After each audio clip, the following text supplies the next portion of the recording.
All right. Hey guys, welcome. Let me go and make sure that the vertical side is able to see me as well. There we go. Now the vertical. Yay! Hey guys, welcome. Today we're doing Bendy the Wolf. I was in the mood for like a latex garb today. I was like, you know what? We haven't done latex in a while. Let's wear latex. On a 11 o'clock in the morning. So, yay. Let's wear latex.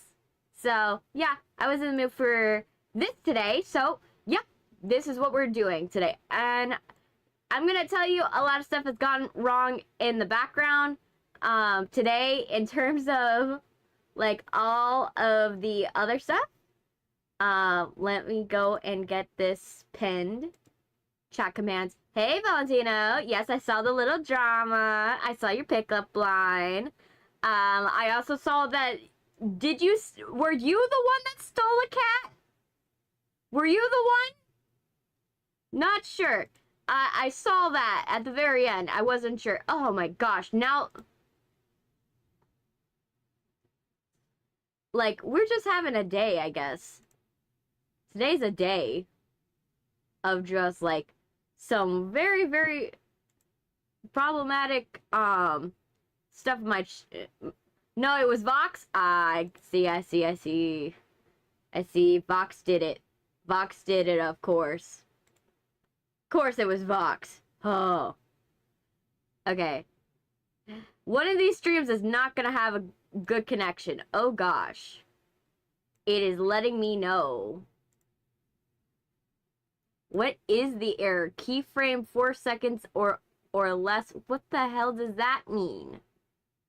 What does that mean?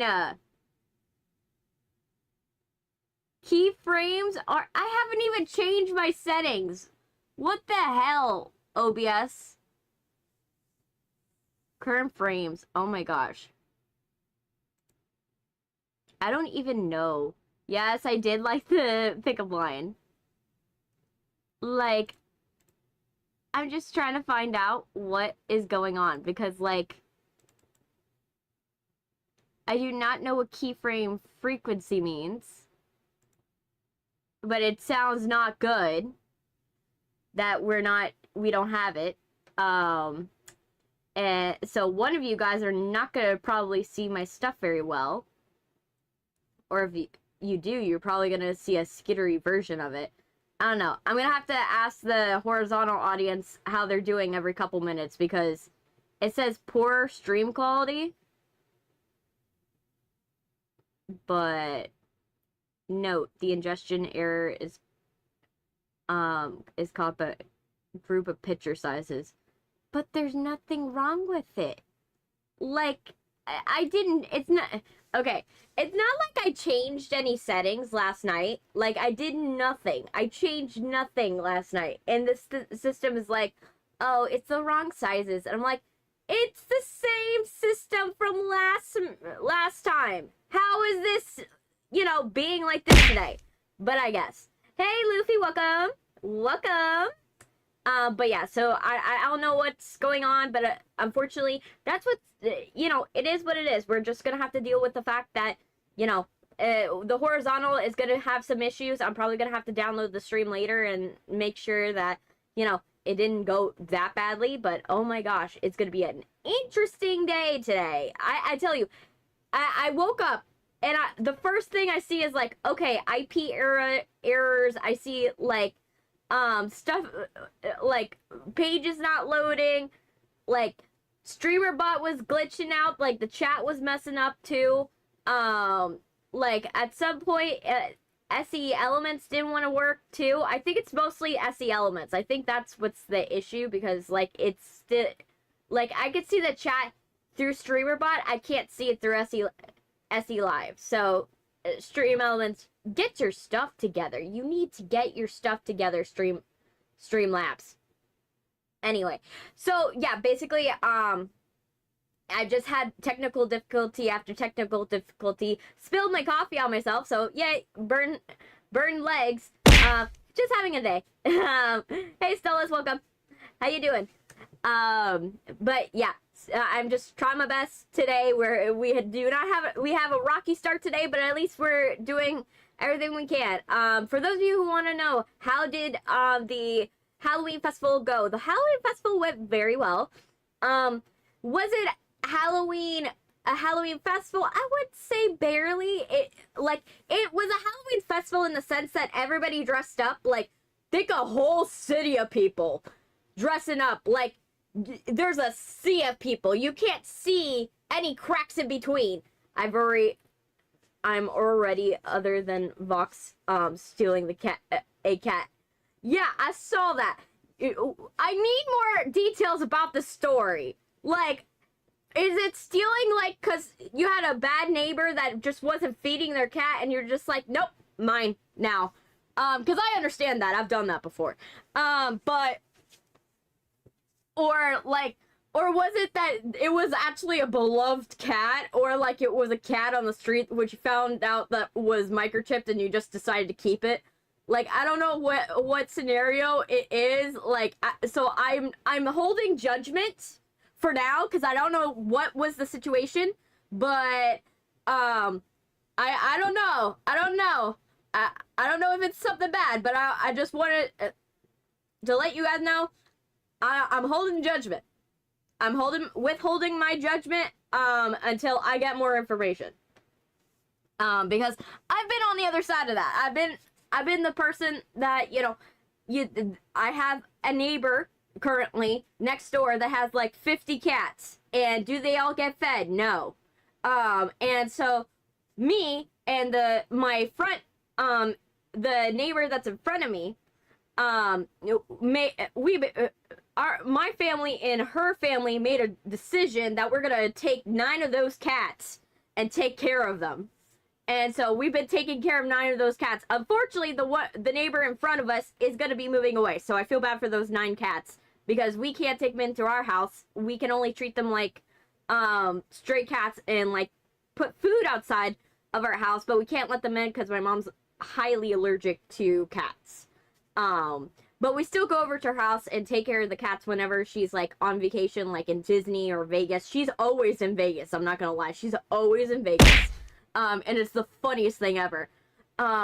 Okay, so I have an abusive neighbor that did not like her cat, and hit it a lot and left it outside. I took it and she doesn't care. Okay, in that situation, it's fine.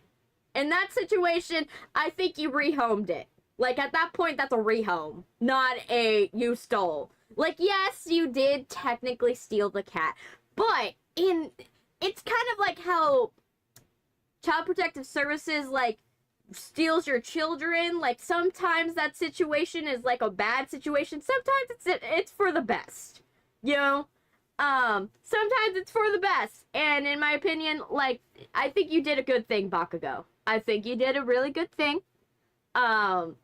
And it's always good when you rehome it. That's the cat distribution system. The cat was not meant to be with that owner. Otherwise, it would have worked out. And it found its way to you. It found you. And now you'll be taking care of that cat, and that cat will have a nice life. Hopefully you treat it well. I don't know. I can't vouch for you, but I hope you treat this cat the way it deserves to be treated, because I think the cat deserves a good life, in my opinion. But yeah, it's still Vox. I could change it still. Okay, Vox, I just didn't know if like you were a different thing. I wasn't sure, but yeah, don't worry. I'll call you Vox. It's just that I didn't know Bakugo hit was Vox. I didn't know. It's fine. But yeah, so I was watching, I did that. I watched a video before I got in. Before I do that, let me talk about the Halloween festival. So basically the Halloween festival was like a sea of people, like a city full of people. Like, there was roughly, I would say, like 5,000 people in this small park. So a lot of people, giant stage. They had a Halloween competition, but it was barely as good as previous years. A lot of food vendors. The food vendors were good, in my opinion, but the only problem with it is that I don't like it when food vendors, they don't put, if you're gonna have a food truck, put your prices on your truck. Like, I don't understand why this is such a hard concept for these food truck owners, but put your prices on the food truck. I'm not gonna go and try to look on 100 different websites just to find how much a cheeseburger is. I'm sorry. If I have to go and take myself out of the experience of the entire festival in order to figure out what the hell your pricing is, I ain't buying from your food truck. Hey, Sil, welcome.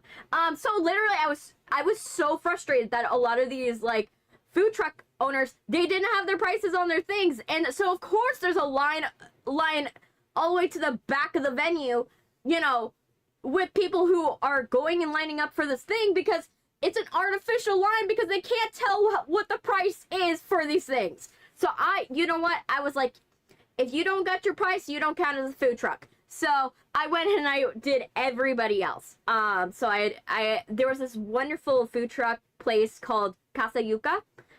Really good. They made fried pork and they made some fried tostones. And it was really, really good. It was really good. A little too dry for my family's sake, but it was great. And then like I went to also another independent business called Lunch Donut. Lunch Donut is a donut place where they make breakfast donuts, but they also make like, you know, food like normal food variety donuts other than sweet donuts. I had their Boston cream. They did theirs a little differently from how you would get one from like a Krispy Kreme or like from a Dunkin' Donuts. They did it where it's one of those circle donuts. It's not the one with no hole in it. It's like it has a hole in it. But the difference is that they injected the vanilla pudding all throughout the donut. Did our little drama make you laugh? Yes, it did. I was cackling. You saw me. I was liking every single moment of it. I was liking every single post because I was enjoying every single minute of it. I love it when you guys go and you talk in the chat and I get to have the chaos that you guys do in the stream in like a normal video because it's super, super funny because I get to like chat with you guys. I don't really get to chat with you guys outside of these streams other than what I post on my community page, which I posted for those of you who wanted to know wanted to find out about the souvenirs that I got at HHN. That's on the community tab on YouTube. So if you want to go and see that, that is on there. You have to be subscribed for at least a week in order to see whatever's on the community tab. But I digress. Yeah, and so yeah, I always enjoy when you guys go and like leave comments or something like that, and it also helps go and push the video because it tells YouTube, hey, this is this is a video that everybody's talking about. We should probably go and send it to people, send it to more people, you know. Liking, you know, sharing and commenting helps my videos get to more people. And so that's why it was so fun to watch you guys do and be as chaotic, because I think that when you guys go and do that in the comment section is a better demonstration of what my streams are like for someone that needs like a beta version of what you guys are like. And I think that you guys like did like a good like show of what the streams are like, kind of. Comment 0 made me made me laugh a lot. Yes, I was laughing, trust me. I was at home cackling and my mom's like, why are you laughing? I'm like, I was like, the video I posted, it started out normal. The comments were like, started out like helpful advice, and then it changed into I love your style, then it devolved into into I love your hat, and then it also then devolved into okay, now we want to be a drama club, then it devolved into pickup lines, and now we're here, which I was enjoying so much, and I was laughing so hard. I was having so much fun, to be honest, and thank you guys for doing that. It was so fun, and like I said, you guys you guys being who you are in the chat literally demonstrates to people how you are when you're in my streams, in a way that is like a like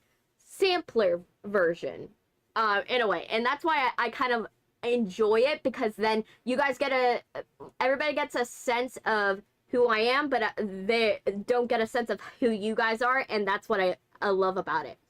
You're welcome. That's our performance. Yes, yes. And I love when you guys are chaotic in the comics. I love it because I enjoy every single minute of it. I love when you do something weird in the comments. Like, it brightens my day, because I always look to the comments to see, okay, what have they done today? What have they done today? It's something new? Did they post something lately? What did they say? I'm always looking to the comments to go and check to see what you guys are doing, because I want to see how you guys one up yourselves for this time. And so that's why I was enjoying it so much. I always enjoyed it. Like, if you have time to post a comment, trust me, I will see it. I will, like, anyone who thinks, oh, she won't see it. Hi, Loveline. Welcome, welcome. I haven't seen you in a bit. But yeah, like, for those of you who are like, oh, I don't think she sees it, I don't think that she's going to, like, go and comment, trust me, I will see it. I will see it. I see every single one of your comments. Sometimes I don't have an answer for what your comment is, because I don't know how to respond. And trust me, I will always try to like it, and, like, I will try to like it and heart it, because then you know that I saw it. You know, I may not know how to respond in the moment, but I'm acknowledging that I did see your comment and I did see what you wrote. I just don't know how to respond in that moment sometimes. So trust me, if you don't get me writing back, it's just because I'm stumped. I just don't know a witty comeback in order to go and say it, or I just don't understand what you're trying to write. So I am trying to, like, deduce it, and my brain is just like cogwheels with, like, the spider webs, and it's not quite going right. Trying my best, you know, that's how it is. And unfortunately, that's, you know, that's what happens, unfortunately. And, you know, it is what it is, and we're just trying our best, and we're trying to get everything going, and, you know, that's how it is. But yeah, that's what was happening, and that's why I say, just comment. I will literally see it. Don't worry. But yeah, so that was happening. I was also on TikTok. I was watching a video of a lady who, she left her cult, because of Disney. Because of a Disney burger. I was watching that on TikTok. There was a chick that she was married to a cult leader, and she went to Disney, and the guy got into an argument with her. Thank you. I was in the mood for latex today. I was in the mood for a latex leather moment. So yeah, I was just like, I put on the outfit, like, I put on the dress, and I was like, okay, no more notes. I literally, the outfit slays already. I don't have to add anything else.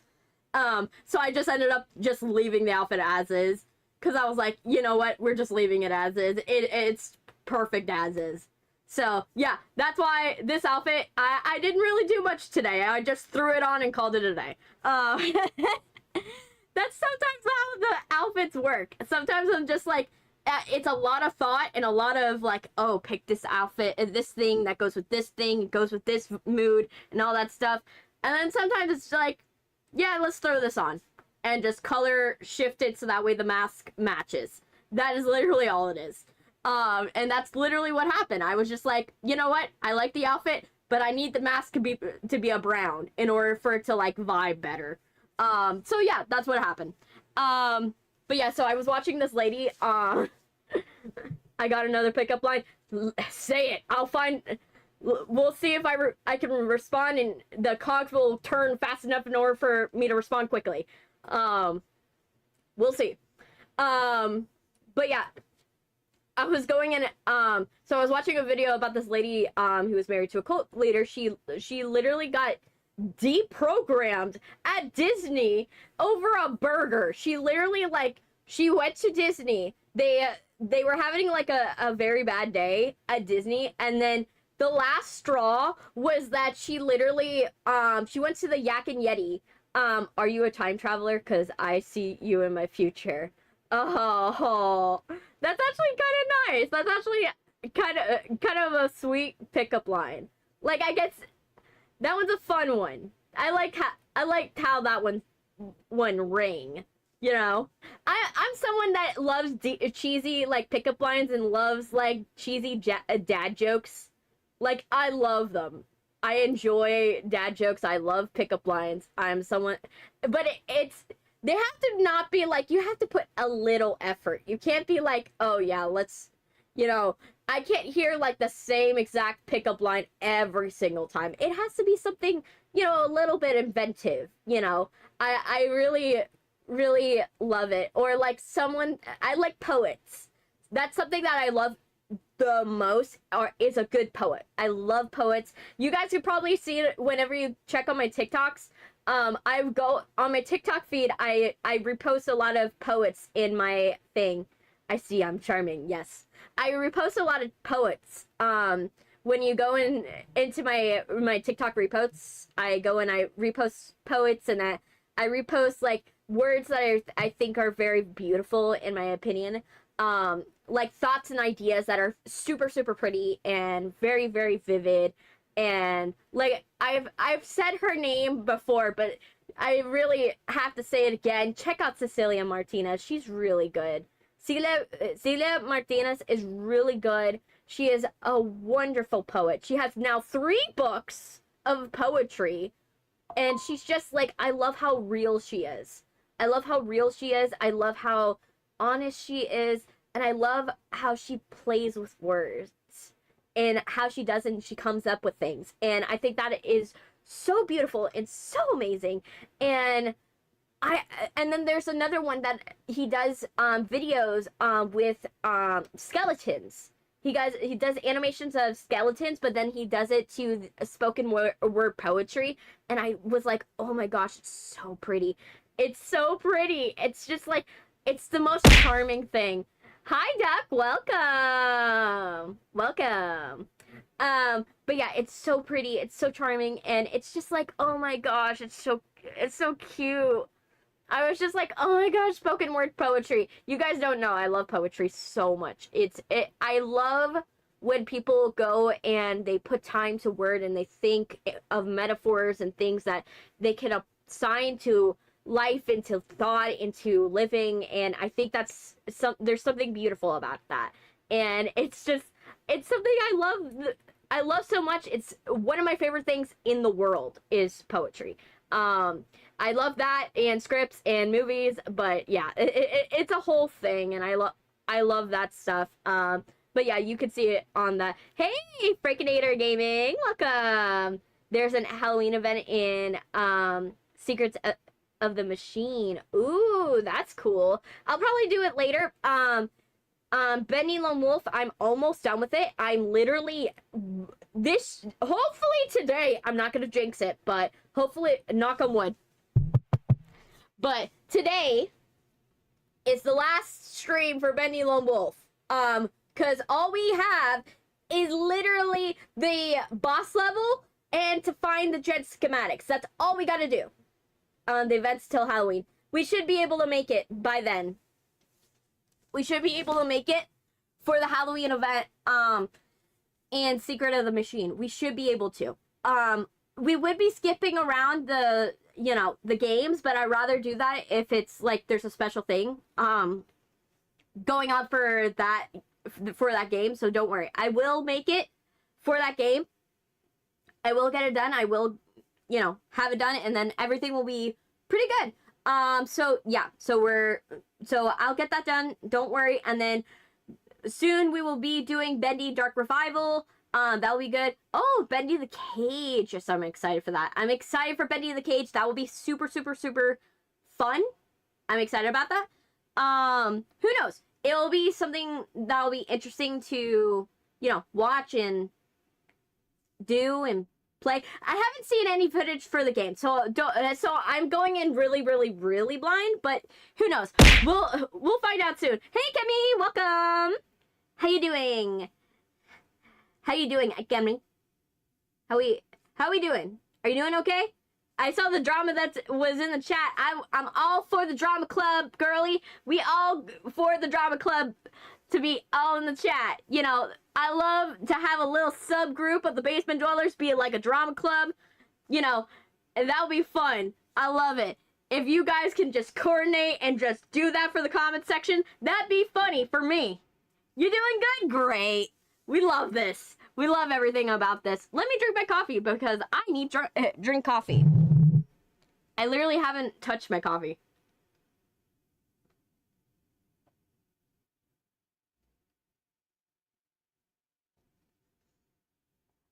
Good, I chugged it.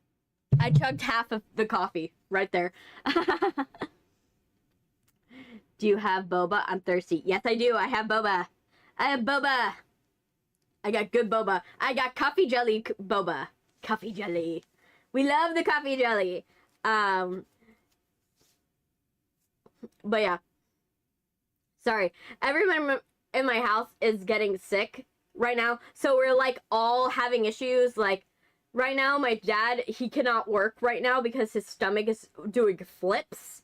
So unfortunately, he cannot be distance from the bathroom. So everybody's having a lot of issues and everything in my house. So it's like, oh gosh, you know, right now, the only thing I have an issue with is that I have a little bit of like mucus in my mouth, but that's it. Let me see. Let me see. Also, Plushy Angel Death says hi. Oh yes! We are doing Bendy Lone Wolf today. We are doing Bendy Lone Wolf. We'll get that done. And hopefully we get all the gen schematics so we can do the boss level and be done with this game. Because I am done. I am ready to be done with Bendy. I can't do this anymore. This game is hard. Like, it's harder than the other Bendy game, to be honest. I don't know how hard Dark Revival is going to be. Who knows? I'm ready for getting into Dark Revival, but of course we will do Secret of the Machine in order to do the Halloween event. So we will get that done eventually. So yeah, we'll get that done and everybody will be happy and yeah, it'll be good. Right now I've been trying to finish stuff for the movie because the movie has been hard. Hard mode on this is a pain. I even easy mode on this thing, like normal mode is hard. Like normal mode is hard on this game, even because when you get to the end of it's fine when you're at the beginning of the game. Like there's only one section I would say it's unfairly leveled, which is Artist Rest. But the Gent Workshop section, it's hard to do that one because it's not a problem because of the fact that it doesn't have like enough materials or anything like that. It's hard because of the fact that literally it's so big that you can't tell where you've been. That's literally the big problem with it. So Ink Machine, Dark Revival, Secret have a seasonal overlay this week. They all have one. Oh, that's cool. We'll see if we see anything in Bendy Lone Wolf. I didn't see anything coming up, so we'll see. I'm excited. You know, Harvey had not joined the chat in a while. He hasn't joined yet. But he will. He will probably join in. He usually joins in like middle of the stream. So I never expect him to go and show up like right away, but it'll be fine. No probs. Next year. Yeah, definitely. Next year definitely we could try it next year for Dark Revival. Like Dark Revival we could try it to see if there's anything different for the Halloween event, but it'll be fine. No estoy diciendo que estoy tratando de robarle a su chica. Sola estoy diciendo. Ay, sí. Uh, but yeah, basically I literally I'm excited for those games. And also for those of you who've been FNAF fans and have been waiting for me to do FNAF, just know we will be doing FNAF 4 soon. We will be taking a break from Bendy. So I will do Secret of the Machine, but I won't do Dark Revival right away. So we'll probably do Dark Revival in November. November will be Dark Revival, probably late November. So late November will be Dark Revival, and then we will finally get into Five Nights at Freddy's, which we need to get into 4 because we haven't done 4 yet. So anyone who's been waiting for Five Nights at Freddy's, you will get your shot. I will make sure that we get some Five Nights at Freddy's content because I know some of you have been missing it. So we will be doing Five Nights at Freddy's 4. That will be happening. We haven't done it in a while. So trust me, we'll get it. We'll get that done, and then we'll have a scared little boy that we will play as. That'll be fun. I'm excited because that is also one of the things we want to get done. But yeah, let's see, what are other things that we gotta do? We gotta do or have come up lately. By the way, for the movie, I'm almost done with the EP, the rough draft of like the electronic press kit I have to make for this movie. They right now sent me over more pictures of the talent. So all the other producers that are tagged on the movie, so we're like, oh gosh, I have to like go and get everybody's headshots, get everything going, make sure that I get their production pictures, make sure I get all of the behind the scenes pictures, make sure I get the podcast stuff, make sure I get the website, make sure I have the social media. It's a lot of work to put together a press kit because you have to have all of the information and all the questions, and sometimes you don't have that information and you just have to start asking around. Hey, do you have this information? Thank you. Hey, do you have this information? Thank you. And you just have to keep going and doing that and everything of that sort, and it becomes a little bit of a hard thing because you got to make it look great because you got to keep the press's vested interest. Like, you got to keep the interest of the press so that way they keep reading through it.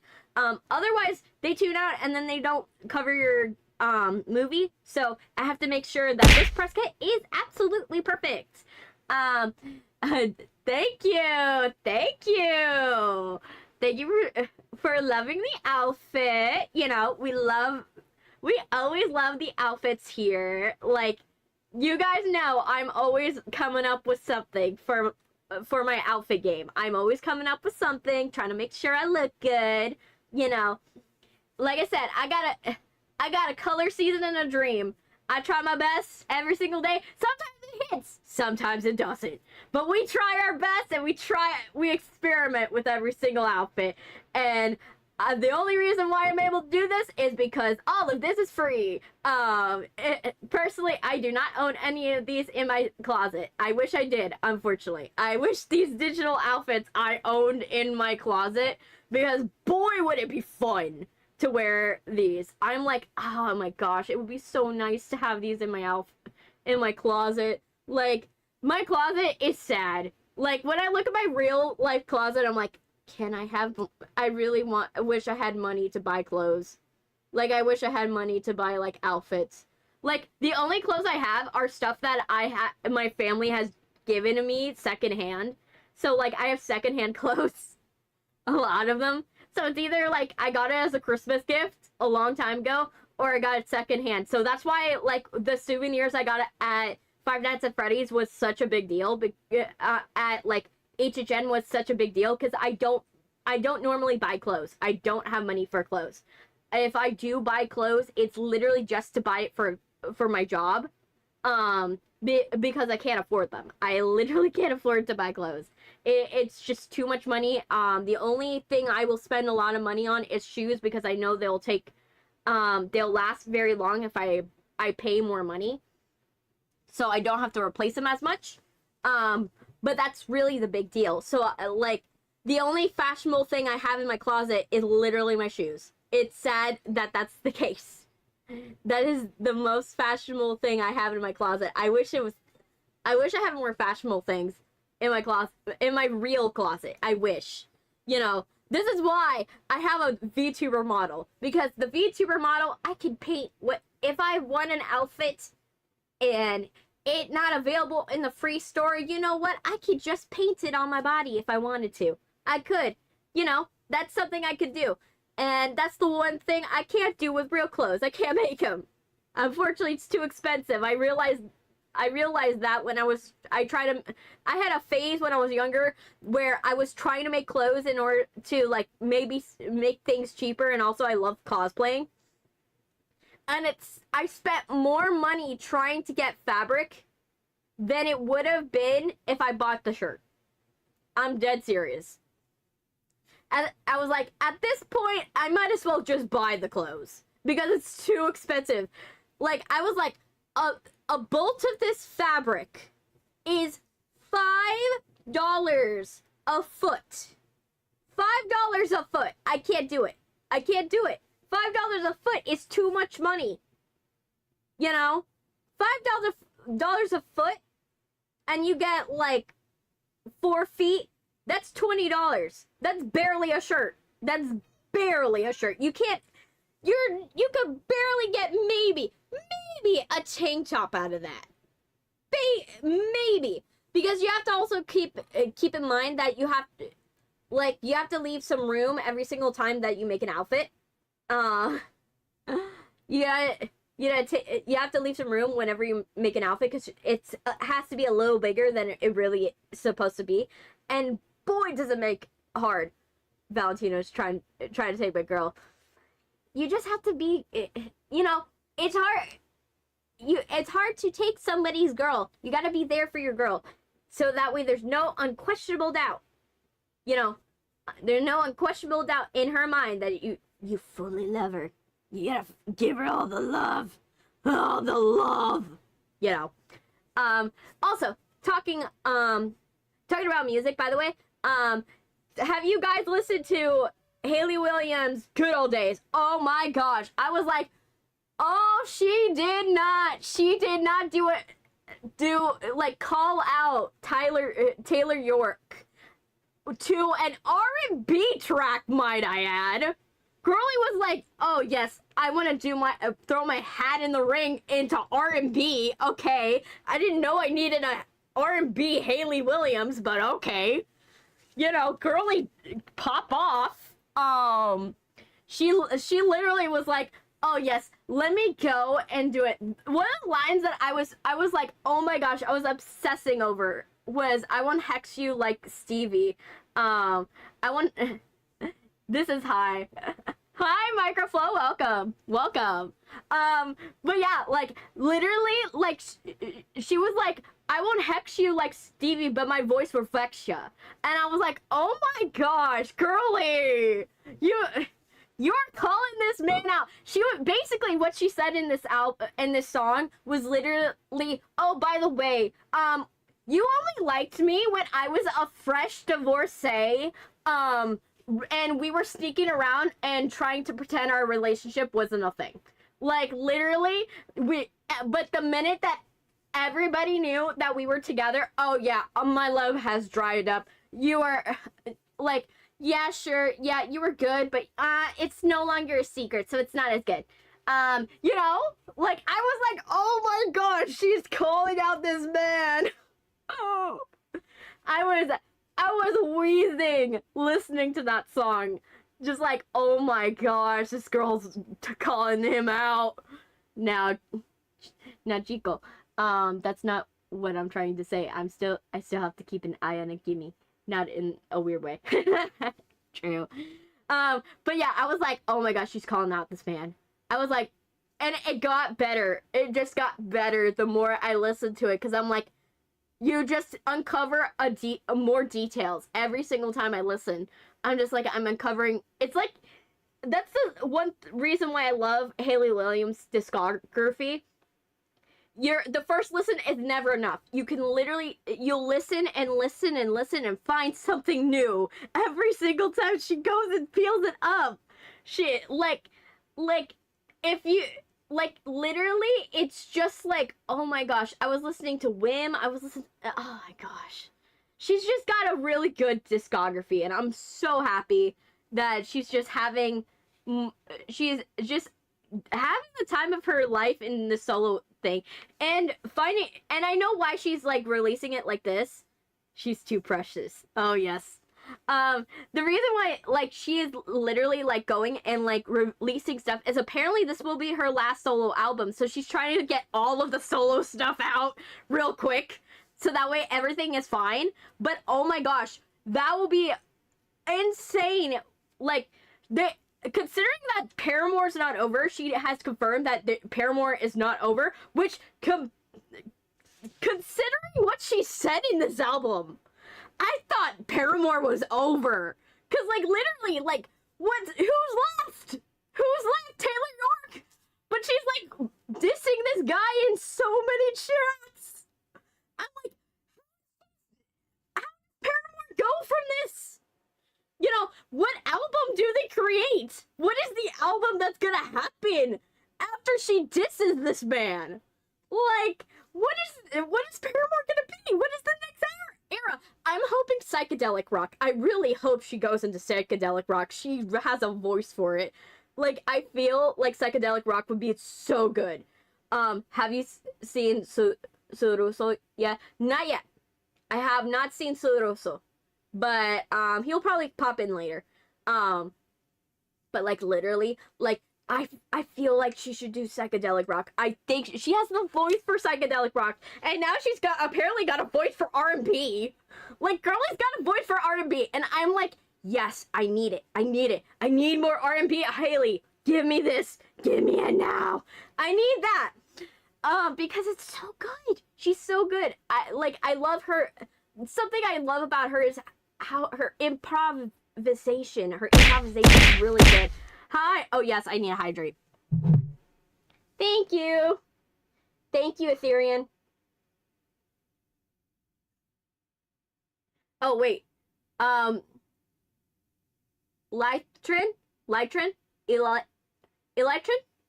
How do I pronounce it? Is it Electrin? Iltrin? Or Elytrin? Or should I just call it Ellie? Because I want to call you by a good name. I want to call you by what you want me to call you. Now that's what... Now that I mention it, you haven't not seen him in a while. For a little bit. But he's probably busy with some theater stuff. So I don't blame him. Microflow, welcome, thank you. Thank you so much. It's super appreciated. Elytrain. Elytrain? Elytrain? Is that pronounced right? Elytrain. Elytrain. Train. Elytrain. Elytrain? Train? Elytrain? Elytrain? Elytrain? Train? Okay. We tried our best. Elytrin? Is that good? Is that a better pronunciation? Hopefully it's a good pronunciation. I'm really hoping I'm pronouncing it right. I'll go see if he is. Yeah, he's probably doing theater stuff. I literally, I think it's probably that. Like, like I said, if you guys don't show up, I don't hold it against you guys. I know you guys are busy people. It's close enough. Elytra, in Minecraft with an N. Elytren. Okay, Elytren. Welcome, Elytren. Welcome. I'm so happy to see you. I'm happy to see you. I'm happy you have joined the chaos. We love tuning into the chaos. It is fun. It's always fun when we have people that join. Let me check to see if anybody is if how the horizontal's doing, because I'm worried about the horizontal considering apparently has poor quality. Oh, it's doing better, so that's good. The quality of the horizontal feed got better, so that's great.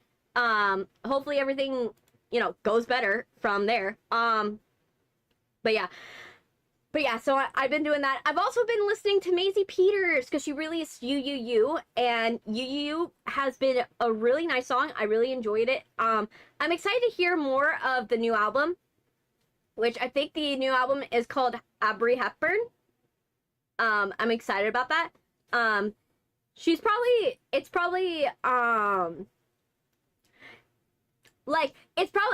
from what I heard, she's going more folksy with it this time and less like pop with it, so I'm excited for it. Like, she has a little bit of pop distortion with her like singing, but it's just become a little thing of like, okay, we're gonna go and just go more folksy with it, and it sounds really, really nice and pretty and stuff like that, and I'm very happy with the direction she's going. I've also been listening to Ray lately. For those of you who don't know Ray, just look up Oscar-winning Tears and the song Where's My Husband. Listen to those songs, and it's a perfect example of who she is. She is literally doing retro pop. She's doing retro pop, and it's so good. I have been so excited about the retro pop scene. I've been listening to retro pop for a while, but I'm like, oh my gosh, she's really doing it. She's doing well. Also, fun fact, did you know Taylor Swift has a rap song? Yes, I do. I do know she has a rap song. I watched it live when it came on SNL. I watched it when I was younger.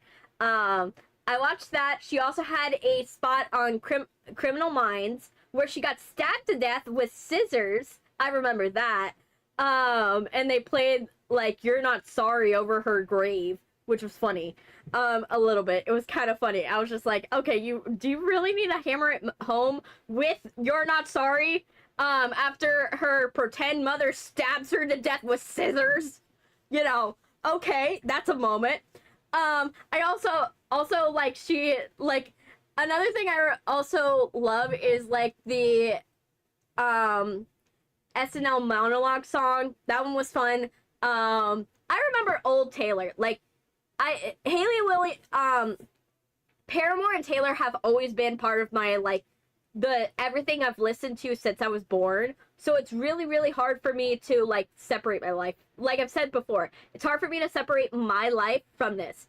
I think the other live stream crashed on me. I would be surprised, literally. I would not be surprised because literally it's been giving me problems all morning. Like, that's the problem I have with my streams. Almost always, if I'm late, it's usually because something's going wrong behind the scenes and I am trying to fix it before the stream in order to make sure that everything's going right during the stream. Because I don't want it to crash or stuff to go wrong during the stream. Like, if I can prevent something from happening, I would rather get it done than to have you guys be like, not be able to see and not be able to hear and not be able to interact the whole time, and then you're missing out on stuff, and that's not fun. That's absolutely not what we're here for, and I want to make sure everything is fine, everything's good. And so that's really why I try to make sure everything is perfect, because you know, who doesn't want to make sure everything is perfect? But yeah, so I've been trying to get that going, and thank you for the ducks. Oh my gosh, I love the ducks. I love the ducks. I want to start a collection of, like, I want to get the Tubbs ducks. If you guys don't know what Tubbs ducks are, they are these collectible ducks that are basically made to look like, they're like Funko Pops, but make them rubber ducks. So that you could get, like, a rubber duck that is, like, Jack from The Shining. You could get, like, Pennywise the duck, Alien the duck. You could get Predator the duck. You could get Batman duck. You could get Joker duck. You know, I want to have a collection of ducks just staring you down. Like, I'm someone where I would just have a collection of ducks, and then basically how they would work is I would just put them in line with the whoever is gonna walk in the door. And so it just looked like all the ducks are staring at you the minute that you walk in. And you're half like, is it done on purpose that way? Or is the whole room haunted? Or two, or three, the worst option, are these all sentient and they're about to attack? I want that to be the options in someone's mind. Oh, you already have mini ducks? Oh, man. I want ducks. I want more ducks. I have tiny ducks that I got. My brother's friend, the Claire Redfield one, so cute. Yes, you know, they're so adorable. But I want them so bad. The wicked ones are so cool too. Like, I want all the serial killers. I want all of the killers from all of the horror movies. Like, I want to line them up, like, and have them on my shelf. I also, you know, I want them all because I personally, I really love them so much. And I like Funkos, but my brothers are deathly afraid of Funko Pops. I don't know why my brothers, like, Brian's deathly afraid of Funko Pops. Like, apparently from what he told me, it's because of their lifeless eyes. But I'm like, how are you scared of Funko Pops? I don't understand this. Hey, Zoro, welcome. But yeah, my brothers are deathly afraid, and they're like 22. They're 22 and deathly afraid of Funko Pops. Like, it's so funny. Hey, what dream? Welcome. But like, I laugh at them so hard because I have a collection of Funko Pops that I've collected over the years because, you know, family gifting them. And I'm like, literally, they are deathly afraid of Funko Pops, and it's hilarious. Base brothers, yes, they are scared of them, and I'm just like, these are also the same brothers that are scared of Jurassic Park, and I'm like, the dinosaurs can't get you. Why are you scared of it? And it's like, it's scary, and I'm like, what the fuck, man? Why are you scared of Jurassic Park? There's no reason for you to be scared of Jurassic Park. Are the dinosaurs gonna come and get you? No. Then why are you... Can they come through the screen? No. Then why are you scared? Man, why are you scared of Jurassic Park? It is the funniest thing. They still, to this day, refuse to watch Jurassic Park with me. Like, I can watch it with my younger brother. That's 5. My 5-year-old younger brother will go and watch Jurassic Park with me, and yet the 22-year-old twins will not. That is the funniest thing ever. Like, it does not get any funnier than that. Scared of Jurassic Park, ain't no way. Yes. I'm just like, the fact the 5-year-old's fine, but the 22-year-olds aren't, it just makes me laugh so hard. Like, it's just like, it also shows that my mini Spice is like a mini-me. Like, my younger brother, like the 5-year-old younger brother, is basically a mini-me. So we watch stuff together. Like, we watch similar stuff. We've been watching anime together, and so, like, he's my little mini-me. So I call him Little Spice, and he calls me Big Spice. So, like, my little Spice, he literally will go and be watching, we'll be watching anime, and we'll be watching, some, like, I make sure what I have them watch is not, like, super bad. Like, I'm not gonna go and start this kid off bad. I'm still here. The fact I'm still here is crazy. Yes. But, like, the fact that I'm trying to make sure this kid is not, like, growing up to be bad. Like, I'm trying to make sure he's not bad at school, because he goes to private school. I ain't going to mess that up, you know. But I try my best, you know. I have him watch some stuff with me, and, you know, I'm trying to get him into anime. We do cooking stuff together. So, like, he's right now running around in a Batman suit. He's in a Batman suit. And I can bet what he's doing right now. He's probably watching his cartoons. And he's boxing, a punching bag right now. He's one of those two things. And that's the only two options it can be. Literally. It literally can only be those two options. And it's so funny. But yeah, he's just a funny little boy, and it's funny.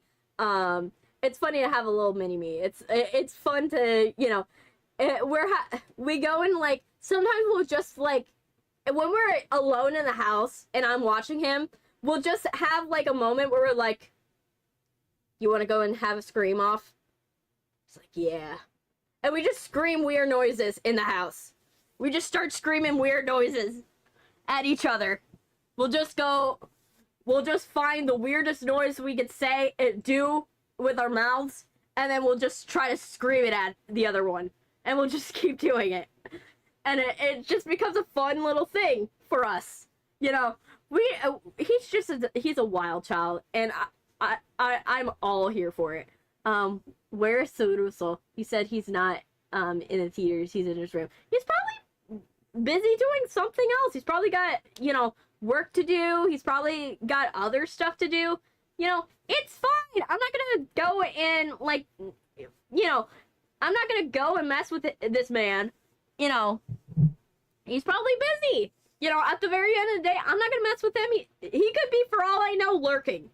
For all I know, he could be lurking, and you know, I'm not gonna call him out just because he's not in the chat. So, would I love for him to be in the chat? Hell yeah. But unfortunately, that, you know, we don't get what we want sometimes. And that's okay. You know. Alright, let's make sure everything is good, and then we're gonna go. Oh my gosh, the horizontal stream is having issues again. How is the... Of course the horizontal stream is having issues again. Of course it is. Because it can't have a normal day. We can't have a normal day today. Absolutely not.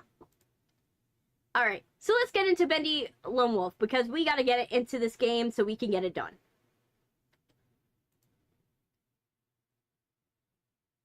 Alright. Let's get into Bendy Lone Wolf.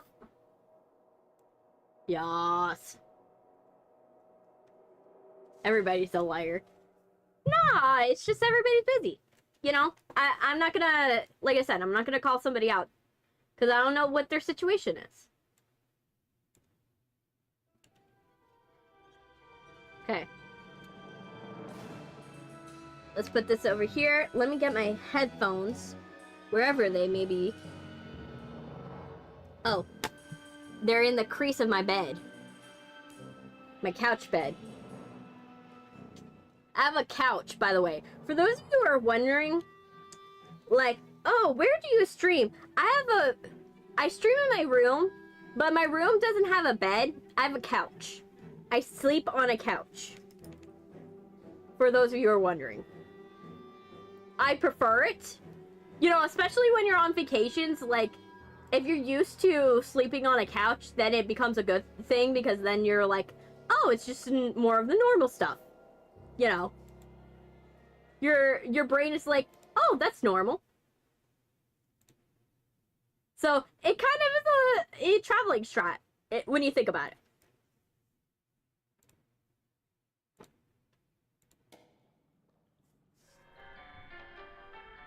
Hey, Edward. Welcome.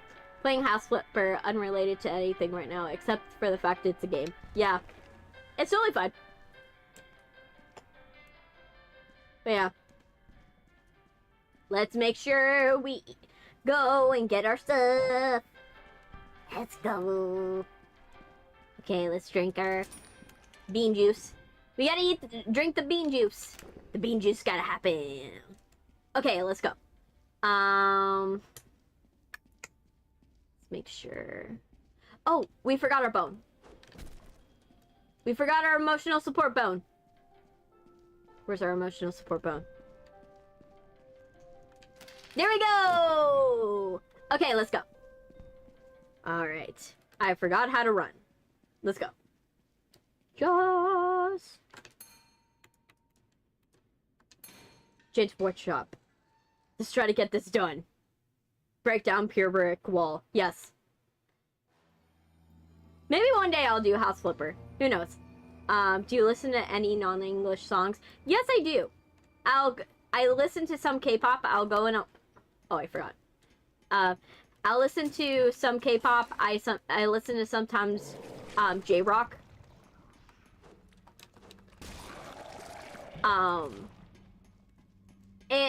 It's a little harder because, you know, I have some issues, you know, getting a hold of the music. It's like hard to get a hold of some music, but I try my best. I know that the first 12 decimal points of pi. Ooh, you do? Are you gonna just sing the Vsauce song, though? Like, there's a difference of knowing 12 digits of pi and you're doing the Vsauce song, and knowing 12 digits of pi and you know it just organically. Like, I know, like, and this is not to, like, dunk on people who use mnemonic devices. There's nothing wrong with doing that. But, like, it's kind of I'm kind of dunking on people who are like, oh yes, I am superior because I know the Vsauce song. No, you're superior because you learn a mnemonic device. That's all it is. You think you're superior. Like, the one that actually knows it organically and has it memorized. Ooh, okay, that one's good. I like, haiku jujitsu. Ooh, jitsu. Ooh, that's cool. Let me see. Oh, nope, nothing there. I need to get some bean juice. Get the bean juice. Get that hard bean juice. We gotta do that. Okay, let's keep going. Let's keep going. Okay. I don't see anything else that I need. So we'll just keep going. Yanny Horror. What kind of like Yanny and Laurel? Ah, I see. Let's see. Oh no. Now I'm slow. We don't want to be slow. That's not good.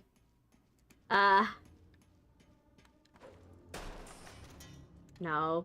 How about Undertale? The only reason why I don't play Undertale is because it actually creates a small window. It doesn't have a full screen. So because Undertale is so small on my screen, I actually can't see it. So I tried doing Undertale once before. Oh, no. Bendy, no. I don't know where he is. But we are making sure he is not here.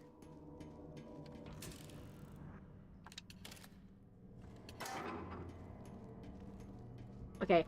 I'm just gonna hide in here for like a hot sec. That was a good choice. Because now I see him. But yeah. It creates a tiny screen, and it doesn't allow you to scale it. You can get it on console as well. I will probably do that. I can. I could probably get it on Switch. Because it shouldn't be too hard on Switch to run it. But it's gonna be an issue, because running it on Switch is a little bit hard, because I have to go and use my brother's setup stuff. I have to use coords, and yeah, I don't want to have to like owe him anything. I don't like owing my brother anything. And I died. Ah! I hate the thing. One thing I hate about this game is that you can hit something. You could have two enemies in front of you, but it will only hit one. That is something I hate about this game. Like, you'll have two enemies in front of you, you'll swing your mallet, and it will only hit one. And that is so frustrating. Because, like, the amount of times I get, like, surrounded by enemies, and I will hit them, and they'll be right in front of me, and I won't be able to kill them. It is so frustrating. But we try. We try. This is the Jujitsu lyrics. Ah. Ooh. We gotta get this. We're gonna go down first because I know this is gonna... Going down is important first. There. Got both of them.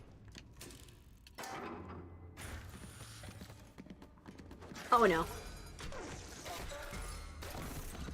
But you see what I mean?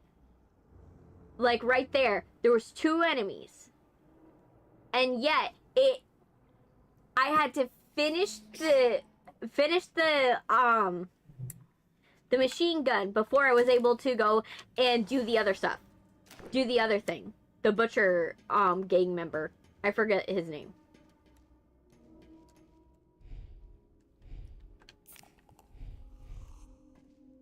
Like, that's disappointing. You should be able to kill multiple things. Like, you should be able to multitask, Boris. She says, I am the one, but the kid is not my son. Oh, shoot. Okay, that one was not fair. That was not fair. That was literally not fair. How was I supposed to get out of there? How? I swear, the jet workshop section is just rage bait at this point. It is literally rage bait. Oh my gosh, come on. Okay. Come on. You're... Oh, they're just radios. Okay, let's go all the way down. Check to see if there's anything in here. We need to do this so we know we've been here. Head crab, no. We gotta get this. Die. No. I missed the timing. Bean soup. Hyper Striker bits. Hey Sans, welcome. I'm finally able to watch a stream again due to being on the weekends. Yes. Well, I do every Saturday. So, you should be able to come on more. Die. Okay, got the jet schematics. Okay. Die. Okay. Let's keep going. Oh, I'm slow now. Gotta make sure. Ooh. Where is that? Where's my bean juice? Where's the bean juice? We gotta find the bean juice. The bean juice is important. Let's keep going. Girly. Yes! I gotta find the bean juice. The bean juice is good. The good bean juice. Damn, I must really not be paying attention to my notifications. My fault. Yeah. It happens. Don't worry. But I have an ample amount of videos on YouTube. They are getting edited. It's just taking a while. I'm trying my best with the editing. But boy, does it fight me. Got tea to... I got tea to spill. Let me know. I want to hear it. I want to hear it. Let me hear it. I want to hear every single moment of it. Let me know. You know me. I love tea. I love when it's piping hot. It is the best kind. Okay, let's keep going. Let's find it. Ooh, do we go in here? Is there anything in here that's worth my while? No, nothing. Okay, we can keep going. Okay, nothing in here. Nothing in here.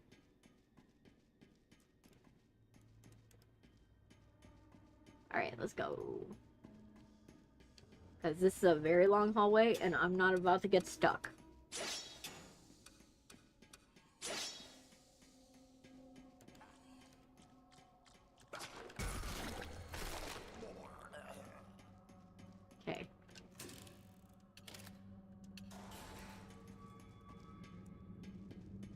Okay. Well, 1. Vox quit YouTube because he got bored. Aww.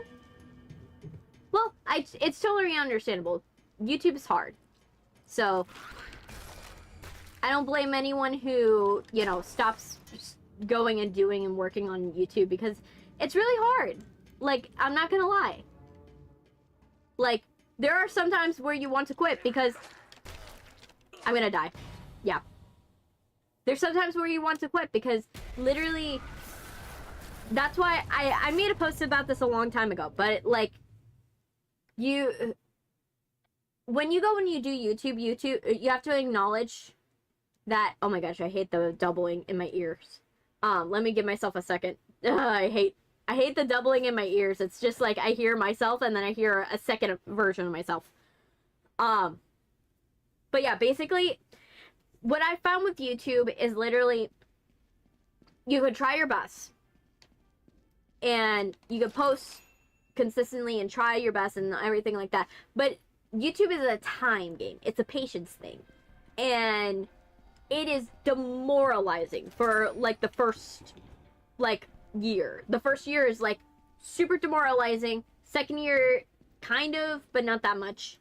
And then it slowly goes up from there, assuming that you have improved upon your content. But sometimes, unless you're like doing it for the love of the game, like I'm doing this for the love of the game. I like making videos for YouTube. That's personally something that I love. But that's because I'm doing it for the love of the game. Whereas some people, they actually they want to turn it into something, but it's not the easiest career path. There's a reason why you have to love it. Because it's so demoralizing to do something that is your passion and you're showcasing your passion, but then every single moment that you try to go and get bigger or anything like that, it's met with so much opposition and so much people going and just not helping, you know. And you try your best, but the algorithm changes every single day. So the algorithm, you're playing by different rules every single day. And so something that might have worked for you last week will stop working for you the next week. And then you're like, oh great, now I got to change they changed the rules again. It's a losing game. It's playing in a losing game where you know you're gonna lose, but you're just playing with the rules that you got because you're just like, as long as I try my best, I could probably get somewhere. Right? You have to be delusional to play in the game of YouTube and to play in the game of content creation. Because if you are so delusional that you don't think you'll lose, like, you have to be delusional. You have to be some kind of delusional, or at least I'm a realist, to be honest, but I am a realist that is like, okay, I know I have to be delusional about this. I have to be like, everything is gonna go right because everything's going to go right. There's nothing, I can't leave any room for it to not go right, because if I leave room for it to not go right, then it won't go right. You know, it's so contradictory. I know what I'm saying is so contradictory and so weird. But that's literally the mindset you kind of have is like, everything has got to go right. And not everyone can be in that system, a broken system. You know, it's an oversaturated market. And then you're dealing with the fact that you have to reinvent yourself to become something that people time and time again will go and watch you. But it's not so different that the algorithm doesn't recognize you, so that way you can be able to be recommended for multiple different things. But you also have to keep it fresh, so it becomes an issue of, okay, how can I be different enough for everybody, be true to myself, so that way I don't feel lost, but also feel but do everything different but also the same. It's like I said, it's a hard game. And I don't blame people when they are like, I'm quitting. Because you either have so much, are so delusional that you're like, oh yeah, it's gonna happen.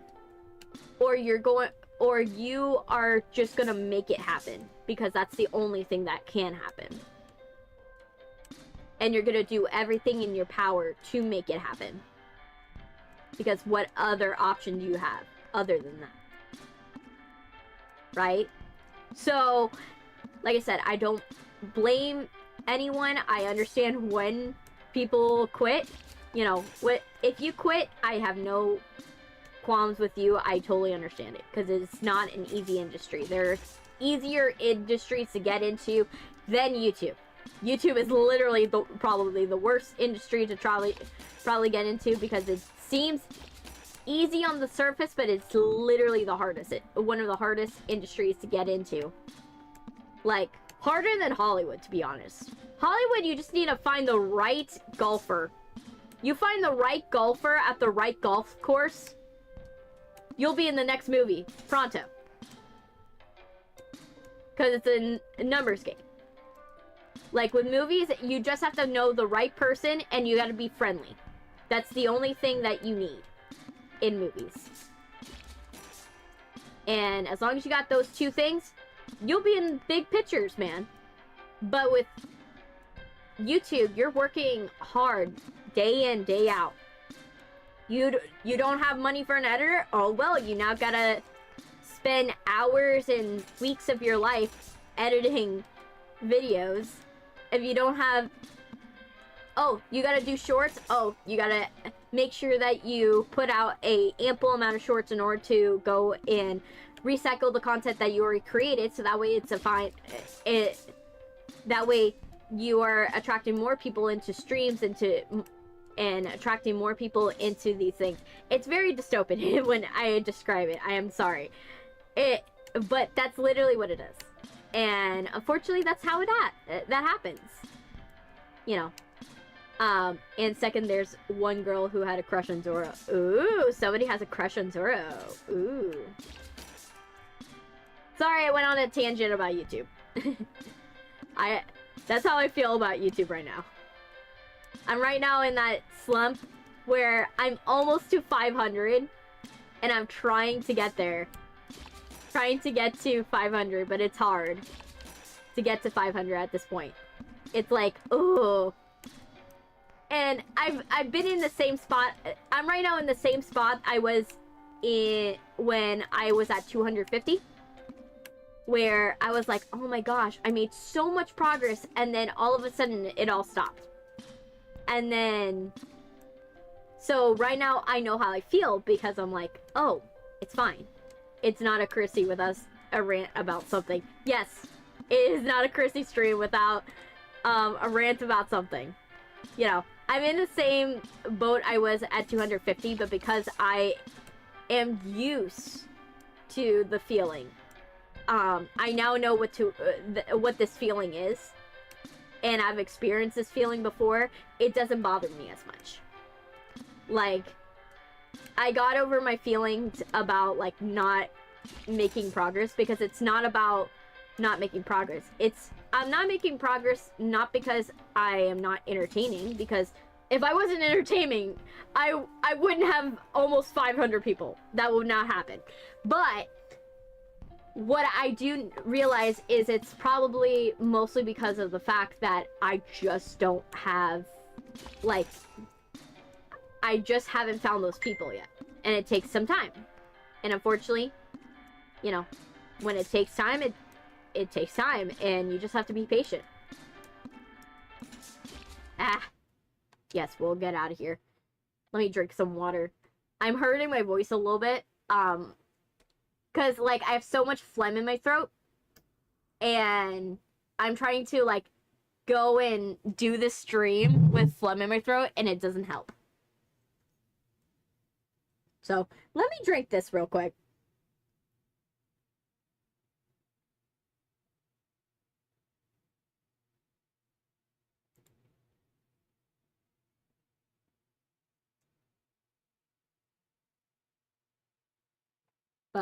We're trying our best. Let me see. I recently started reading Death Note, and it's really good so far. I'm halfway through volume 5. Yeah, Death Note is really good. Like, people, like, not to say that it's underrated, because it's not. It's not underrated. There's no way it's underrated. But Death Note is a really good book. It's a good book. I have the Black Edition, and Death Note's just, it's a fun one. It's a fun read. I think the book goes a little bit more than the anime does, and the anime shuffles scenes that I don't think it should shuffle. Like, there's some scenes in the anime that I think that they shouldn't have shuffled, or they omit it. Like, they omit some scenes, and I personally don't like that, because I personally like some of the scenes that are in the book. Personally, I think that there's a reason why they exist. There's a reason why they're put in the way that they are. Okay, I need to figure out.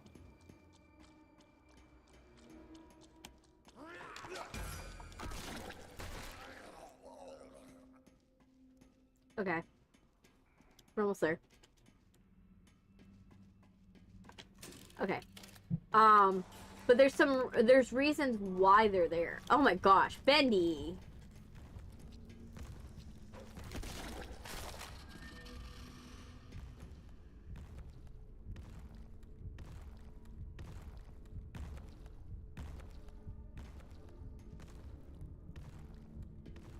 Bendy, that's not fair. You saw that. Bendy was like, oh yeah, I'm gonna appear here. Right where Boris is going. Which book and scene are we talking about? I'm talking about, we're talking about Death Note. And I'm saying that there's some scenes that are omitted. Like, for example, in the book, it's very clear, that Ryuk is telling the story from a flashback. Right? All of Death Note is supposed to be a flashback for Ryuk. Whereas the show, it wants to be like, oh yeah, it could be happening in present day, right? But the idea of the book is that everything that we are seeing has already happened, right? And Ryuk is just telling the story because he's on the way to find the next user. So what they omitted was there's a scene where he's talking with the with these two Shinigami, and the two Shinigami are like, "Oh, you dropped your book." And they make it seem like he dropped his book again, not for the first time. And so, and when he tells it, he's flying over the city, and he's telling the story of going and, like, what happened the last time he gave his book, he had his book. Because the first time he dropped it because he was bored. But when you listen to the first, when you read the scene, in the book, when you read the, oh my gosh, Bendy. Oh, he's coming my way. Of course he's coming my way, because Bendy can't let me be happy. But when he goes to leave, right? You find out in the first scene of Death Note is that when Ryuk drops the book the first time, he's bored. Right? He's bored and he drops it. And then he eventually goes and gets it. When he drops it the second time, he has an estimated time that someone will most likely pick it up. And he's like, okay, it's been like 4 days. Okay, let's go and pick it up. That's literally what ends up happening. but you get that at the first page of the Death Note manga. It's interesting the author's next work was a scathing critique on the manga industry. Yes, it was. Because there's a lot of things wrong with the manga industry. Like, a lot of people won't say it because, like, and a lot of manga have done it before. They're like, oh yes, let's go and, like, critique, you know, society, and let's critique what we think of, like, writing and, you know, how good writing is, and there's a lot of things. Oh my gosh, Bendy! Can you leave me alone? He's, like, obsessed with me. But, like, I think that that's something that's very important about Death Note. There are that is what makes it a big difference, and I do think that no show has really done it justice, because Light is not supposed to be Light is supposed to be like a psychopath, right? But given the tools that he, like, given the push that he has to be a sociopath. You get what I mean? There's a difference between a psychopath and a sociopath, if you guys don't know what it is. Sociopath is created by an environment. So you have apathy towards society because of experiences that have happened in your life, which most serial killers are sociopaths, not psychopaths. Psychopaths have a lack of emotion because they're born that way. That's how they're wired. And so the only difference for Light is he is technically a psychopath because he has no emotion to begin with. He's only doing stuff for the validation of other people, because he knows through the validation of other people, that is his barometer of right and wrong. And so that's how I know he's a psychopath. He fits the criteria. But Ryuk is corrupting Light's sense of morality. I made a mistake in my drawing. That's totally okay. You know, it's okay to make mistakes. You know, I make mistakes in my drawings sometimes, and then I find a way to make it into a happy accident. You know?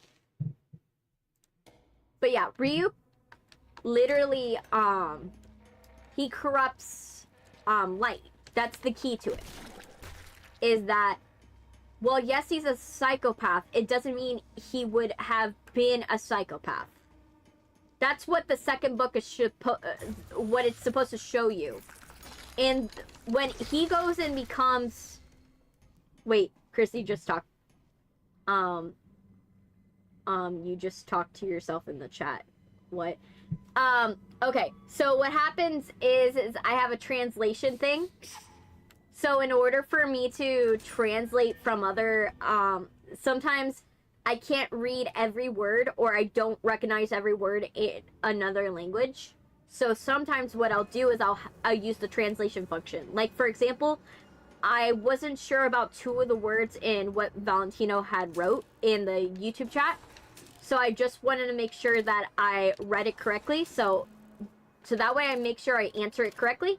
I'll sometimes just, like, go and I'll use the translation function. Even though I know the idea of what it's saying, I would rather be correct than to go and be wrong and then have issues. Oh, by the way, Kimmy won't be on YouTube for a while. She went to TikTok. That's totally fine. I'm still, like, for some reason, the TikTok live is still not allowing me to, like, do a live on there. I don't know why. I don't know why TikTok decided, you know what, we're just not gonna allow Chrissy to go live on TikTok. Like, and the funny thing is, it's not even, like, going live on TikTok. it's not that I'm not allowed to go live on TikTok at all. It's the fact I'm not allowed to go live using SE Live, which is stupid. Because I'm like, if you expect me to use your app, TikTok, in order for me to do it, I'm not gonna download an extra app to go live just because you don't want to, you know, allow me to do it. Like, that's stupid. That just prevents creators from using your app. Like, but it is what it is. But like I was saying, so yes, he's a sociopath. Light's a sociopath. He's a confirmed psychopath, because he fits the DSM for psychopathy. But that doesn't mean he's a bad person. It's proven when his memories are erased of the Death Note, when he hands back the Death Note, that he actually would have been fine with his old validation system. He would have been fine. He would have been a model student, would have been a model detective, would have been a really good person. That's why why we need to see him without. It seems like you thought about this a lot. I have, because I had to write an adaptation script. So I had to think about who is Light, who is Ryuk, who are these things, what is, you know, who are these characters down to the core. That's part of the reason of being a writer. You have to dissect characters in order to write your own characters. You have to know the psychology behind these characters and why do these characters do the things they do.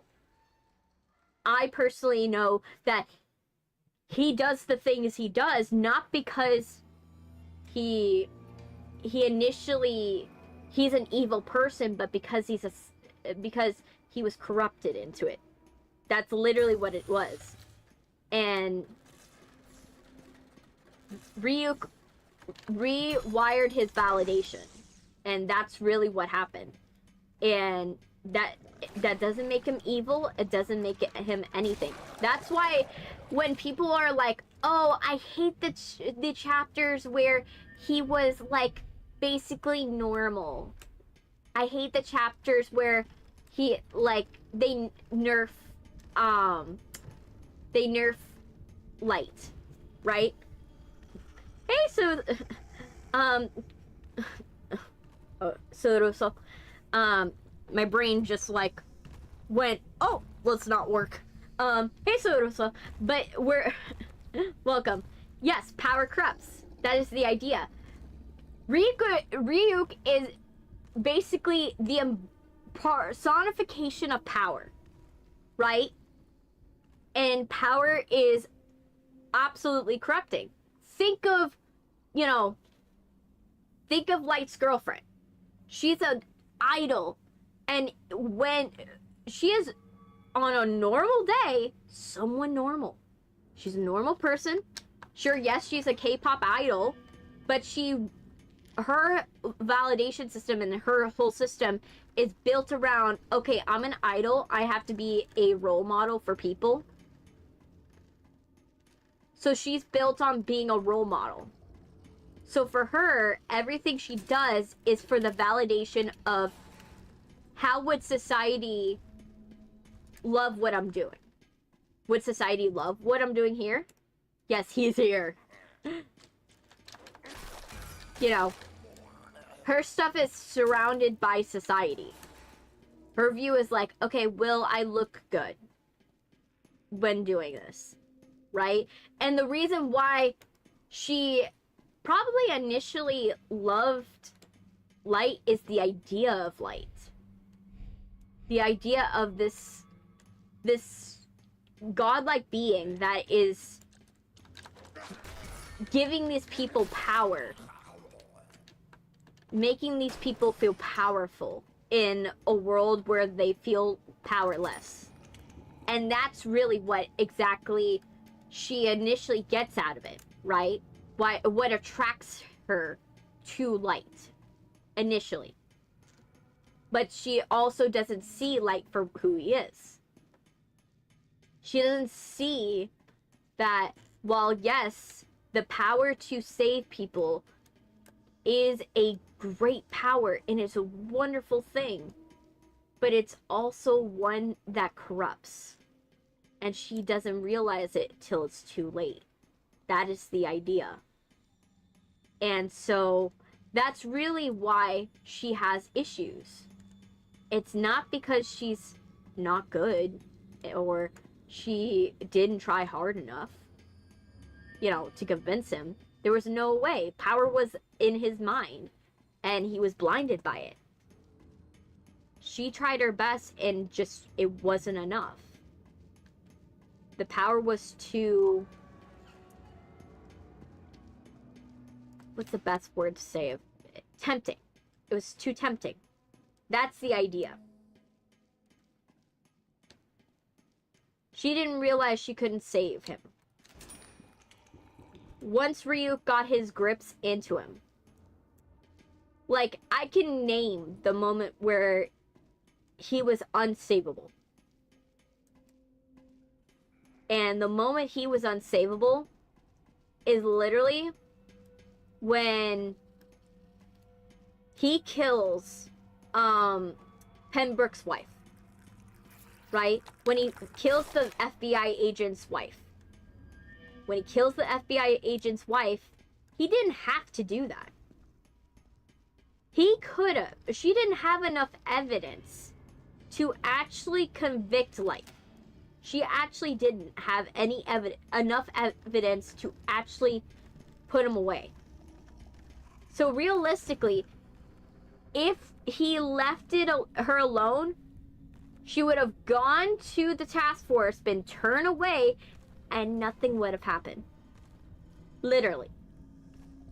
But the fact that he stuck his nose in there and then made it a situation where he would have to kill her and then found pleasure in the fact that he killed her, that was where he was far too gone.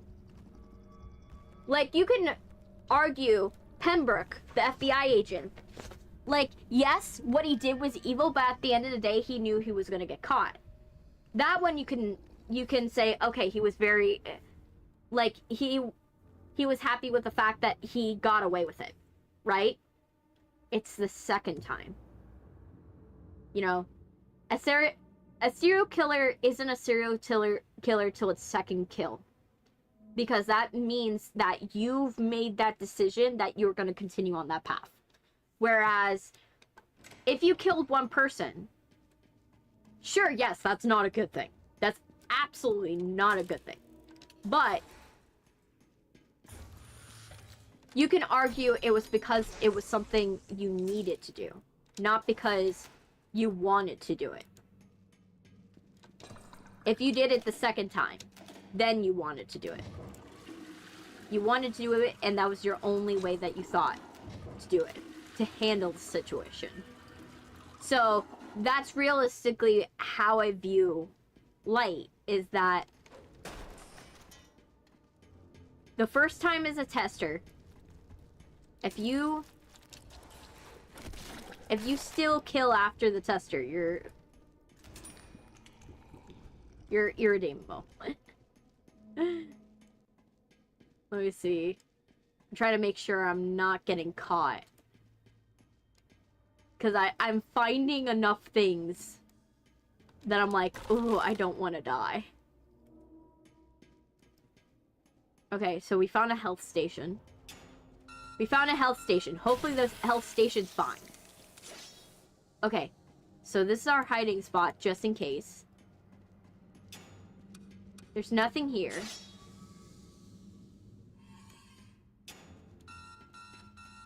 There's nothing in here, so we can't stay here. It's a trolley problem, yeah. Hi, Luffy. You haven't been chatting, but that's okay. We don't judge. Head crab. Okay. Worst case scenario, we can backtrack.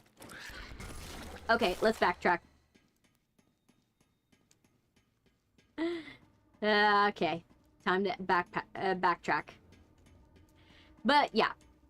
So, I've studied these characters, like, very, very importantly. Because of the adaptation. I just had to do things. That's totally fine. That happens. Trust me. I know I am probably not the most important thing in your day. I do not have that much ego to be like, oh yeah, I'm the most important thing in your day. You have to show up. No, I don't have that ego. I know I am an optional thing. Will I make your day better? Probably. But am I something that is absolutely needed in your day? I absolutely know I'm not. I absolutely know I'm not, and it's totally fine. It's absolutely fine. But yeah, I love Death Note. I love how deep. I could talk endlessly about Death Note. If anybody let me. Oh my gosh. There's a reason why I wanted to write an adaptation. Like, one of the things I wanted to do with the adaptation, if I did it, was that for the first season, every time I wanted to have a bowl of apples. Because you know how Ryuk loves apples, right? And I wanted to do is that for every episode of the first season, I wanted Ryuk to grab an apple. And then by the end of the season, have the bowl be empty, right? Him take the last apple. And the apples are the symbolization of Light's humanity. Hey, Daniel, Brian, welcome. We're talking about Death Note while we're going and trying to survive Bendy Lone Wolf. You know, it's a big word is try, because we have died multiple times. And hopefully we don't keep dying. Because I need to survive. Okay, what's here? A radio. We do not need a radio. But yeah, Bendy, but yeah, I wanted to do, if I did an adaptation of it, is to have a bowl, and every apple represents a shred of Light's humanity, and with every apple Ryuk takes is another shred of Light's humanity that goes. And I wanted that to happen in the opening credits of the title sequence, right? Have that happen every single time, and it's the representation of the fact that he is losing his humanity every single day, every single episode, with every single action. And I wanted that to happen. And then inversely, when this is your Halloween costume. Nah, it's not a Halloween costume. I'm just fashionable usually. I'm just usually fashionable. That's how it is. You will always catch me wearing a different outfit every single day. I am someone that cannot be content with wearing the same outfit every single day. Only shoes. Nah, even shoes. The shoes and the pants, even though you guys don't see it, like, it bothers me if it doesn't match. If it doesn't match, it will bother me. So I literally will change the shoes. I will change the pants. Even if you don't see it, it's so stupid. It's so stupid. But because I'm like, oh, like, it matters to me.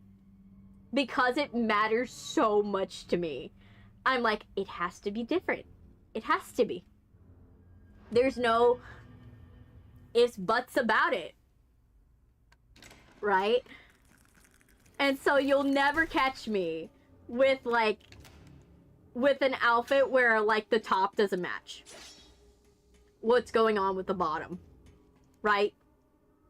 You'll never catch me. Because I am that person that is so, like, into fashion. No. Okay. Okay. Let's go here. Let's hide.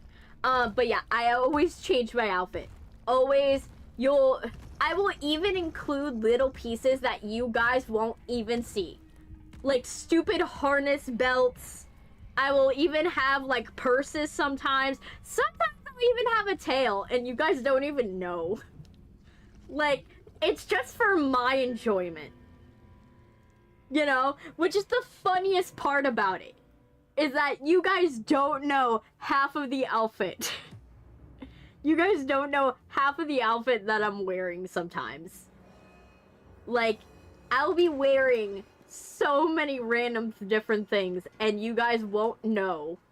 Because you can't see the bottom half.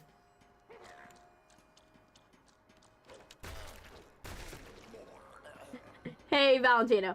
But that's literally the deal. I'm that crazy when it comes to fashion. I will literally change my outfit. I am that ridiculous. You know, general thoughts on Misa as a character. Misa, she is, like I said, she is someone who, she loved the idea of light, but didn't actually recognize light for who he is. Is your hair really as red as it appears here? Not really.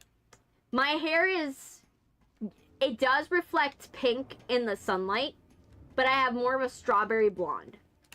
Like a caramel strawberry blonde. Like, the closest I would say is do a darker version of Taylor Swift's hair. Like her current hair color. Like, a little darker, and make it more red. That's closer to what I got. That's closer to what I got in terms of my hair. The only reason why I changed it is that on the model it didn't look as pretty. It didn't look as good on the model. And I kind of, not exactly, like, it's like a lighter version of auburn.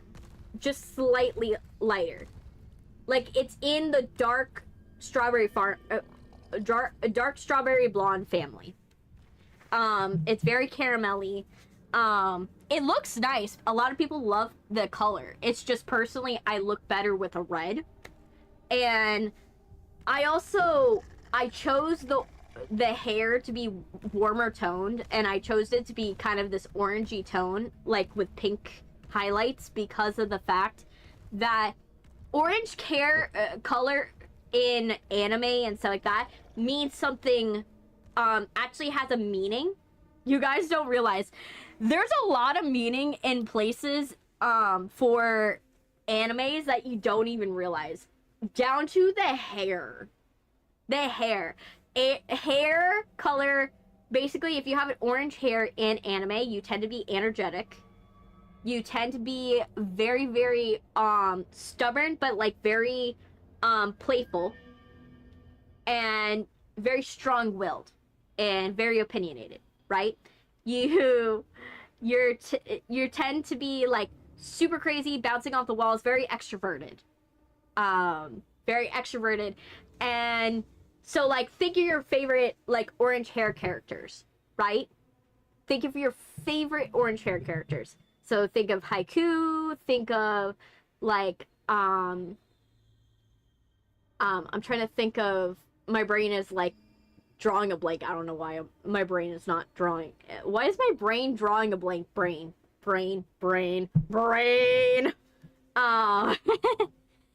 yeah, think of your favorite orange colored hair character. They tend to be very manic in, like, who they are. They're very manic, they're very crazy, but crazy in a good way. Sorry, these are distractions. You can continue the game talk. Yeah, it's totally fine. It's just I get distracted. That's the thing. I got distracted. That's what happened. There's nothing wrong with it. It's just me getting distracted. Okay, I don't know where he is.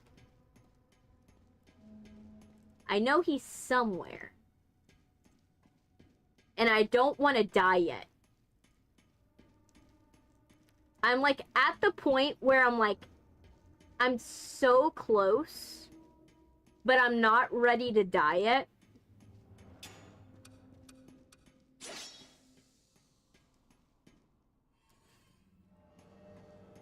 I kind of want to go back because I'm like, I don't want to die. Okay, I need to go back. That's what I'll do. Is it best or worse? Versus worse. I know nothing of anime. Personally, I find like normal colors are boring, in my opinion. I'm someone that I can't have a normal color of hair. I'm just like, I'm one of those people where my hair color can't be normal. Hey. Hey, Sil. What up? Okay, let's actually find... I need to find a healing station. Like, right now. Oh, he's coming. He's coming. He's coming. He's coming. Dude is coming from my butt. Also, back to Misa. Back to Misa. Misa loved the idea of light. Misa liked the idea of light. She didn't actually like light as a person. Because if you look at what she likes about light, like in how their relationship goes, he realizes she likes the idea of him and then puts on the persona that goes and does a persona that basically connects with that, right? So he goes and he makes sure that that idea of who he is not like, the idea of who he is not like contradicted. My question is, should I put a cute dress on for Harvey? Always, but only when you're feeling like it. Hope your day is going well. Yes, it is, Ken Bush. He's basically, yes, he's gaslighting her. He is absolutely gaslighting her. He is manipulating her. He is gaslighting her. He is doing everything. He's doing everything to mess with her. He doesn't have to do the half of the things he does.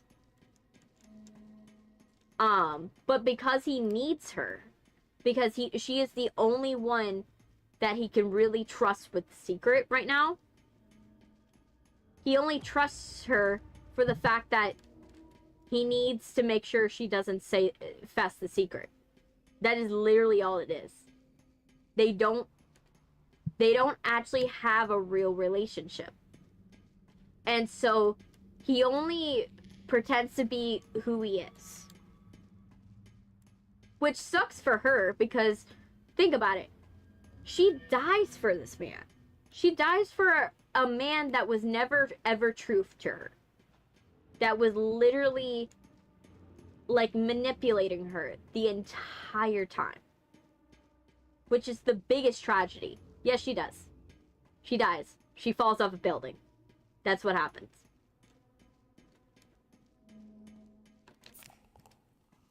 But she dies. The only real relationship he has in his life, ironically, is the one with Elle. Because both Elle and Light know that who each other are. They know, he knows that Elle is Elle. He knows Light is Light. But the only thing that is true is the fact that the only thing they know for the fact is that they can't get an answer out of either. That's the only true relationship Light is ever true. Because the other party knows exactly that he's lying. Like, his whole life is a lie. That is the reason why Elle is so perfect. He's the only one that realizes, that sees through Light, and Light sees through Elle. Light knew that L knew that he was gonna die. You actually find this out. Light literally does is he's on a rooftop with L, and L already sussed out that Light knows his name. He already sussed out that Light knows a way to get his name. Right? He already sussed it out.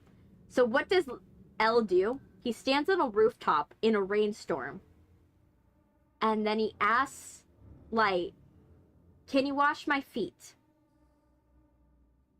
For those of you who don't know Shinto burial practices, you wash the feet of the deceased.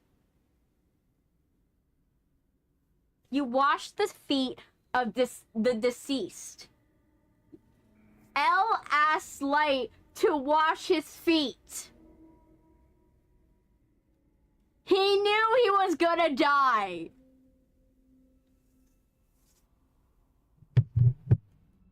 He knew. But and that was him saying to Light, but in his weird little way, "Hey, I know you're gonna kill me. I know you're gonna kill me. I don't have enough to get you. And you're gonna win." That was his, if we're talking in chess terms, that's his bluff. He sees that Light is about to hit checkmate, and he's hoping to seal the bluff. To hopefully, in some way, get it into Light's mind in order to hopefully stay his execution. Oh my gosh. Where is this man? Where is Bendy? So literally, he asks Light to treat him like a corpse. That is literally what happens. To do that, and that's what happens. And he was right. Later that day, Light kills him. Light kills him. And he knew. He knew in that moment. Ryuji doesn't give his name to Light because he doesn't know that Light is Kira. He knows Light is Kira, but he knows he's lost. That's why he gives the name. That's why L gives his name. He gives his name because he knows he lost. He sees Light killing all these people. And he sees that he's ruining whatever evidence he has left. And Ryuji, in that moment, or for those of you who don't know Ryuji's name, L, he makes a decision in that moment. Instead of contaminating and compromising evidence, he will die in that moment. So, literally, that's what happens. That is the only real relationship Light ever has. And that's why Light, in the absence of L, doesn't know how to live. Light and L have a friend of me dynamic. We have their tennis match and time in the cafe and their actual rivalry. Yes, they literally, they spend more time together. He spends more time together with L than Misa. And he enjoys it more. If that doesn't tell you everything about Light and L's relationship, I don't know what will. Like, if they weren't, like, for the other team, I wouldn't be surprised if they would have dated in another world, to be honest. In another world. They would probably have dated. Because they were so meant for each other, which is weird. It is the funniest thing in the whole series. That is the only real thing he ever knows. And that's why in the absence of L, he doesn't know what to do with himself.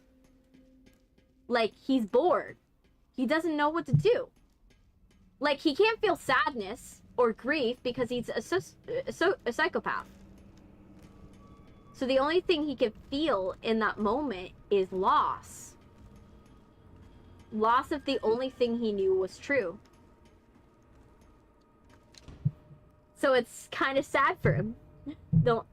He only used Misa to try getting her to be a pawn and would kill her when it's done. Yeah. Isn't that where the author wanted to end the series? He actually continued the series. There's actually more Death Note books. So if you love Death Note, I would suggest definitely read.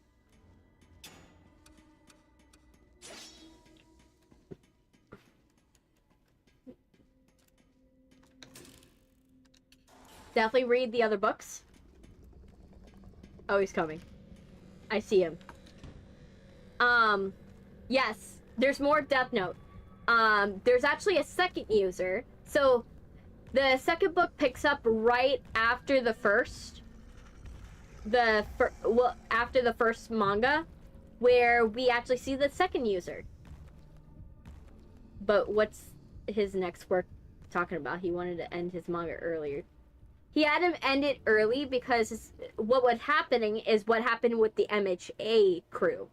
So, if you remember what happened with the manga creator for MHA, they were the publisher wanted to flesh out the story so much and was asking for returns. The creator of the manga didn't have enough time to go and get everything done. He didn't have time. So imagine you're working like tirelessly. You're working till your fingers bleed. And your publisher is just working you to the bone, basically. And then eventually you get so tired that you're just like, I need to end this series for my health. And that's what happened. He had to end the series. 100% there's a fanfic out there where Misa and Light had an actual relationship instead of the one-sided. Yeah, there's definitely one. But personally, I think if I were to do an adaptation of it, the most important thing is I would have Misa represent Light's legacy. So, like, something I liked about the Broadway interpretation. So, there's a Broadway version of Death Note, if you don't know. And in the Broadway version, what I liked about it was Misa creates a song as a secret message to Light of being like, hey, I know you're Light. I know you're Light. And personally, I like that because Misa represents her legacy, and that song in the Broadway musical carries through, and it represents the legacy. And I wish in a show they would do that. They would just have it be is that #1 song that she does about Kira, you know, about worshiping worshiping Kira, like, and loving, you know, being in love with the idea of Kira. Like, that's what the song is really about. It's a secret message to him, but it's basically her saying that she loves the idea of Kira. And we have a new spanking car. You have a new car! Oh, congrats! Oh, he's coming. Let's not die right when we need to, like, leave.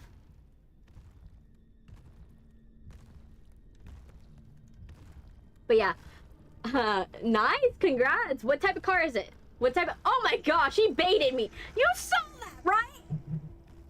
No! No! Bendy, what are you, a big troll?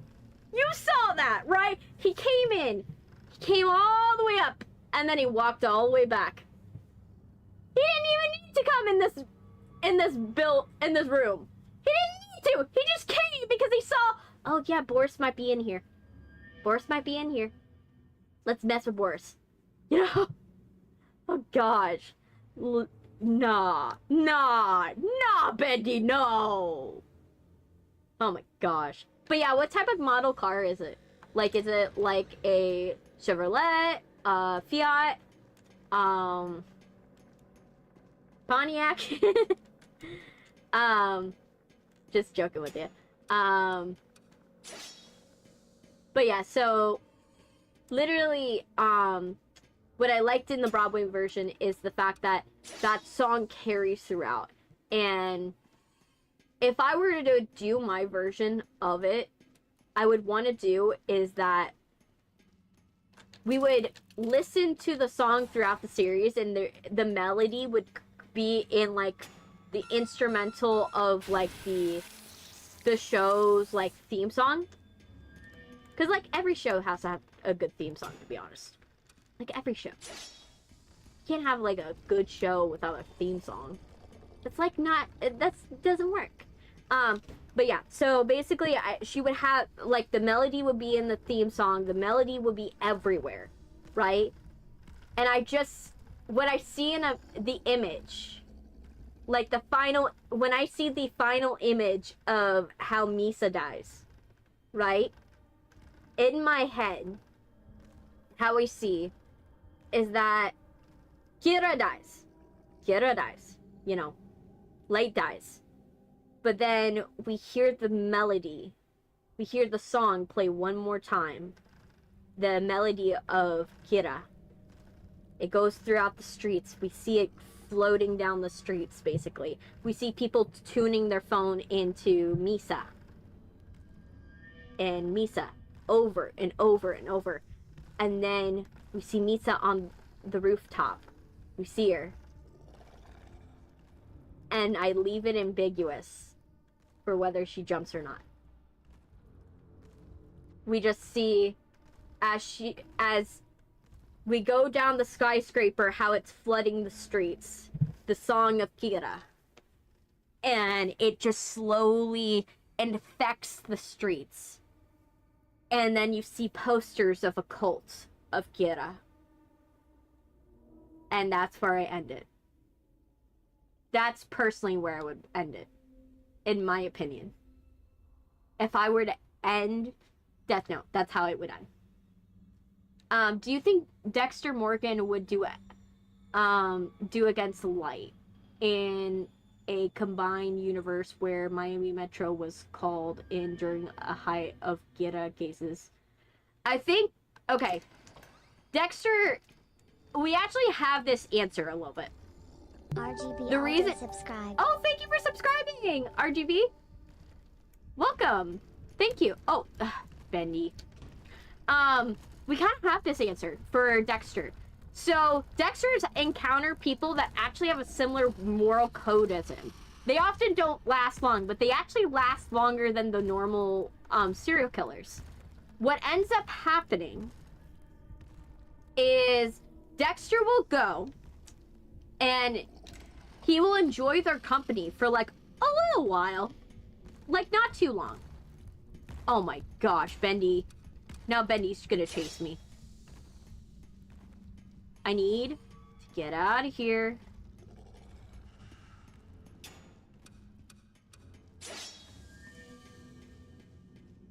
Bendy, please. I need to go home to my family with these stupid schematics.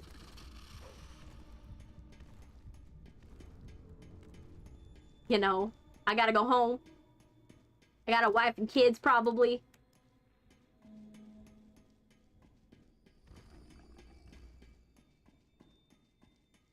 Boris wants to live, I think. I don't think Boris wants to, you know, die. Can we cut him a break?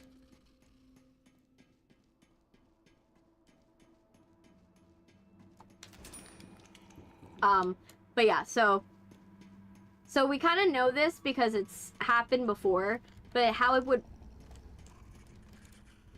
actually work. Okay, I'm worried he's somewhere here. I gotta get to the bone. That's behind me.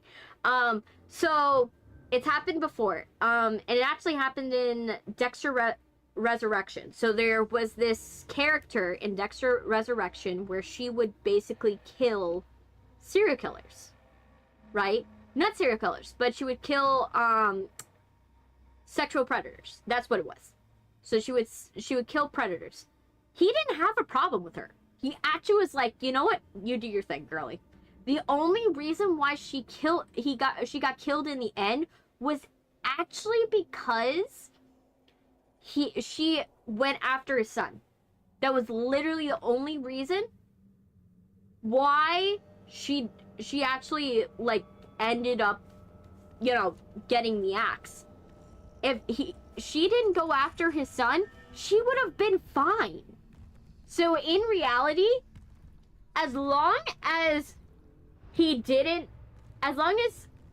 Light killing officers wasn't like very obvious, or he was able to explain it away really well, he could have probably been fine in Dexter's book. A little condescending, not gonna lie, to Dexter. Dexter doesn't like condescending people, but he would have been fine. He actually would have lived in the Dexterverse. In Dexterverse. Whereas, like, now, would I think that Kira would probably, like, have some, like, competitive spirit and go after Dexter and try to kill Dexter Morgan, and then Dexter would probably have to kill him? Yes, I do think that would happen. I do think it would happen, and literally, that would be the only way Kira would die. Is that he got jealous of Dexter and was like, oh, there only can be room for one guy that kills all the murderers. And then literally he ruins it because of his god complex. That is literally what would have happened. He would literally ruin it for himself. And that's what would happen. And no one can fight me on that one. That is literally what would happen, in my opinion. Because literally, he would just ruin it. He's done it in the past. Right? Like, Light got so big for his britches, he gives away his death note at some point. So, in my opinion, it's not too far of a stretch. Okay. We gotta go in the jet workshop one more time. One more time. And when we go to the jet workshop, we gotta get one schematic. So we have to break one more machine gun. Let me see how everything's going. Gotta check. But yeah, we gotta break one more machine gun and then we're good. So what I'm gonna do is I'm gonna do the jet workshop. If I find a jet schematic right away, we're finding everything and leaving. I mean, Dexter would really be able to figure out Light. Wouldn't really be able to figure out Light is Kira, since he has no way to get evidence. You'd be surprised. I think he would. Reason why I know this is how he figured out the Dark Passenger. He figured out the Dark Passenger by getting into the mindset. The only thing that Dexter had that he knew about the Dark Passenger was that he was an Uber driver that killed people who did Uber. That was the only thing that he knew. Right? So, when you think about it, that could be any Uber driver in the city of New York. That is a penny in, like, an ocean. That is hard to find. but how he narrowed it down is what worked. So what he did was he looked into, okay, where was everyone that died? Where was everybody when they died? Where were they found? And roughly, where are the spots that people say to avoid? Then what happened is that he then decided, okay, I'm gonna go and I'm gonna talk to these Uber drivers, and they're gonna tell me what places to look out for, right?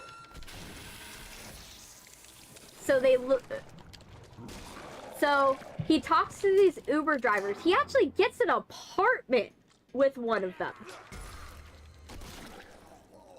And they tell him how to be a good Uber driver.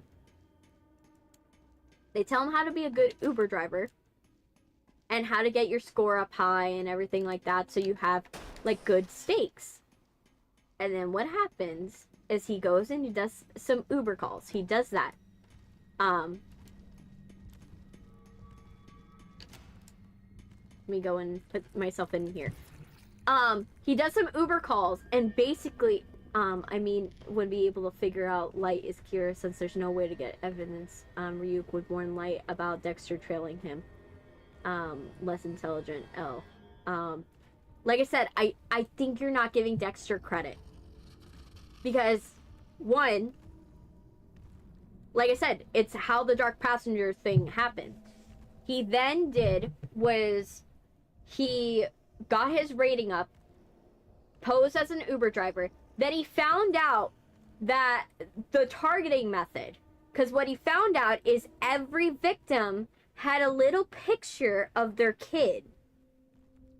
And what these Uber drivers would do is they would put a picture of a kid or a family member, so that way it would make people tip them. So he found out that that's the motive. Okay, so whoever has a picture, so I gotta have a picture, so that way it draws me in.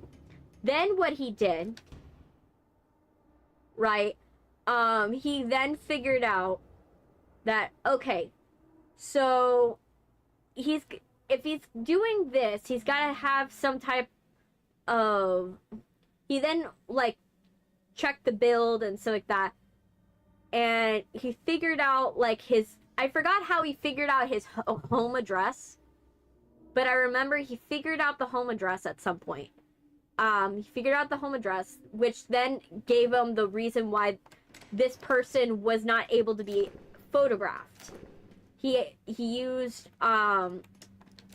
LED technology to block his face. So no one was able to photograph him.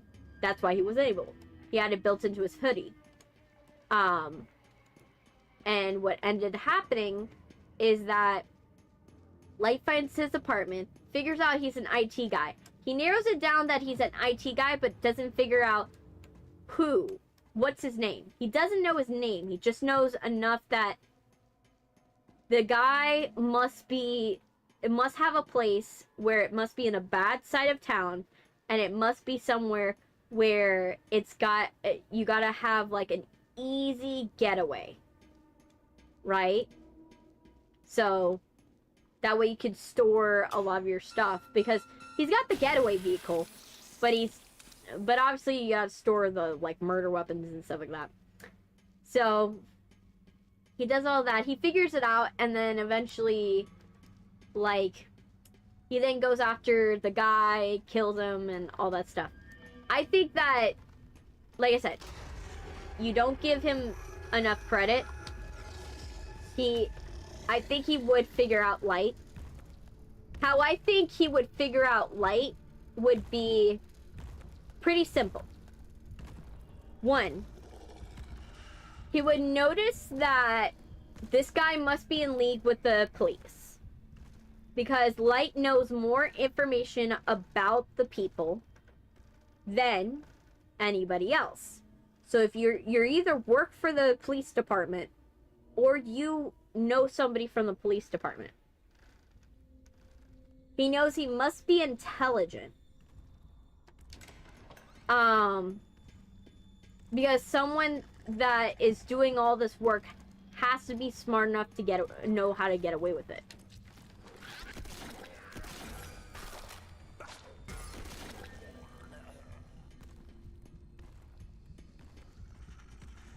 Of course. So yeah, so he has to know that somebody will get away with it, right? That would tip him off. He wouldn't know the murder weapon, but he would know something is up. I would feel he would probably hear about the Kira thing within, like, some police circle from, like, old buddies or stuff like that. Right? This is under the understanding that Miami Metro, right now, Miami Metro still doesn't know that Dexter is Dexter. Right? So this is understanding he gets back with the Miami Metro crew. Right? Or Dexter's doing something with some police department in order to do another thing and then hears about it. Right? Hears about the Kira thing. Right? And he's using the Kira thing to kind of like divert attention. So that's the best way I could say why he would have to investigate Kira. Right? So he uses Kira to like divert attention away from the case. So he's like, okay, this guy must be very smart because he is covering this up really, really well. That, or he has some type of getaway vehicle or something, or getaway method or something like that. Obviously, he'll find out more information when he's like, oh, the killing method is very remote. And he's like, okay. So the killing method is very remote. So he has to have some way of killing these people from afar. Right? So then he's like, okay. He must have a killing method that is that.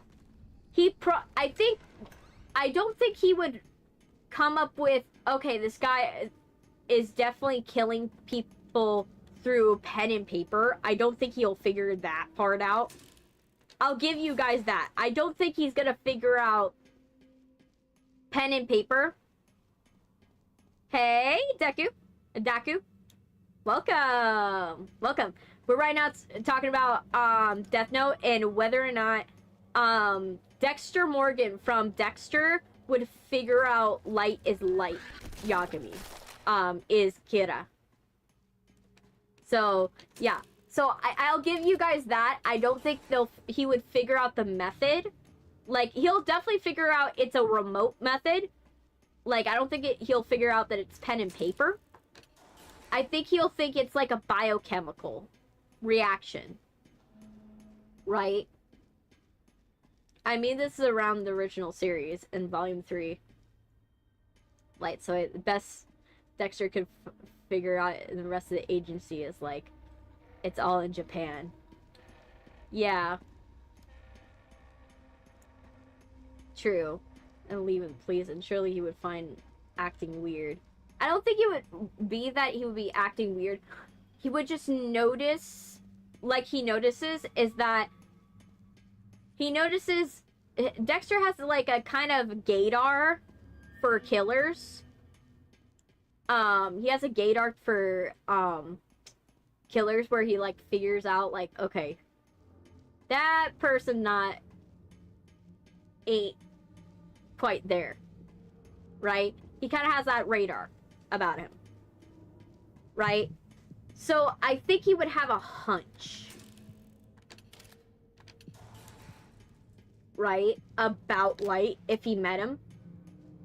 But I don't think he would meet Light in person yet. Like, he would probably meet him eventually, but, like, right off the bat, I don't think. I think he would probably meet Light... Oh, I'm going the wrong way.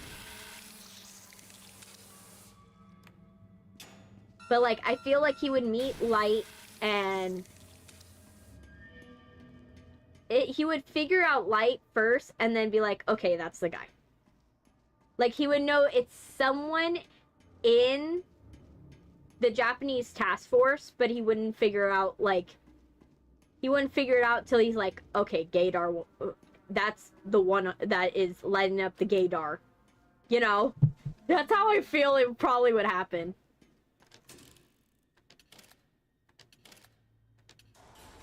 He has, like, an air to him. Because, like, Dexter's able to recognize another sociopath. Like, another psychopath. Like, someone from Miami Metro might spout about the Bay Harbor Butcher case and almost the same.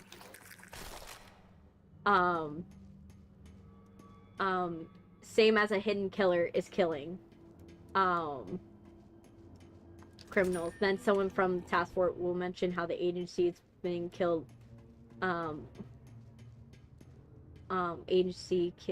Were killed and light up Dexter needing to kill whoever this is. Yeah. I feel what it is it's similar to what you're saying. Is that I think what will happen is, right, they're on the task force, they're talking about it. They're like, it's probably, maybe it's over beers. Like, I wouldn't be surprised if it would be over beers. Right? And what would happen is that he would go and they would be mentioning the Bay Harbor Butcher case. And they're like, oh my gosh, this is our big, you know, holy grail that we haven't solved yet. Right? We think we solved it, but it doesn't feel right. Right? We have our own holy grail where we're just like, we can't pin it yet. It feels not right. And they mention it. Oh, thank you. Oh my gosh. Thank you, Daku. So like this holy grail case, right? There's a holy grail case that they've been working on, and they mention it. And then what I would think would happen would be Light goes and he mentions like, oh, that seems like somebody that was on the inside. They use the fact that you can trust them to their advantage, and then they circumvented you using trust. Right? And basically, Dexter is like, how did you clock me without even clocking me? Right? Like, that's how I feel. It would be both, because Light and Dexter would start investing both each other. Immediately, Light would be investigating a Dexter Morning, again, how he's being stalked back. And I think season 4, 5, he might get caught, and Light would either think he could use Dexter, or Dexter would be trying to stalk Light and not knowing. Has Ryuk tell on this. Yes. I do think Ryuk, Light has a slight advantage. Light has a slight advantage because he has Ryuk. And he can bribe Ryuk with apples. But remember, Ryuk is not doing it for the sake of Light. At the end of the day, Ryuk is not going to save Light's life. He has mentioned this on multiple occasions. He will only keep Light alive only if it's going to serve for his enjoyment. If he's not going to be... if it's going to be more interesting if Light doesn't know, he will actually not tell Light. And it's happened in the past where Ryuk notices something but doesn't tell Light. It's happened multiple times. More than Light would like to admit. It's and only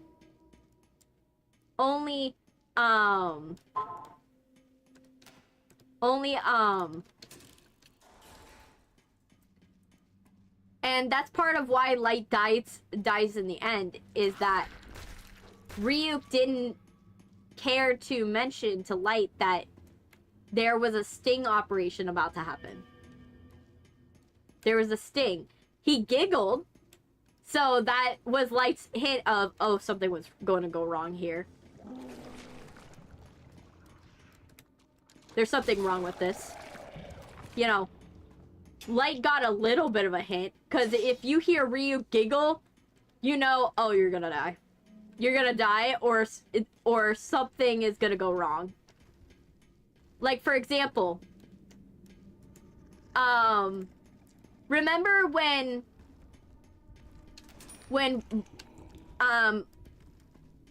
L tricks Light the first time with the Lindell Taylor thing? The reason why Light was so frustrated about it was mostly because oh, I died. Because Ryuk noticed it. Ryuk already knew that Light was making a mistake. Ryuk knew Light was making a mistake, and he let it happen because it would be more funny.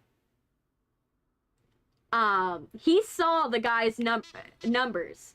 He saw the guy on the screen.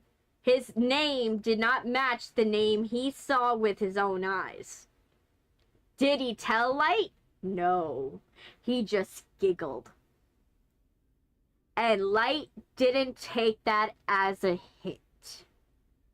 He didn't take it as a hint. He didn't realize it. And what do you think, remember, happened? Lindell Taylor turned out to not be L. Lindell Taylor ended up being someone that was getting executed. And basically, Ryuk only knew something was wrong was because he looked at the guy's numbers. Ryuk looked at the guy's numbers, knew exactly that guy was about to get executed and could not possibly be the investigator.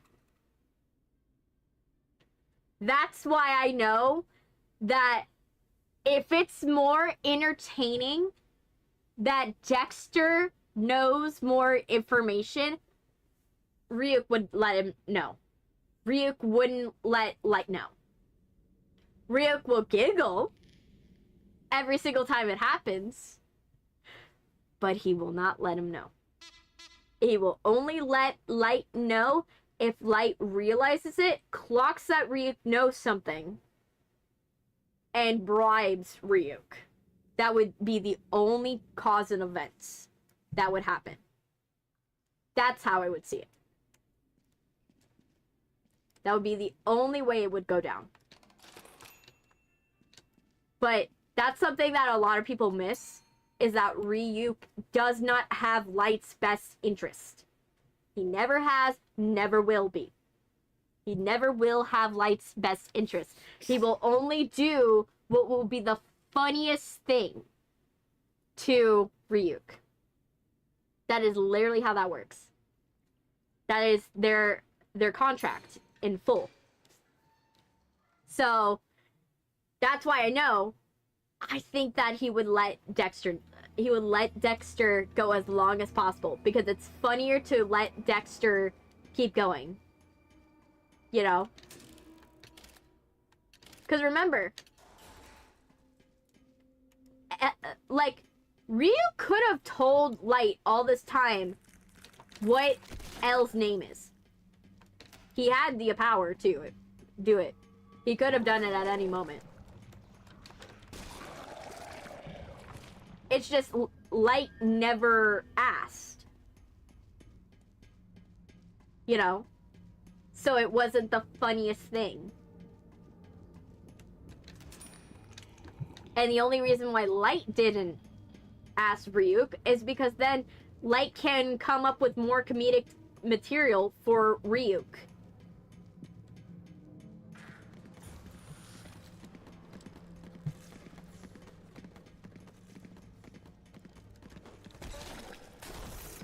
So, literally, he just had to be like, okay, I'm just gonna let this happen, you know? So at the end of the day, I think that that's literally where it was at. My opinion, Ryuk and Light Yagami, that's how that would work. How that works. But yeah, in my opinion, Dexter and Light would figure out each other. I think they would figure out each other, but Light would also figure out that it's like a point of mutual destruction. Like, if I kill Dexter, like, killing Dexter doesn't serve me. And if I kill Dexter, then literally that will assure my destruction. Now, Light is probably going to do something idiotic due to his own ego because he is trying to get Dexter on his cause. Dexter being knowing. I think that, like I said, I don't think he's gonna... I think it will be something with his ego. But I think what it will be is that Light will target something, will accidentally say something like, oh yeah, I could easily take out your kid. You know, it could easily be as stupid as that. And Dexter will be like, bet. You know? In my opinion, I think that it would literally come down to that. It would come down to that, and like, because the only reason why I would say he wouldn't automatically be like, okay, I'm gonna kill you because you kill police officers, is because Dexter has been there before. He knows that sometimes you have to cover... There are some people that you have to kill, not because you want to, but because that you have to cover up the crime. And so that's why I don't think it would be as little as like, oh, he's going after Miami Metro, or he killed the police or something like that. Like, Light just has to explain himself away. I do think it would be something with Zigo. He would probably threaten Harrison, and then, you know, at that point, all stuff is off the table. You threaten Harrison's life? That's just like a, you know, a go pass. A recent Dexter series was filmed like 30 minutes ago by my house. That's nice. That's wonderful. Yeah. I one day want to go and check out, like... I really want to go to Atlanta one day. I just want to go to Atlanta and just hang out where they film the films. Just want to do that. Like, one of these days. Just do that. If Light would be egotistical, because like Light maybe, but it isn't stupid that it is Dexter is huge in size, and Ori has suspicion of Dexter being completely hidden killer. It's filming in Massachusetts. Oh, I kind of have an idea of what they're gonna do. Massachusetts, by saying Massachusetts, it tells me everything. I have an idea. Sorry, his suspicion, he definitely wouldn't threaten a kid and wouldn't even know the time Light choose the game. The only thing is that is the only mistake. That would be the only chess move that would ensure Light's failure. Is if he were to threaten Harrison. Inversely, if Dexter threatened to out Light, that would be his chess move. Because that would be the chess move that would kill Dexter, because Light only worries about his image. Dexter doesn't care about his image. He did in the first few series, like he was like, oh my gosh, I gotta make sure I uphold this like perfect citizen mentality and all this shit. But now he doesn't care. He doesn't care. What he cares about is making sure that Harrison's okay. There's nothing. He's gonna live a good life. He's gonna have his wife and his kid be okay. Dexter's grandchild won't have to live, you know, with a single mom. You know, and he gets to. Dexter is just like, he wants to be the grandpa that just gave his grandchildren a good life. That is Dexter's goal. If his grandkids live to have a normal life and never know the life of crime, I think Dexter will call that a win, in my opinion.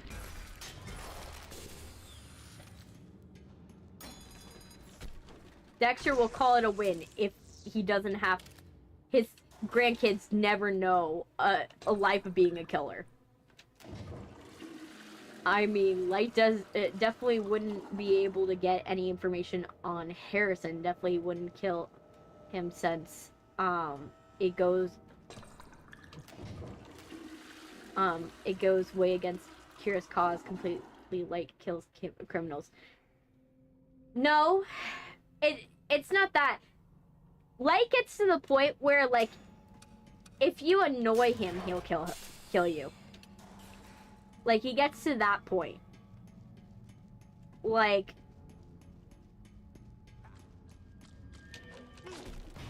it's to the point where they're like, oh, where is the line, Kira?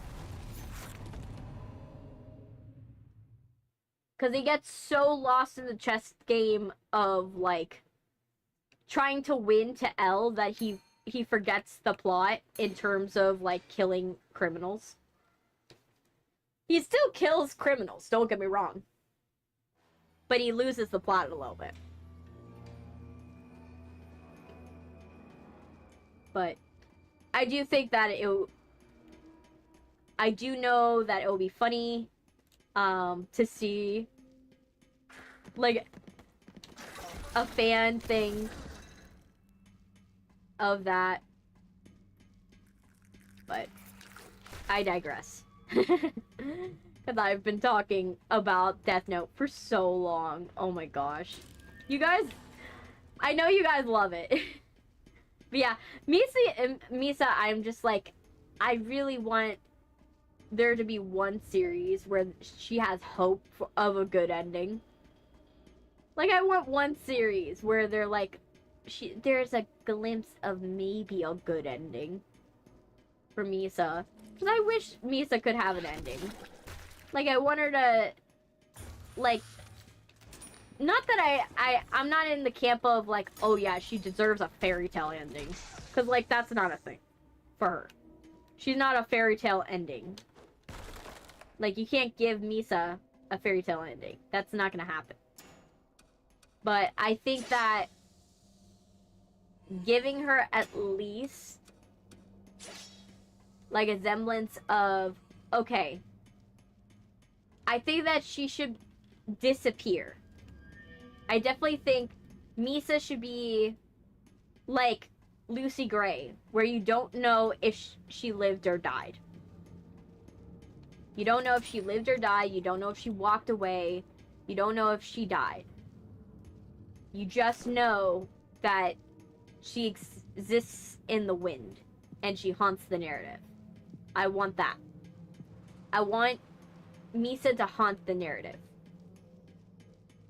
Because that's where, if you're gonna make a sequel to Death Note, having Misa haunt the narrative and basically just haunt the world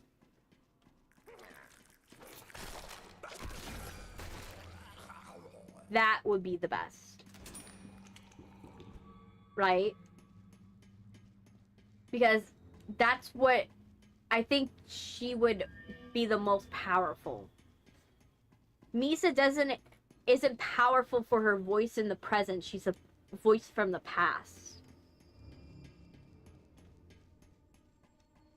And I think that's where she would be the most powerful. And I think that if we did if there was a sequel in the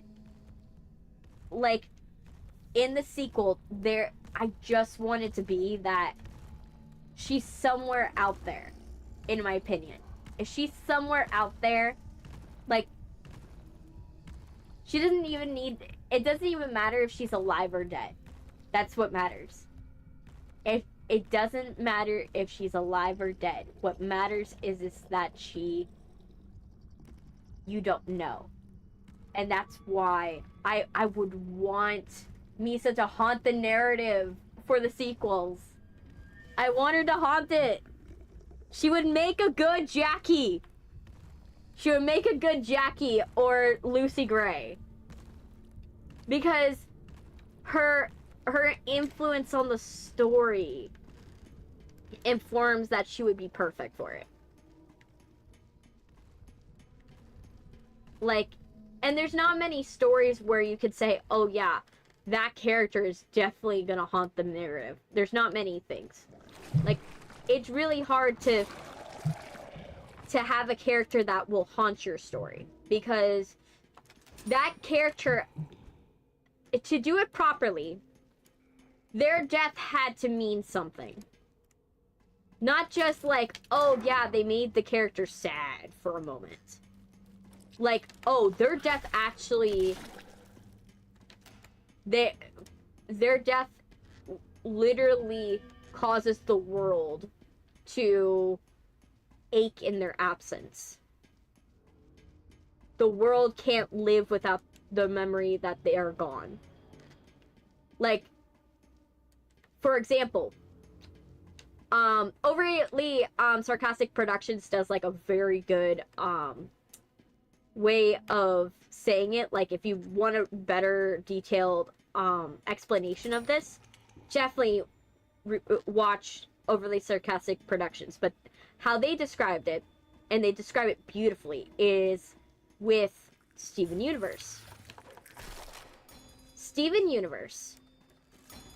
Pink Diamond haunts the narrative. We don't know if she's alive. We don't know if she's dead. We never find out for the entirety of Steven Universe if Pink Diamond's alive. But if she's alive, doesn't matter. It really doesn't matter at the end of the day. Because it's the fact that we can't get closure for the decisions she made in life. We can't get closure. The diamonds... So, like, for example, the gems know of Pink Diamond for this kind, charismatic, nurturing woman that would, you know, kiss their wounds and take care of everyone. But the diamonds know of Pink Diamond as a person that, you know, was a failure. Kept on failing, kept on messing up, kept on not, you know, helping in this world. She made so many mistakes, killed so many people, destroyed so many civilizations. But throughout her life, she was trying to go and fix and make amends for everything that she did when she was Pink Diamond. You know. So, Rose Quartz is trying to make up for being Pink Diamond. So she goes as the alias of Rose Quartz to fix the world that she broke. And so the gems have no answer. They can't ask Pink Diamond, why the hell did you do everything you did? She's not there. All they got is Steven, but Steven has known them since he's a baby. He's never known He doesn't know who, you know, Pink Diamond is, really. He's finding out along with them. And so, a character that effectively haunts the narrative, you have more questions than answers, but you're seeking closure that you will never find. And that's what I want Misa to be. Misa needs to be that closure you'll never find.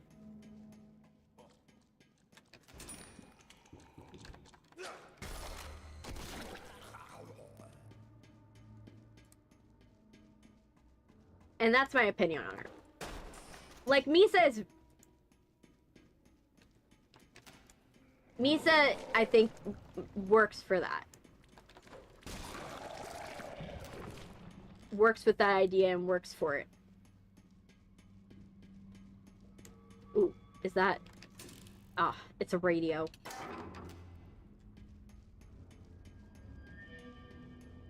I was hoping it was a healing kit. Nope. Walk away, walk away. Dead. Ah. Good thing this is a Saturday. Good thing it's a Saturday. That's the one good thing about today. It's a Saturday. We're gonna get through this. And everything's gonna be good. But yeah, so yeah, Misa, she, like, I think she would effectively haunt the narrative. We would have more questions than answers. And I think that she needs to be an archetype. But yeah, I think that's how you do it. Lucy Gray also functions like that because we don't know how she... We know the legacy she leads, and we know what she did for Coriolanus because we see the world through Coriolanus, but we don't actually know who she was. I believe in my hypothetical Death Note, Elle would figure out about Dexter, but let Dexter do his thing to see if Dexter is going after Light. I do agree with that. I do agree with that assessment. Elle would figure it out. Elle would figure out Dexter, but be like, I need the bigger fish to fry.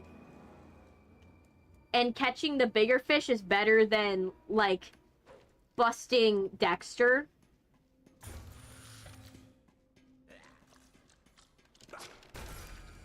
He would realize that busting Dexter would not help his cause. And would just be like, okay, let's go and see what Dexter can do. And let's see if it can lead to that. That's part... He would treat it like how he treated Misa. If you remember how he treats Misa, he doesn't charge Misa immediately. Because Misa is a bigger fish. He could charge Misa. He has enough to charge Misa. But if he charges Misa, then he won't get Light. And sure, yeah, he'll get someone that works for Kira, but he won't get Kira. And that's what matters. That's what matters to Elle. And so I do agree with that assessment. He would treat it like how he treated Misa. Let Misa lead him to Light. And if Misa helps him, you know, let down his guard, then great. We can charge both of them.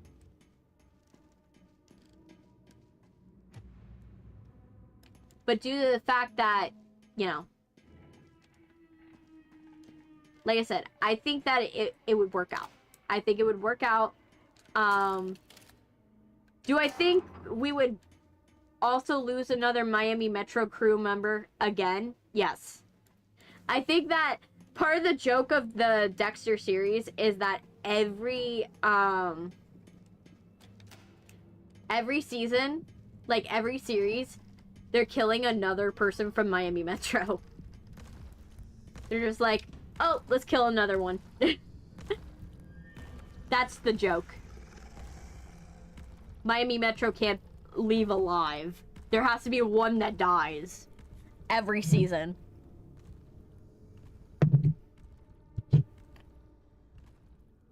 Light would be 100% be annoyed of Misuki and Quinn. Yes. He would want... Yes, he wants my butt. Yes. Bendy likes dog. Bendy likes dog. He just wants to eat me up. But yeah, like, he would be annoyed with the Miami Retro crew. He would be like, oh my gosh, these people are so loud. Can I just, like, get these people out of my vicinity? Can they just, like, leave? I can't. I can't with these people. I wholly agree that he would just be like, can I just not with these people? Can they go away? They're kind of annoying, and I kind of am not driving. And I die. This is why I hate this level. The level's actually not hard. It's the fact that there's no healing stations. They're also so incompetent as a team. The only reason why they couldn't is probably because of Dexter. It's true. It's because of Dexter. All the good members of the team died because of Dexter. Like, Dokes was a really good detective. You know, LaGuardia. LaGuardia was a good detective. Unfortunately, she got in Dexter's way. Batista. Good detective, just didn't know when to stop. You know? Who would win, M2 or Ruin Mimic? I'm gonna tell you Ruin Mimic. Only because Ruin Mimic has more lived experience. Because that's the big difference between it. M2 has the benefit of the fact that he has more, his joints are working nice. It's like old man versus young man. Like, one has more experience, obviously.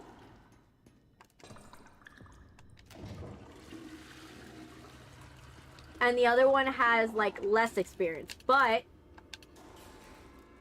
the other one that has less experience has a better moving body. So it's kind of works itself out. So I do think Ruin Mimic would win. In my opinion. Only because Ruin Mimic knows how to outsmart. That's the key. Brute force, you can have brute force all day.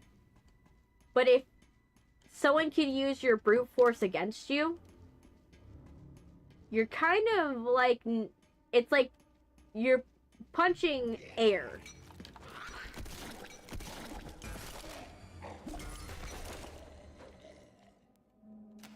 That's the best way to describe it. You're basically punching air. Okay, let me find... What's over here? Oh my gosh, this goes so far back. This is the pain of this thing. It's like, it's so expansive, and there's so little healing points. There's stamina points, but so little healing. And so, if you find a healing point, great. Memorize it. But if you don't, oh gosh, you're gonna be screwed.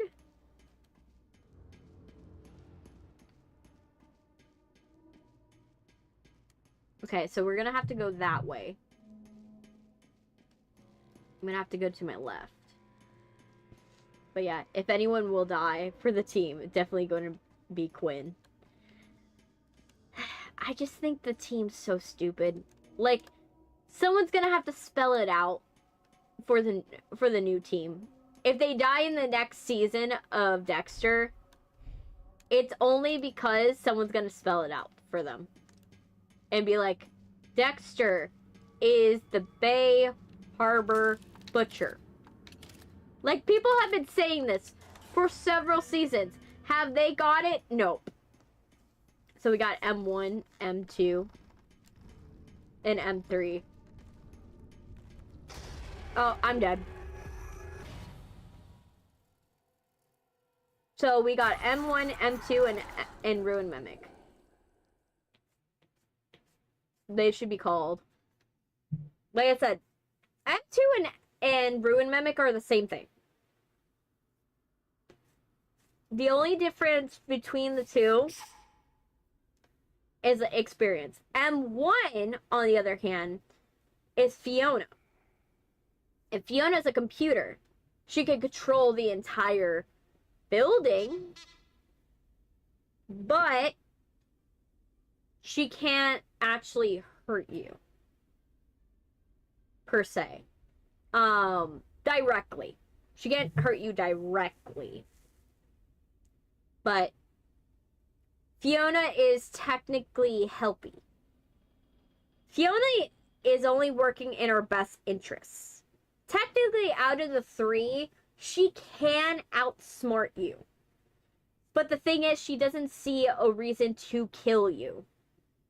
The only one that's trying to kill you in Secret of the Mimic is M2. The only time that, like, Fiona is actively, trying to kill you is towards the end of the game when you don't want to give up the receiver. When you don't want to give the fast wrench to her, that's when Fiona's like, oh, time to kill you.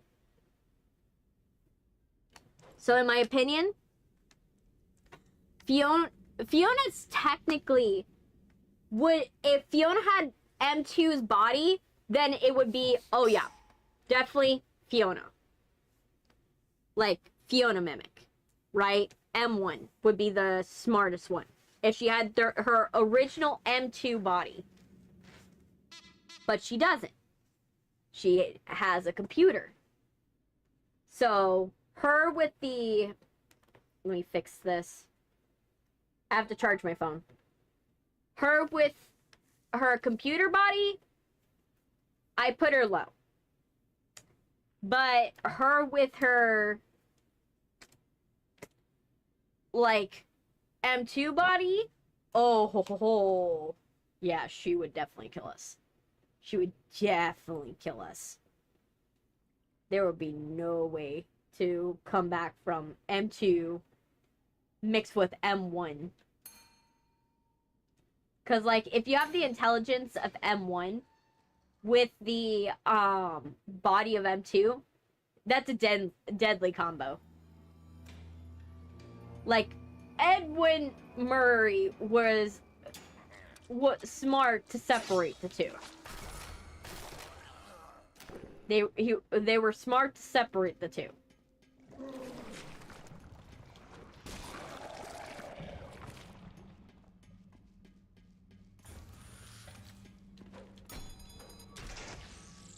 Nothing? Okay. I'm just trying. I just need to get one jet schematic. One, and then find all the items and leave. I mean, theorize Quinn. Might know Dexter since he's a spy on Dexter. Close. And choose to stay quiet because he knows what happened. It could be that too. And that's a smart decision, to be honest. Like... Oh. Bendy's coming. But, I do agree, like... two different versus a match... two different versus mashup one on YouTube side being Mimic versus Mimic, and Twitch side is Kira versus Bay Harbor Butcher. Yes, I know. That's the funny thing about it. That's the good thing of about having two chats at the same time, is that I can have multiple conversations going on at the same time, and the conversation never gets boring. It never gets boring. We never have an issue, and we just keep going for the most part. But yeah, so yeah, I do agree with this. What else? Helsing's also another one where, like, Helsing would be a fun. Oh. Oh, let me give myself a second. Like, it's just, I'm just like, oh yes, I'm just waiting for Bendy. I'm like, Bendy, let me live this round. Can I win? Can I win this round? You know, I don't have to be in the section if you let me win. Let me win this round. Let me get all the items. Let me get the jet schematic, and I'll be out of your hair. If we're out of each other's hair, guess what happens? I get the boss battle. And when I do the boss battle, I don't have to play this game again. You know? Okay. But yeah, it's always funny when there's like two different conversations on two different sides. But yeah, let me see. Okay, but yeah. So yeah, next time we play games, we are it's gonna be Five Nights at Freddy's 4. Are we excited about Five Nights at Freddy's 4? Is that a good decision? Or do we have another game we have in mind that we would like me to play? Do we want to... because I could put off Five Nights at Freddy's 4 to play something else. Provided that it is not a walkthrough simulator game, because I'm already playing Casting Whispers.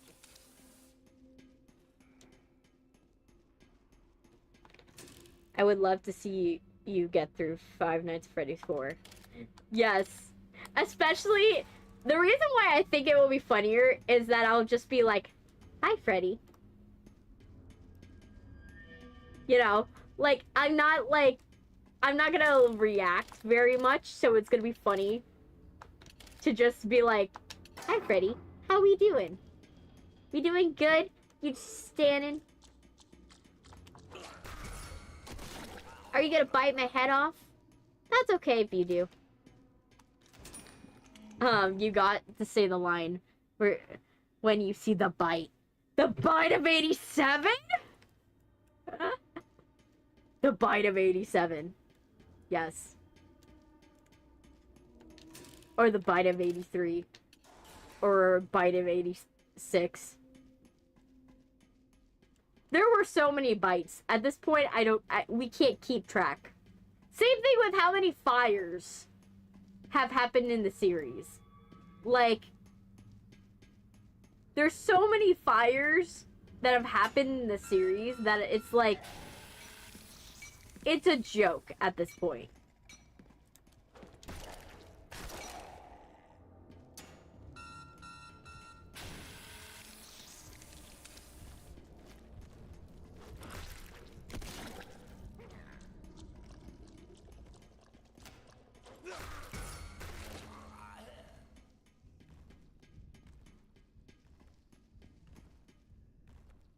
Where is he going? Okay, he's going that way.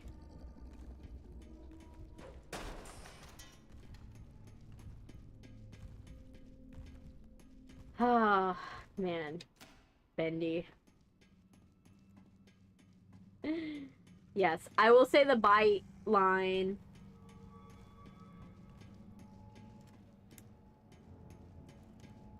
But yeah, I've been watching a lot of Markiplier lately. Because I'm like, you guys know, I study a lot of other streamers. So that way I can get, like, I pick and choose some styles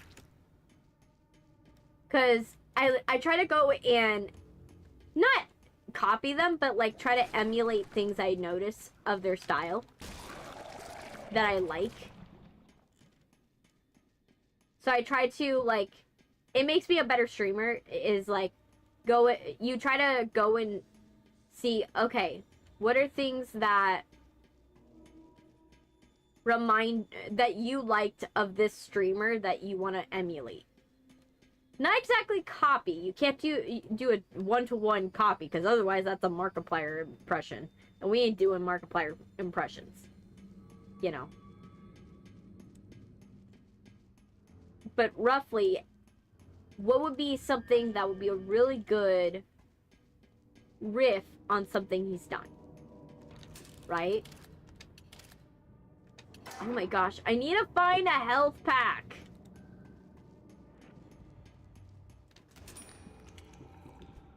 This is what I hate about this game.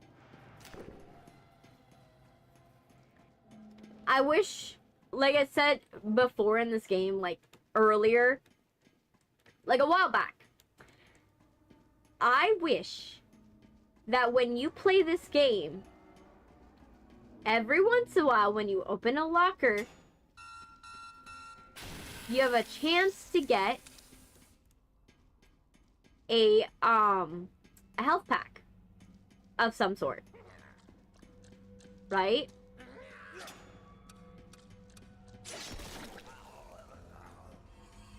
Because it doesn't benefit me if, like, I die every single round just because I can't find this stupid thing. You know? Ah, found it. Found it. Okay. Let's go. You know?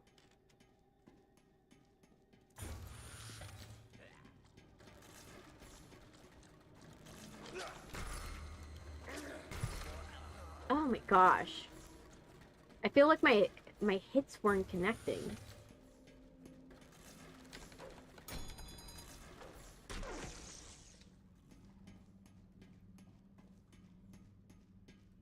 Okay, that's a hiding spot.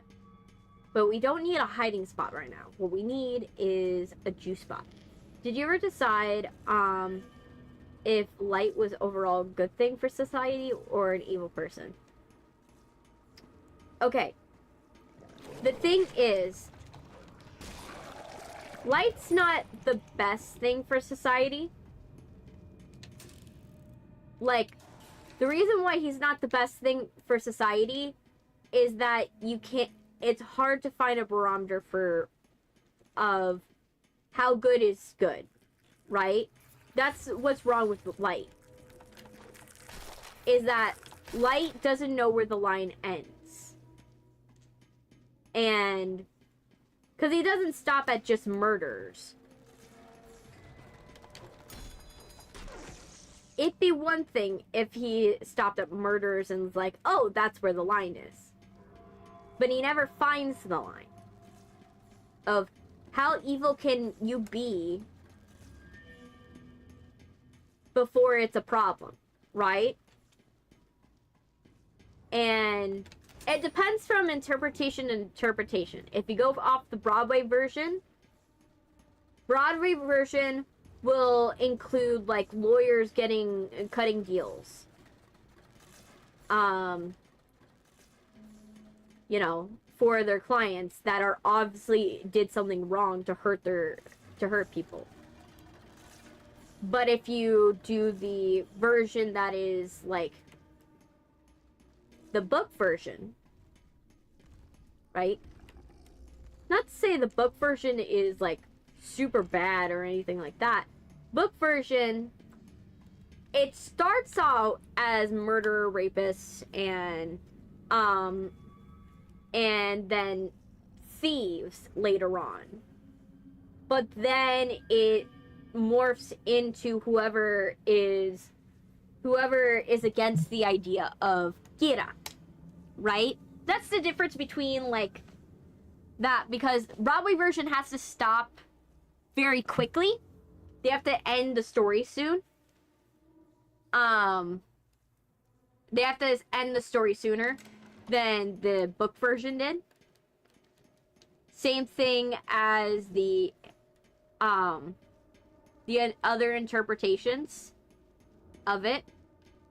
So it's really from interpretation to interpretation. It is up to other people. That's something that's left up to the audience to determine. How far is what Light's doing is wrong? Is it wrong in your judgment of it being wrong? Would you deem Light's actions good? Oh, is the horizontal buffering again?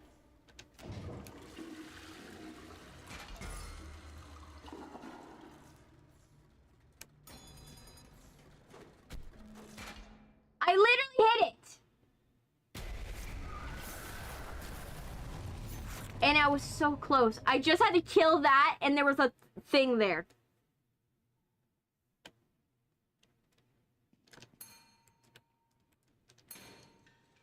But yeah, but it's left up to we're talking about whether what Light is doing is good or evil, right?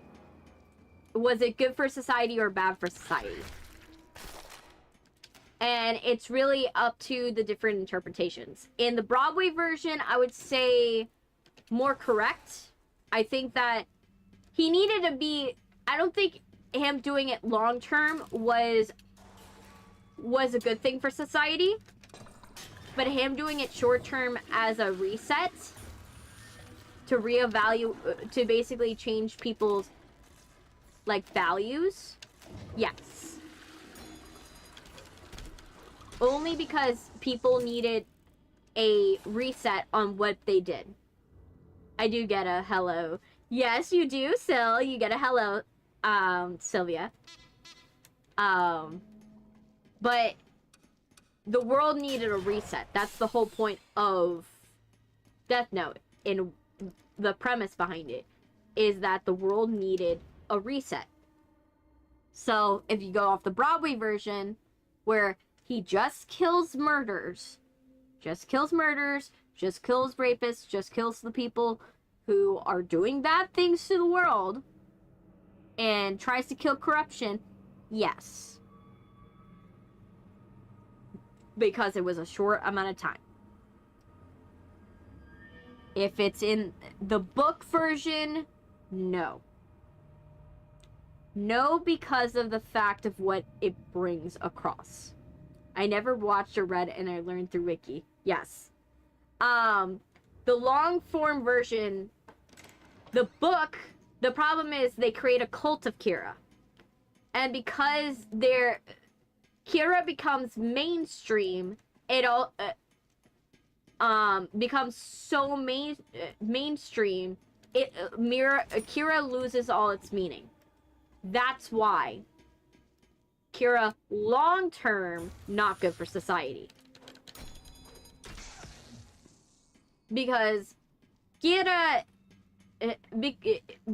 Kira's original idea of Kira never publish a manifesto or anything like that. So it's up to the interpretation of whatever follower of Kira's opinion of who's evil and who's good.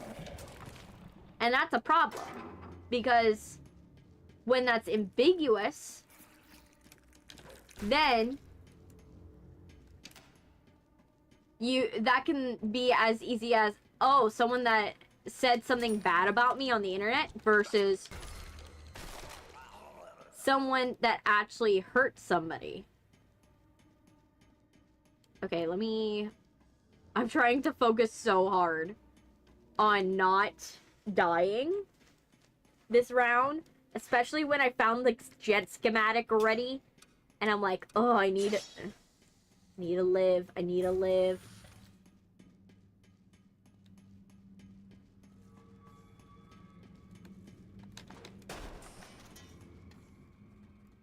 Oh no.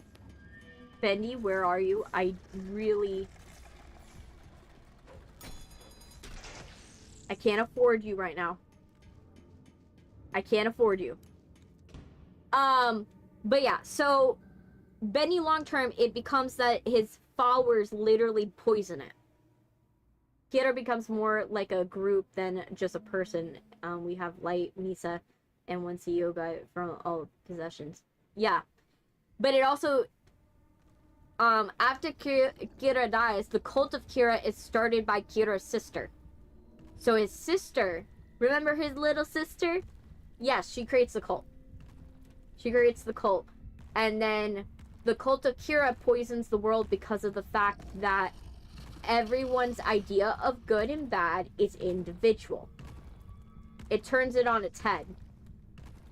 Instead of good and evil being individual, being a good thing, and is open to nuance, it becomes a bad thing because in the eyes of a cult, a death cult, anything you do can be seen as evil. So it's saying another suspect with Light's sister was foreshadowing. Yes, it was foreshadowing. And his sister actually never finds out that her brother was Kira. She only finds out after he died. She only finds out that Kira was Light from the fact after he has died. So that's what happened. Part of the reason why L even posits this at some point during the series is, if we do catch Kira, should we even publish that he was caught? Because if you catch him, he's a martyr. But if you keep him going, he's a savior.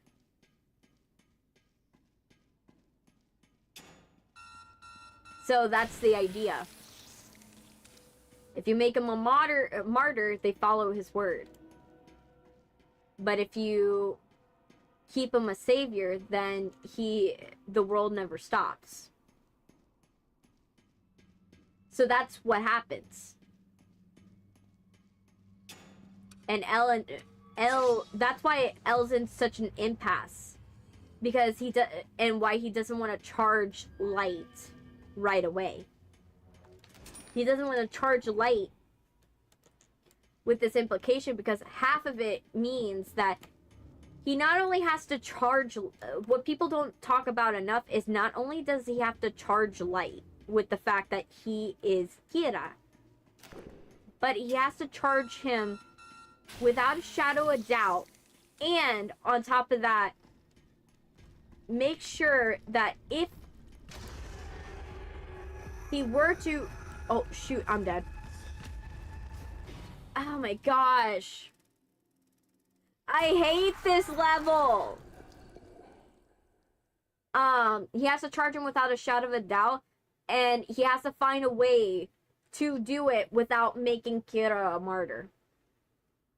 And he was able to do one, prove that Light is Kira. He was able to do that. Prove it without a shadow of doubt, and it's murky. But to prevent him from being a martyr, he was not able to do.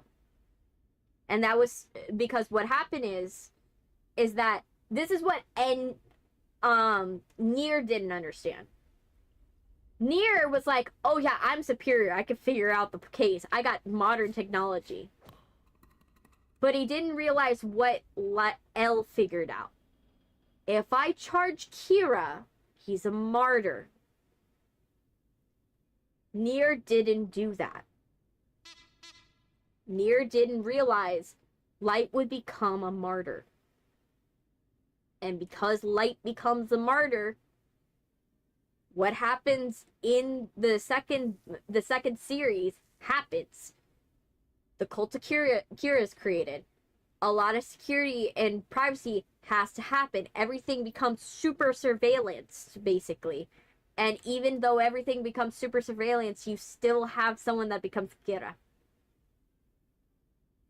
So there's no way to stop Akira in that world because Nier created it. He created a new problem when he did that.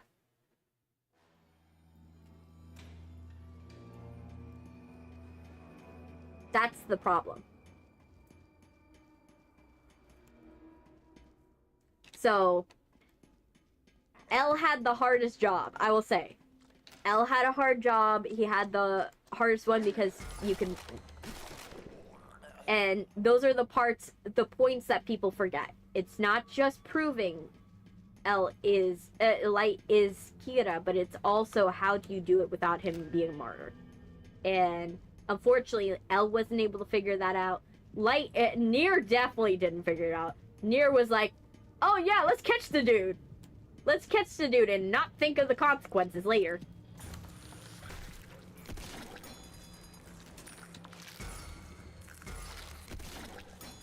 And because he didn't think of the consequences, that's why the series happens.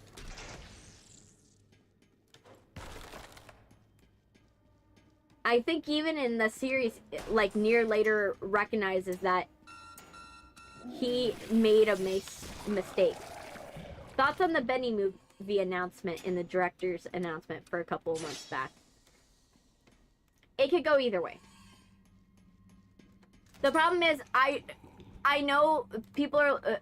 I don't put a lot of stock into a director's announcement or the announcement of games, only because I don't know if this is a passion project or not. The reason why I say this is that how movies are all funded is that movies are made to fail unless it's guaranteed that it's going to do well. If you get what I mean in box office numbers. So, what do movie studios usually do? They will make a movie to tank it. They'll make a movie to fail. If they're unsure of the audience will like it, they will make it to fail.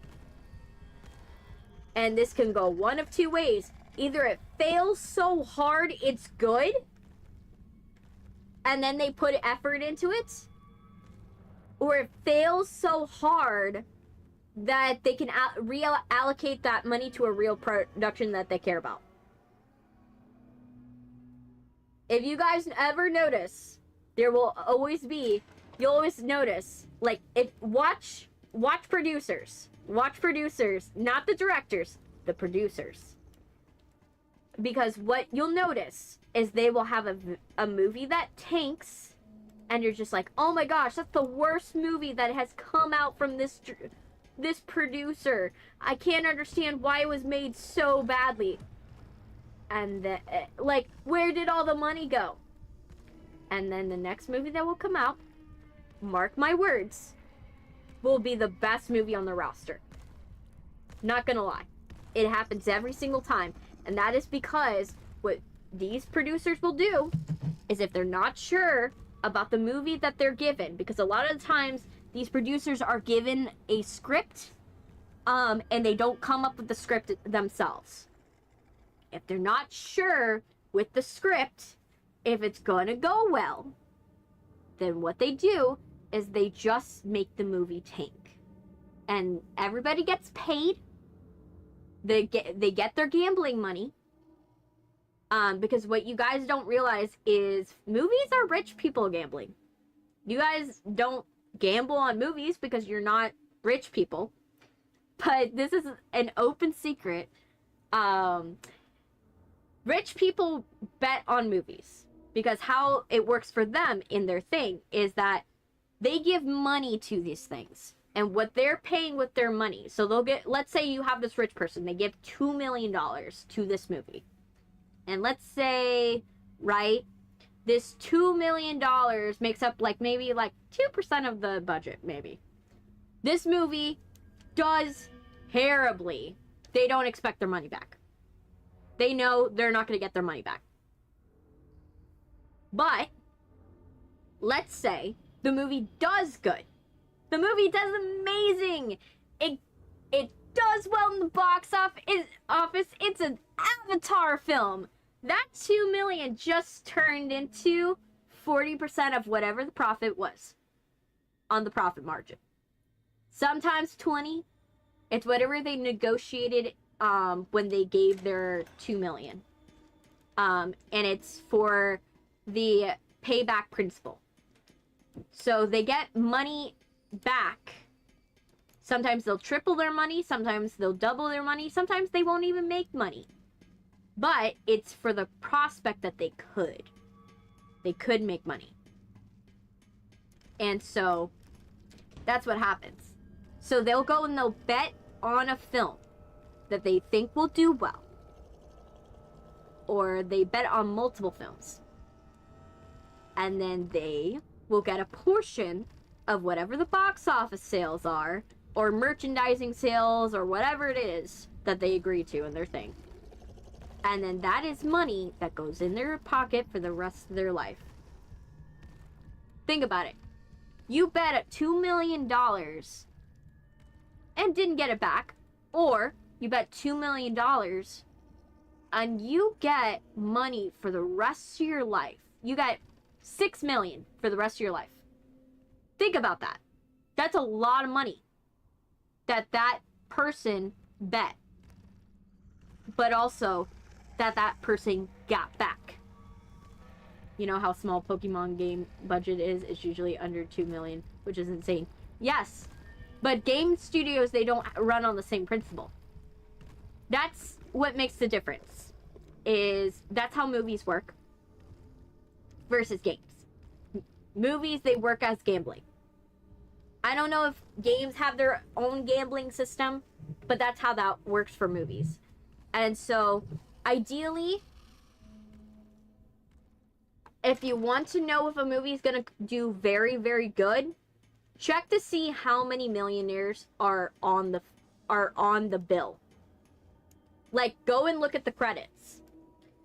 They'll be called, usually what they'll be called, so like, if you see associate producer, that's someone that paid money. They didn't actually do any work on the film.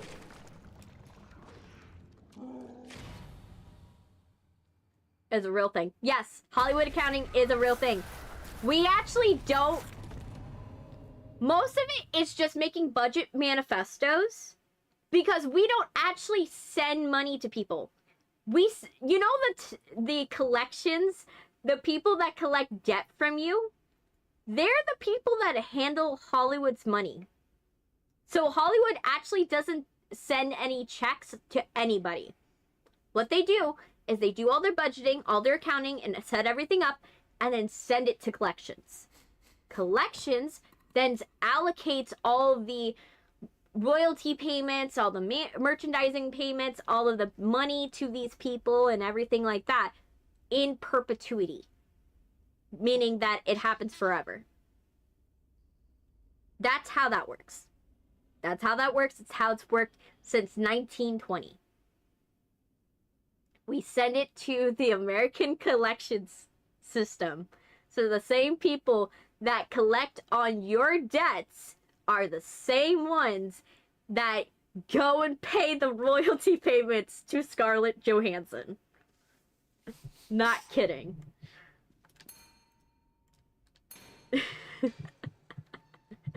You guys don't know. It's hilarious. Like, the little facts I know about film.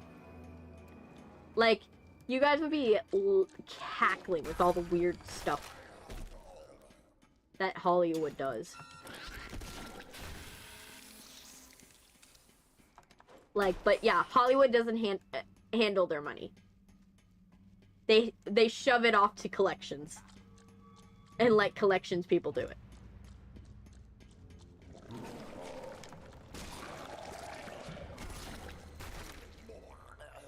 Which I think is the most Hollywood thing to think about, is like doing all this work and then shoving it onto like some desk worker 9 to 5.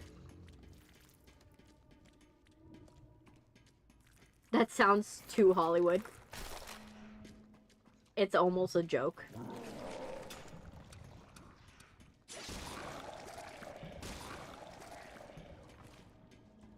No. Oh, shoot. No, I'm dead. I'm dead. I'm dead. But yeah, so it gets shoved off on collections. And then LA seems awful when so close. San Diego's so close nearby. Yeah. I don't have any opinion about LA because I don't live there. I don't live in LA. Most Hollywood isn't in LA anymore. Hollywood moved to the East Coast quite recently. Like, if you guys know, like, the boom of Netflix, that's when everything moved to Atlanta. Everything moved to Atlanta, so you'll notice the CW moved to Atlanta. Netflix moved to Atlanta roughly around the same time. They also are in Texas. So if you know Austin, Texas, that's also another capital for filmmaking. We don't do LA. LA is not really a capital anymore because it's too volatile in terms of weather conditions. That's also another reason why Miami was a place for film like a long time ago, but it's no longer a place for film.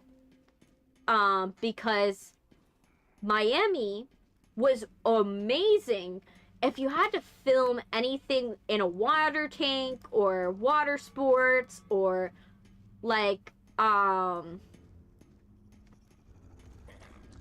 you had to like film any thing. Like there was a famous movie from like Miley Cyrus. It was like The Last Song or something like that. I think that was the last film, one of the last films that filmed in Miami. Like before everything moved away.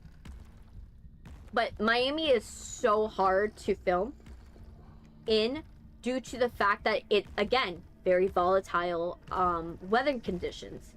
You can have a wonderful day in Miami, super bright, super golden hour, awesome, and then it rains the rest of the day. You are not guaranteed a sunny day all day.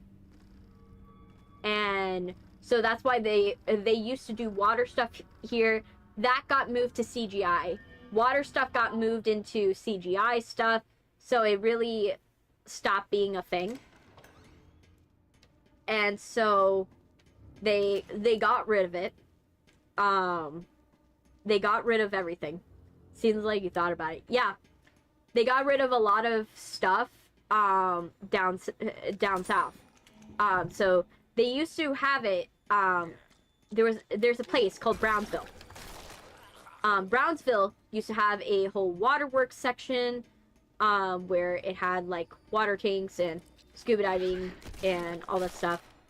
And the last film that filmed in Miami was actually Bad Boys. It was Bad Boys, and I actually almost traveled out to do that one. I almost did Bad Boys.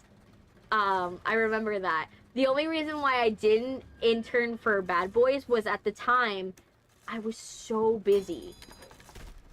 I was so busy at the time. I was taking 7 classes that semester. And so I didn't have time to do Bad Boys. Which kind of sucked. It would have been fun. All of my friends that got to do it, they were like, oh my gosh, the cast is so cool. Like, everybody was chill. I was like, oh man, I wanted to do that. I wanted to do the Bad Boys films. But yeah, I never got to do that one because I was so busy with classes that I couldn't travel out. But if if I could ever, if I ever had a chance to do it again, I would. I was like, oh man. And it was set up with my school too, which was sad. They were like, oh yeah, we're guaranteeing that you have a place in Bad Boys if you want to go and do the movie. And I'm like, damn it, I wanted it. I look back on that and as like one of those moments where I wish I did it. I wish I did it. It still gets me mad that I didn't get to do it. But it was during a time where I can't get too mad at myself because it was during a time where, like I said, I had 7 classes in one semester.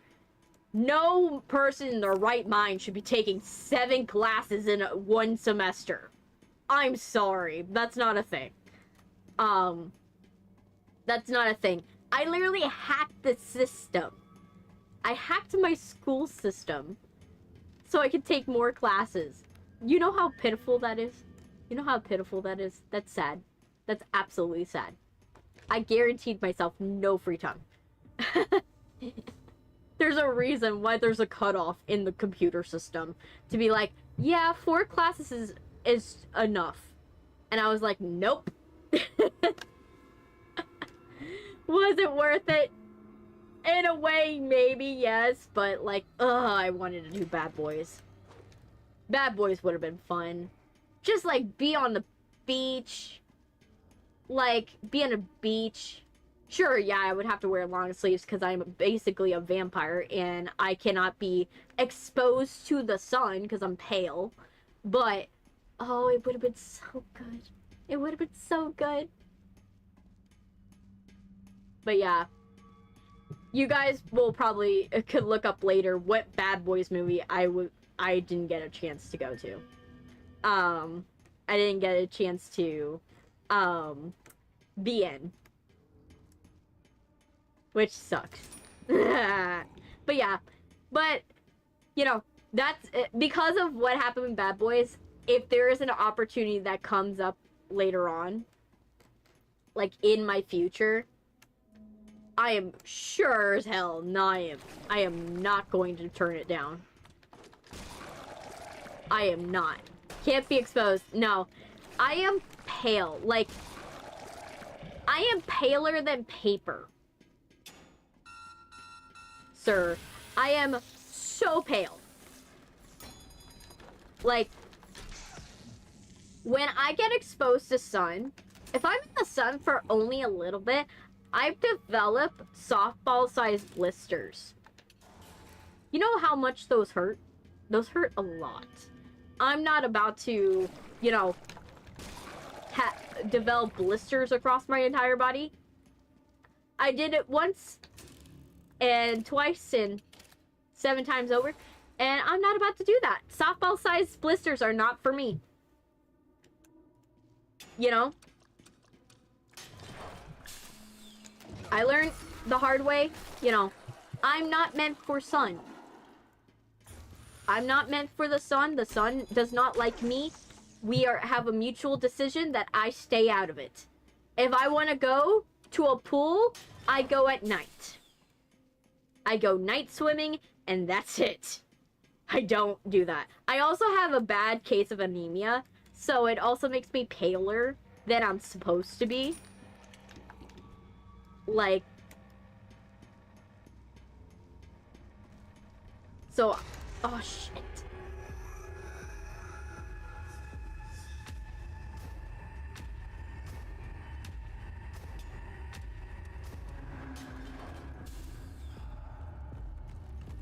Dead.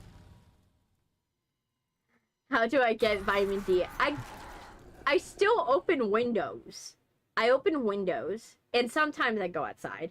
I just make sure that I got a sun hat, I got a hoodie to cover my arms, I'm wearing long pants, and I'm wearing closed-toed shoes. Basically, I'm covered like I'm not supposed to be in that season. Like, I'm covered like if I'm bundling up for the winter. Which is hilarious. You just see a sunny day, you walk by and you see somebody in a tank top, and then you see me in full winter gear.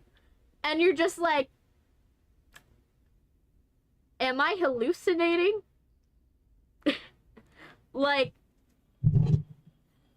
am I hallucinating? Or is that person bundled up in hot temperatures?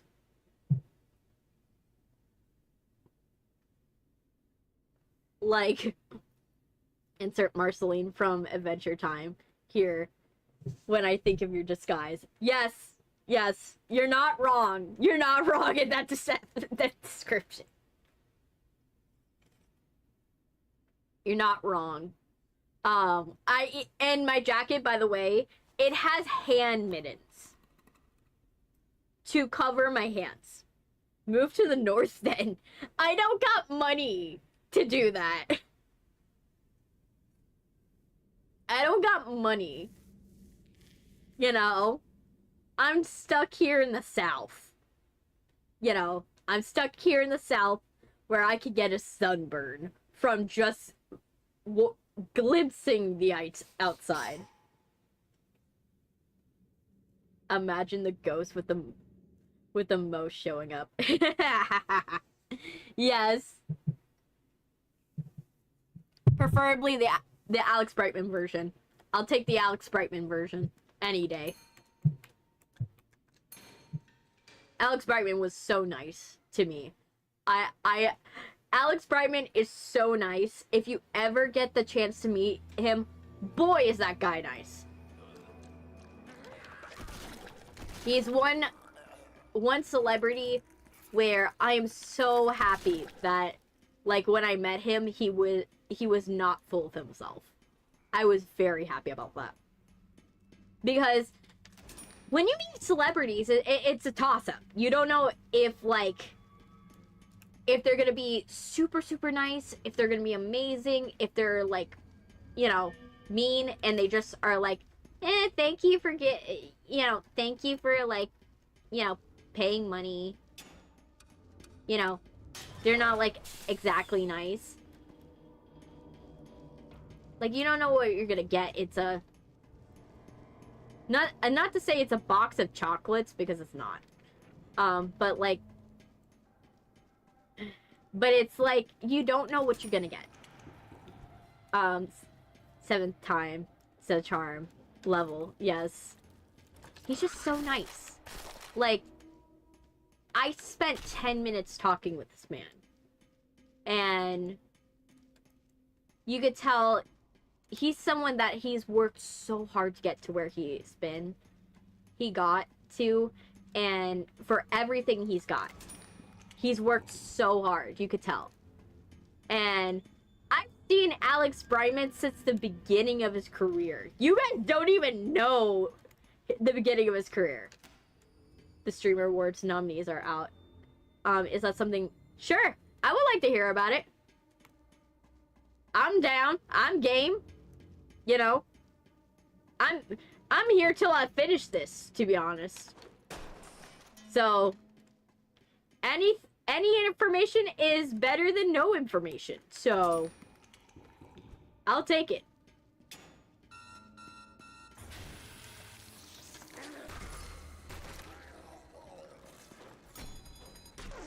There we go. He really should have got married in Vegas. Yeah, it's funny.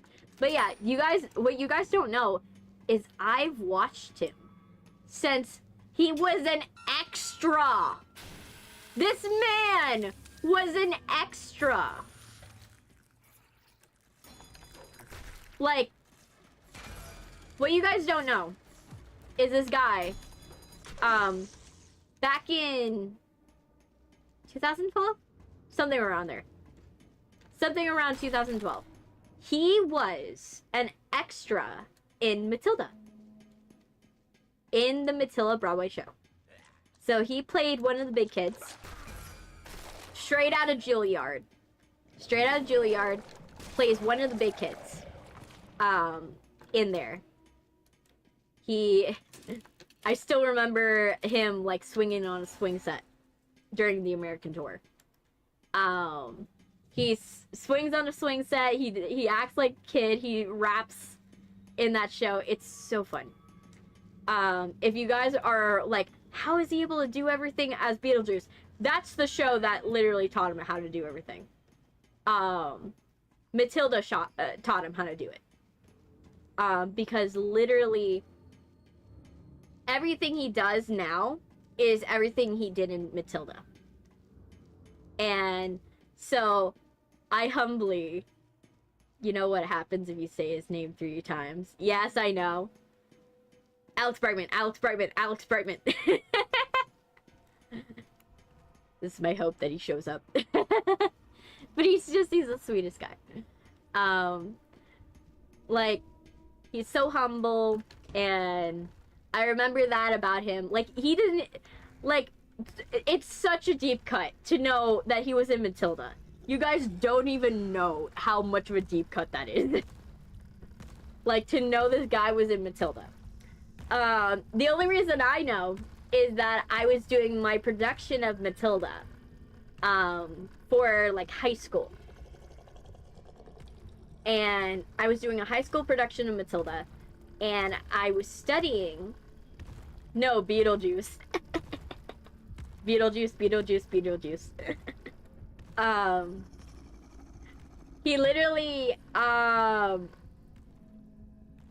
he said, he literally, I was going and watching videos because I was trying to create my own version of Matilda when I was a freshman in high school. I was trying to do that.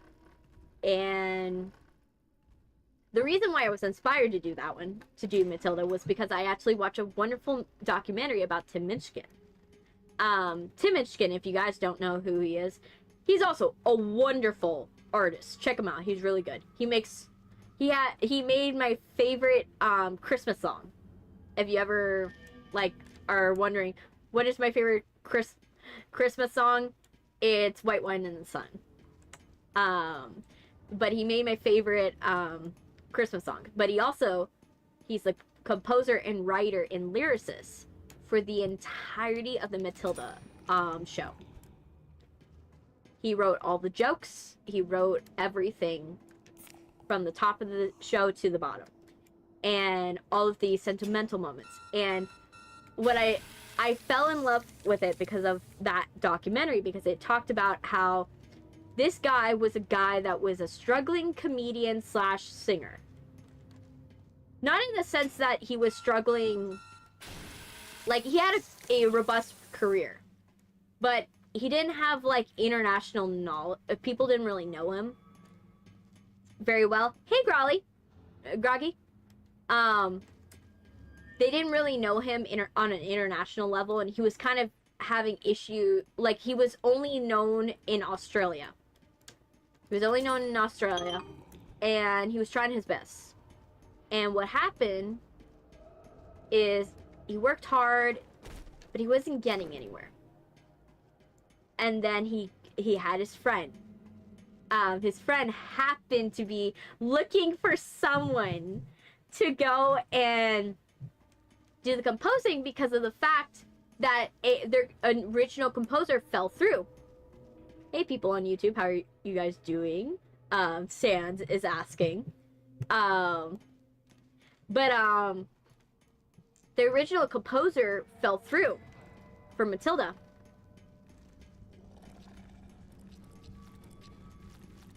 And so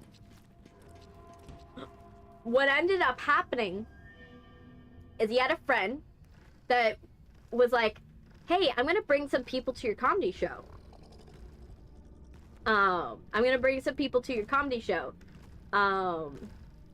And he finds us out in the green room, right? And he's like, oh, it's probably gonna be some stuffy people or some shit like that. And what happens is that these were the people for Matilda, and they were looking for the composer. And the problem with Matilda is it's a show that has so much comedy and so much levity, but you have to nail the sadness of some scenes. You have to nail, like, the feeling of loss of childhood and stuff like that.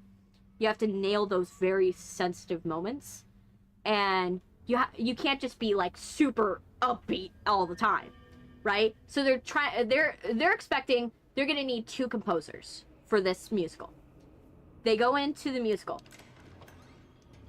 and they go into his comedy show, and their first impression from his comedy show is like, oh yeah, this guy has really good comedy.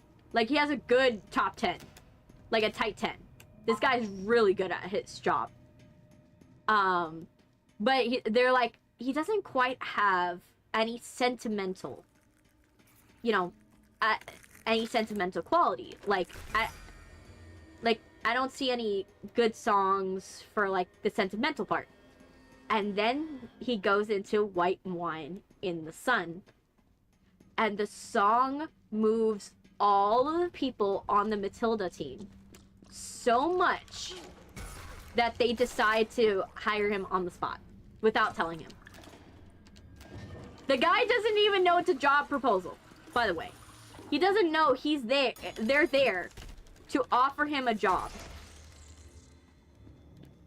He only knows that, there's people at this comedy show that are, like, big stuffy, like, musical theater people. That's the only thing he knows. And they hear his rendition of White Wine in the Sun. It brings them to tears, and they are like, we found our composer. There's no one that could, like, do a song as well as him for this. And so they go and they do it. And the production of Matilda was fraught with some issues. Don't get me wrong. But what happens... Is this Plumber Simulator? No. It's Bendy. But Matilda was fraught with issues, but the first song that comes out that nailed the show, the proof that he got the show right, was the song When I Grow Up. Which, if you've never heard of the song When I Grow Up, please do. It will bring you... The song is playful, but it will bring you to tears.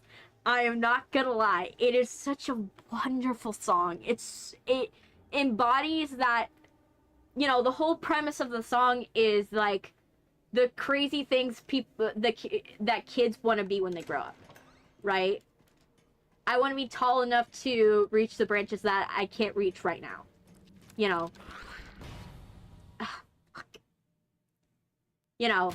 I want to be able, when I grow up, I'm gonna go and watch TV till my eyes go square.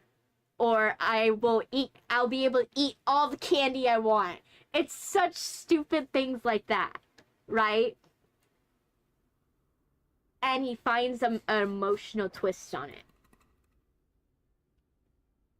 Because he goes and he has all these kids talk about all of these things that are like, these frivolous things of, like, what they would do if they actually grew up. And then he goes and he then spotlights the character of Matilda and the character of Miss Honey. Where, Miss Honey, her character, she's a teacher, but she feels powerless. Because she has this principal that has been a authoritative force on her life, like, for her entire life, not to spoil anything. And what she says, I'll be strong enough to defeat the monster underneath my bed. And that, it's a very emotional song. Like I said, I implore you to go and listen to it. And this whole song, by the way, is being done by kids that are swinging on swing sets. Like, they're swinging on swing sets. Oh my gosh, I'm dead.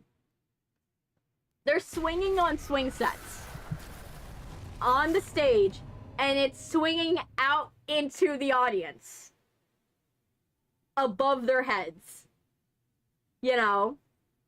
And it's such a beautiful song. Like, I implore you, if you have a chance, please watch the Matilda musical. It's so good. But that's where I first saw Alex Brightman. Because Alex Brightman, he was one of the kids. He was one of the big kids. Because they had the adults play the big kids. And he was one of the big kids that sang When I Grow Up. And so that's why I know Alex Brightman from his early years. I was one of the people that paid attention.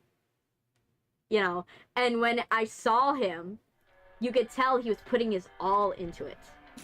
He was putting his all into performing. And I was like, watch that one in a couple years. I was like, I put note to self, watch that one. In a couple years, he will probably be something bigger. And what do you know? I tuned back, and guess who I see is the Beetlejuice in a Broadway production of Beetlejuice. Alex Brightman.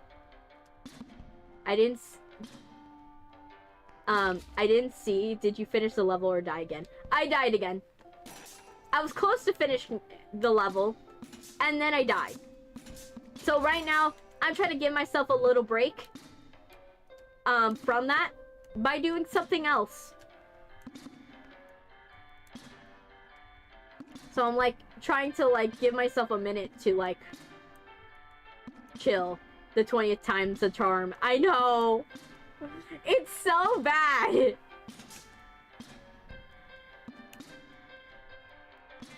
Worst case scenario, we can try ourselves at the gacha. Let's try ourselves at the gacha. Let's do that. But yeah, like I said, there's a lot of musicals that, like, I said this before. Percy Jackson musical, please watch it. It's good. Like, I know everybody's like, oh, the TV show. But no. You need to watch the musical.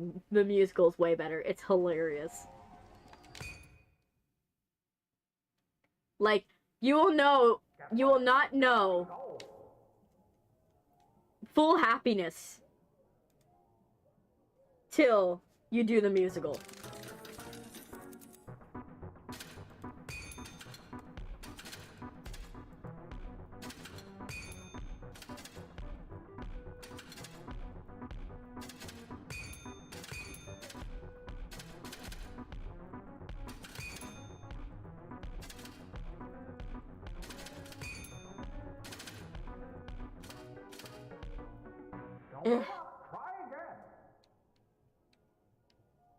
I can't do the high score. I wish we could explore the parts of the safe house in chapter 3. Yes. Alright, let's do the claw machine.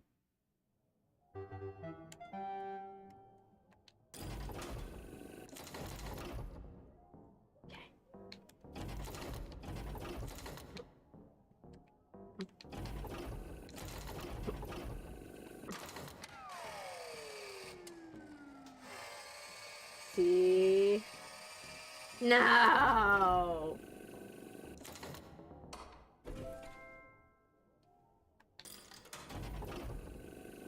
The prizes are on the bench. The problem is I'm trying to get...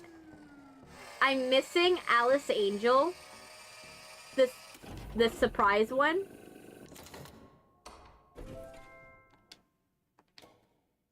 Let me see. So these are the ones I'm missing. I'm missing Alice Angel. And the surprise one. I got all of the Butcher Gang. Except for one. Let me see. Can we do bowling? Yes. Boris got a spot, by the way. Look at this. Boris is not having a bad time in, like, the Bendyverse. Look at this. He has bowling. Like, who said Boris was having a bad time? Look at this.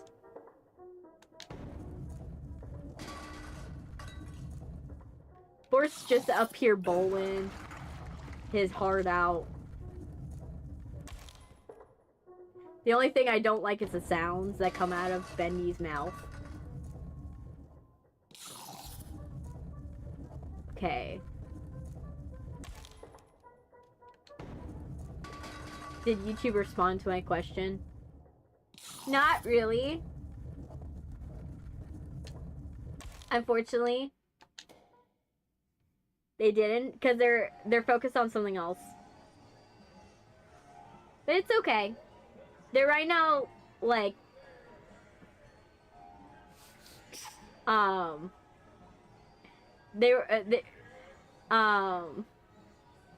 they're busy. They're focused on, still focused on Alex Brightman. But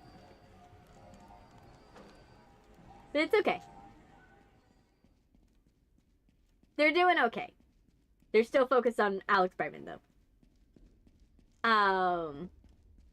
But yeah.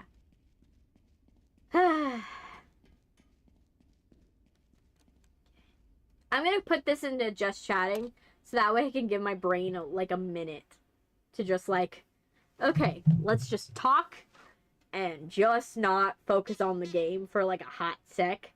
Because maybe it's that my brain is tired and I need like a minute. Watch this be like the longest run of Bendy, like, for the past couple days. Watch it. So, let's kick it into just chatting. That way I can give myself a break. My stomach and not feeling. Okay. Let's do this. Okay.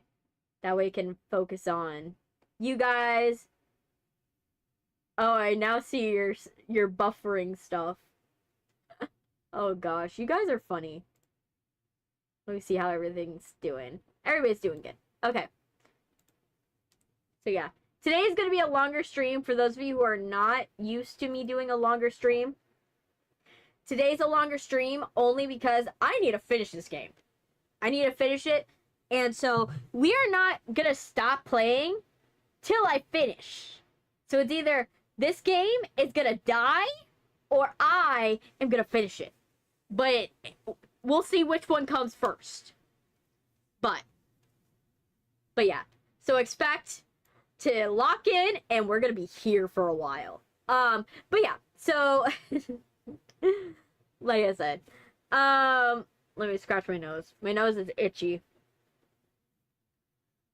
But yeah. Let me sit up.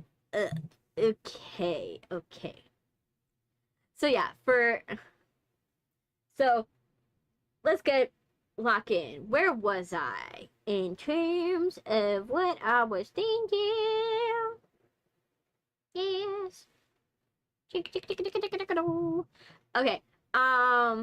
Another let me see. My brain is like trying to recalibrate. Calibrating. Can we talk about how there are so many different versions of Trunk or Treat? My family, just in the past couple days, like, we did Trunk or Treat, but then we also did, like, Tent or Treat, and I was like, oh, wait, there's such a thing called Tent or Treat? Like, when did this become a thing? Apparently, I was asking my mom the other day. I was like, asking my mom, like, she's like, have you seen the tent? And I'm like, what tent? What tent? And she's like, what? I was asking them, like, what do you need a tent for? We don't really go and do stuff, you know, for tents. We don't really camp much anymore. And they were like, she was like, oh, it's for the tent or treat. I'm like, but we did trunk or treat. It's like, no, this is tent or treat. It's different. Yes, tent. Tent. As in the thing that you take camping. to be your shelter. Yeah, they decided to do tent or treat at my brother's school. I was like, how many versions? Yeah, trunk or treat. Trunk or treat, I understand that one. How that one works is like, you'll go and deck out the back of your trunk of your car, and you'll give out candy in the school parking lot. And they make it a whole thing. They make it a whole thing where you like, it's a safe way to trick or treat. You know, and then they have like movies inside the gymnasium. They'll go and they'll have like popcorn stands and snow cone machines, and they'll have party games, have a DJ with music. You know, that's how trunk or treat goes. You know, it's a little better than trick or treat, a little bit, and everything's within walking distance. You're walking from one car in the parking lot to the next car in the parking lot to the next car in the parking lot, and everybody tends to like dress up to their theme, right? Some people have Monster Inc. Sometimes it's like, oh, we are doing witches. Sometimes it's spiders. You know, they have a theme. They have a theme to their trick or treat. It's always something, right? And so that one I can understand. I was just taken aback from tent or treat, because I was like, why? At what point are we going too far with the idea of or treating? You know, putting what it is in treat. Like, I understood trunk or treat because I'm like, okay, I understand. You have parking lots, and it's a way to like go and kind of do trick or treat, but in a like controlled setting. I can get that. But tent or treat, I was trying to get more information, and I was still confused by like the existence of it, because like a tent's not that big. Tents are not that big. Like, tent is like a small thing. It's not very big. So how are you supposed to decorate it is the question. Like, are you just like decorating the outside of it? But then why would you need the tent if you're like decorating the outside of it? It never really understood it. No, kids in the north, as long as it's 32 degrees, go trick-or-treating door to door. Nah, down here, we're expected, like, it cools down at night, but it'll be like 90 degrees. It'll be 90 degrees down south. So you're trick-or-treating, but you have to, when you trick-or-treat, you gotta like come up with an outfit that is kind of sweat-proof. So you gotta be okay with the fact that you're probably gonna have swamp, armpits and butt, swamp butt. You're gonna have a lot of, everything sweaty, so you better pick an outfit that's not gonna make you sweat. That's why inflatables are an option, down south. Or everything skimpy. LOL, we have frostbite warnings. No, we have heat advisory warnings for us. Ours are heat advisory. And it's always a, issue. In terms of, heat. Heat is our big problem. The other thing is that, you will have those neighbors that, because it's hot, yeah, everything's all right. You also with trick-or-treating, the neighbors, they don't give you snacks that would go with the temperature. You would think if you got a hot temperature, you're probably gonna not want to give chocolate to children, because it's gonna probably melt before it gets to your home, right? Nope. And down south, they will literally give you all types of chocolates. You'll get Hershey's, you'll get Ghirardelli, you'll get all the chocolate ones, and by the time you get home, it's all melted in your pocket. I'm watching Chainsaw Man on the day after Halloween. I see. Me, like I said, I have my tradition of watching Nightmare Before Christmas, but only the first third of Nightmare Before Christmas. We do not watch the rest of Nightmare Before Christmas. Nightmare Before Christmas, we watch the first third. First third. We watch the first third of Nightmare Before Christmas because Nightmare Before Christmas, I like to watch it in chronological order. So, in my opinion,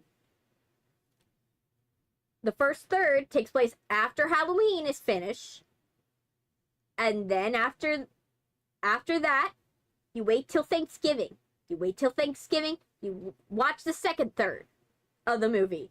Then, on Christmas Eve, watch the last one.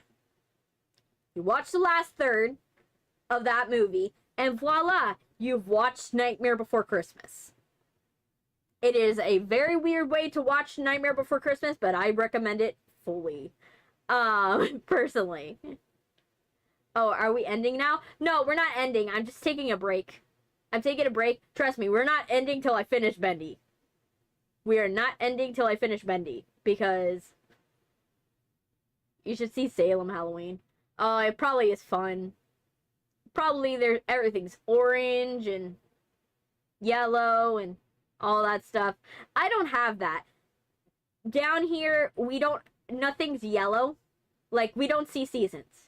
I don't see a season. Like, the closest thing I know, the only reason why I know it's Halloween season is when the storms get bad. Like, when I see, oh, it's lightning and thunder every single day, and the wind is getting so windy that it's nearly blowing away people. Yes, that is Halloween season for me. So you'll see inflatables flying down the road, and you're just like, yep, it's Halloween. Yep, it's Halloween. You'll just see a ghost inflatable flying down the road. Like, you'll just be like, yep, Casper's going crazy again. You're expecting that. Because it gets windy, because we get hurricanes during this time. Right now we're waiting on Hurricane Melissa. Melissa's coming. So we gotta prepare. I had to scrape my windshield off the ice before I could leave this morning. Yeah, for me, like, we don't have, it's always heat here. We have, like, multiple different seasons of heat. If we do have a cold season, it's like 6 days in February. We get 6 days of, like, good temperatures. Like, it may be 60 degrees. We get maybe 60 degrees. That's as cold as we're gonna get. Like, the rest of the days, we're, like, in the hundreds. Like, we're going in hundreds. Like, triple digits. Triple digits for the summer. Summer's triple digits. Expect spring to be, like, 90 degrees. Then early spring is, like, 70 to 80. And then, like, winter is, like, 70 to, like, 80 degrees. 70 to 80 degrees. Guillermo del, let me see, Henry Selick, with Guillermo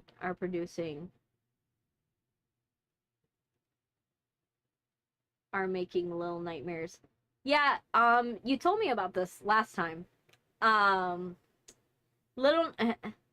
I said, I hold any reservations about any movies until I know exactly what's going on. Like, I hold any reservations about any movies. I'm not going to expect anything, until it comes out. Because I would rather hold off and be like, okay, everything's great, than to be like, okay, let's go, and, like, then to be like, oh, it's going to be amazing, and then it's terrible. I'm going to hold all my reservations. off for a little bit. But yeah, here where I live, it's too hot. It's too hot for ice. We never see ice. I never see snow. I've gone up to North Carolina to see snow before. So I could say I've actually seen snow. I saw it, you know, last February, but I got to see snow. I got to see it once for a short amount of time. It is what it is. But yeah, but basically, I personally, so Halloween for me is same thing with Christmas. Christmas has a different vibe because Christmas here doesn't freeze. We don't have snow. So when Christmas doesn't snow, the closest I see happen is the leaves change to yellow. That's the closest I get. When the leaves kind of change to yellow, that's the closest thing I get. So for us, it's like Christmas and Halloween look the same. The only difference is that it's like different types of decorations. So it's still people that are putting inflatables and lights in their yard, but it's not the same. It's not the same type. It's like a different vibe of decoration, if you get what I mean. And it just like Christmas just feels weird when you don't live somewhere where it's like wintry. Yeah, Thanksgiving just looks like a normal day. Thanksgiving's literally a normal day. Like, Thanksgiving doesn't look like anything different. Like, it doesn't... We don't have an autumn. I don't have an autumn. I don't have a winter. So because I don't really have an autumn and a winter, autumn literally becomes, like, okay, we might get a pumpkin spice latte, maybe. We might get, like... We, obviously, when we were younger in, like, school, we would do, like, okay, let's do, like, some turkeys for Thanksgiving. And the kids would be like, where do turkeys come from? And the teacher's like, it's a very faraway land. Don't you worry, little child. They would be like that. Same thing with, like, the snow. Like, don't you worry, little child.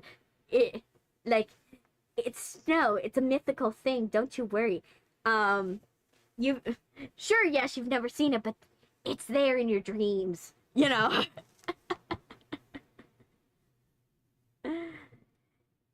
Yeah, South Florida is basically Cuba 2.0.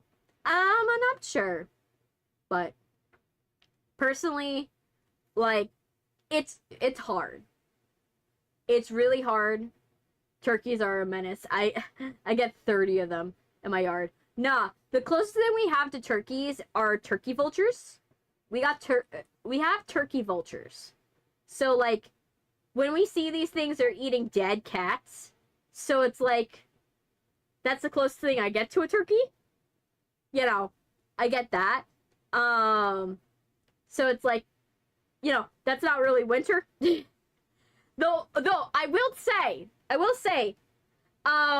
one thing that you will get in the winter is iguana popsicles.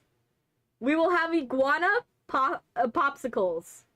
So, like, what you guys don't know is when it gets to, like, 70, 60 degrees, the iguanas freeze.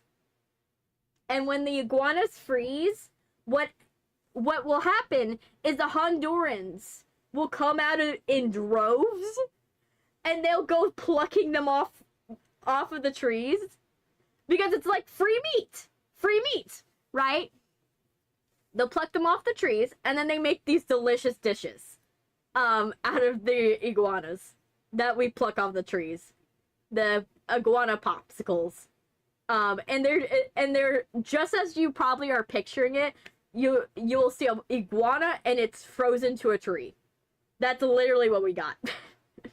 It's frozen on the tree. Yes, dead animals is what winter is for me.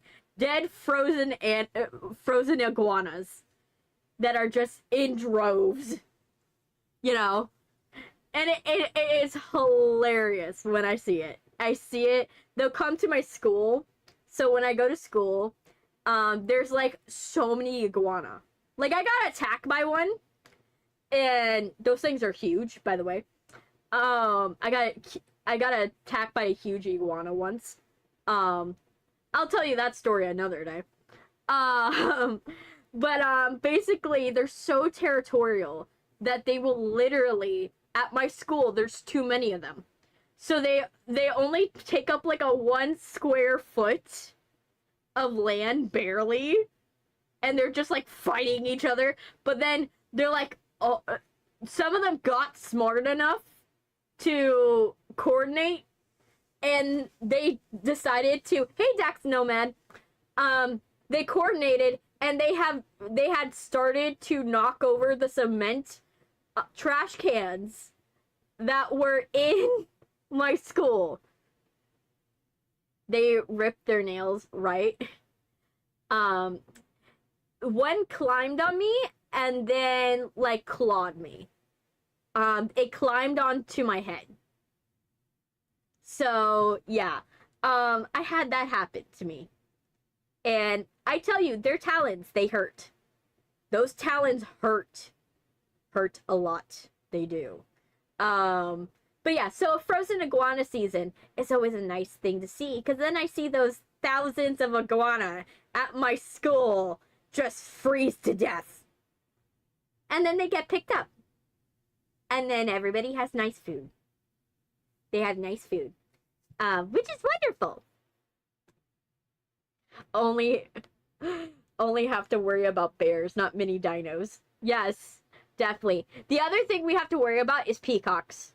You guys think peacocks, anyone who has never lived with peacocks thinks peacocks are like, oh, they're these majestic animals. They're so pretty. They're pretty animals. And meanwhile, peacocks be like attacking your car. They will scratch your car vindictively. They will jump on your car and scratch it vindictively. Those things are vicious. They are vicious. You can't walk down a street without one wanting to attack you. You have to walk in pairs. Because if they see you are by yourself, they will take it as an opportunity to attack. Yes, they're evil. They're evil. Everybody sees their pretty little peacock. Their peacock feathers, and they think, oh, they're fine. They're fine. They're these majestic creatures. Nothing could be going. No, they're pack animals. They are pack. They're like wolves. They come in their little peacock herd. Like you'll have one male and a bunch of females. And if they smell fear, they smell you have any fear, they will run after you. Turkeys versus peacocks. TikTok battle with Chrissy as the commentator. Yes, the peacocks would win, unfortunately. Because I tell you, those things are vicious. And they're huge. They're huge. They're bigger than you guys think they are. They're humongous. They're like so humongous. Like it's a pain in the butt. And if they get on your car, oh great. You can't move your car for the rest of the day. Just give up on the fact you're using your car for the rest of the day. Because that thing, if it thinks you are driving, you're going to drive your car, it's just going to stay on your car. It's going to clench its claws, scratching your paint, breaking your windshield, and just like going and just staying there, and it'll just be a hood ornament, and you will be able to drive. Turkeys are bigger than peacocks. Well, I've never experienced a turkey, but I've experienced a peacock, and boy, those things are hard. You guys don't know peacocks.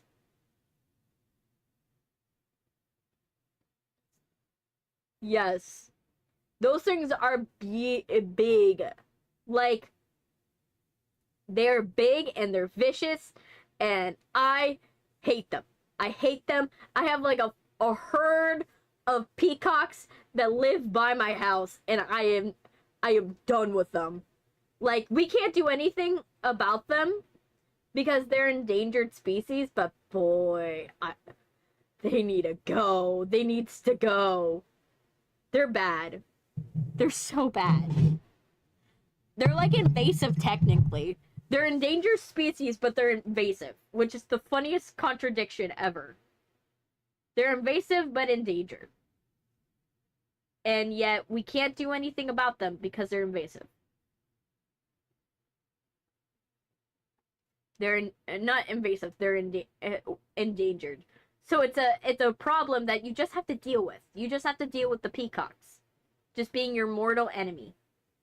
Peacocks are my mortal enemy, and I will forever stand by that. I will forever stand by peacocks being my mortal enemies. You know. Now, if I got the chance, if I could befriend a crow or a raven, I would love that. I want to befriend those. They're so pretty. They're so pretty but vicious. I hate the flamboyance, you know. But yeah. Literally, I want a crow or a raven. Like, if I had a crow or a raven, I could stand by those. Like, because at least the crow, like, it has enough intelligence that you could basically, as long as you're nice to the crow and the raven, and you continue to feed the crow and the raven, they will do nice things for you. They will pick pockets for you. They will steal stuff for you. Like, I am waiting for a heist movie where it's just the burglars only use crows. I've been waiting for this for such a long time. They're only loud when they're talking. Like, they're fine, you know? They're fine. They're wonderful creatures. They have an intelligence of a 2-year-old. And you can basically, once you, not 2-year, a 5-year-old. And so if you literally go and treat them nicely, they will remember that. They remember your face for 20 years. So if you hurt a crow, they will vindictively tell their children about you and spread the hate to their buddies. And then you will not have one crow that's mad at you. You have multiple crows that are mad at you. So you'll have a generation of crows that hate you. Or you befriend one crow. Their friends tell everyone that you are a friend to crows. And then you then become a master, a master at heist stuff. Same with Blue Jays. Yes. I want one heist movie where their mode of stealing is just crows. I want that. I want it. I think it would be the funniest thing. It would be the funniest thing, and yet the most realistic. It would be so realistic. Just give them, like, it would have to be something like shiny. Like diamonds or like jewelry or stuff like that, and you just get them in League. You just get them.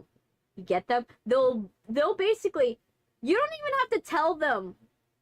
You just have to, like, basically go to a place that you want to stalk for a couple of days. Like, go there a couple days. Go and show that you're, like, looking at, like, this jewelry. Like, let's say you stalk a jewelry place. You stalk a jewelry place. You walk around this, right? You go to that jewelry place enough times. The crows recognize that something in the jewelry place you want. They don't know what you want. They know you want something. That's perfect. They don't need to know the specifics. They don't need to. They just need to know that you want something in the jewelry store. Then, once they know you want something in the jewelry store, they tell their crow buddies. Then one day, you go to work. You don't go and follow through on the heist. You just let them do it. Then, what happens is that these crows will dive bomb these salesmen. Just attack them at the right moment. They'll just like stalk the place, they'll learn the patterns of like the salespeople, because they have pattern recognition.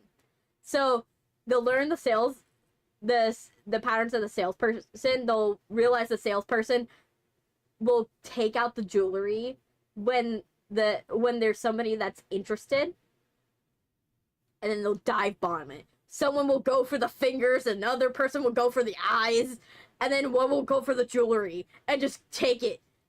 You'll just have a ton of crows in one case, just grabbing stuff, just plucking little gems out with their mouths, and then hightailing it out of there. Maybe one or two might get caught. Who knows?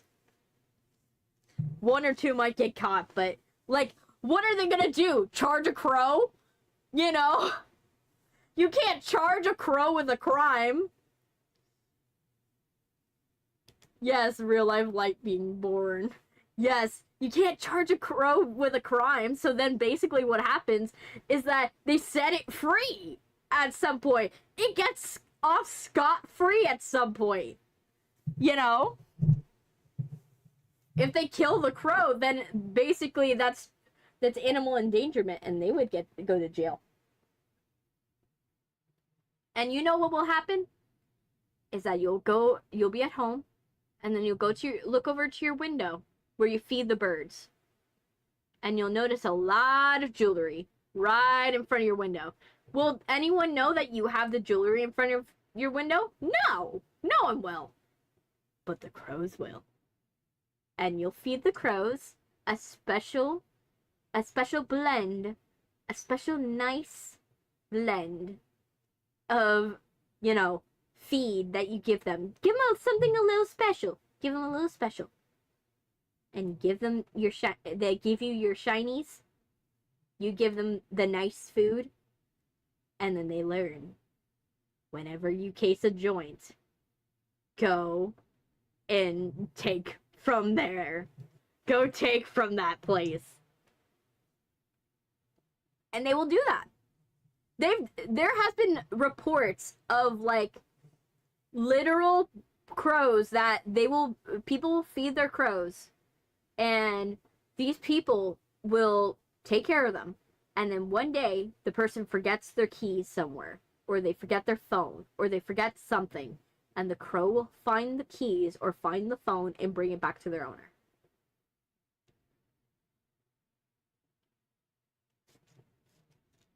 I know. They stole from the Louvre. And you know how they did it, right? They did it using the ladder theory.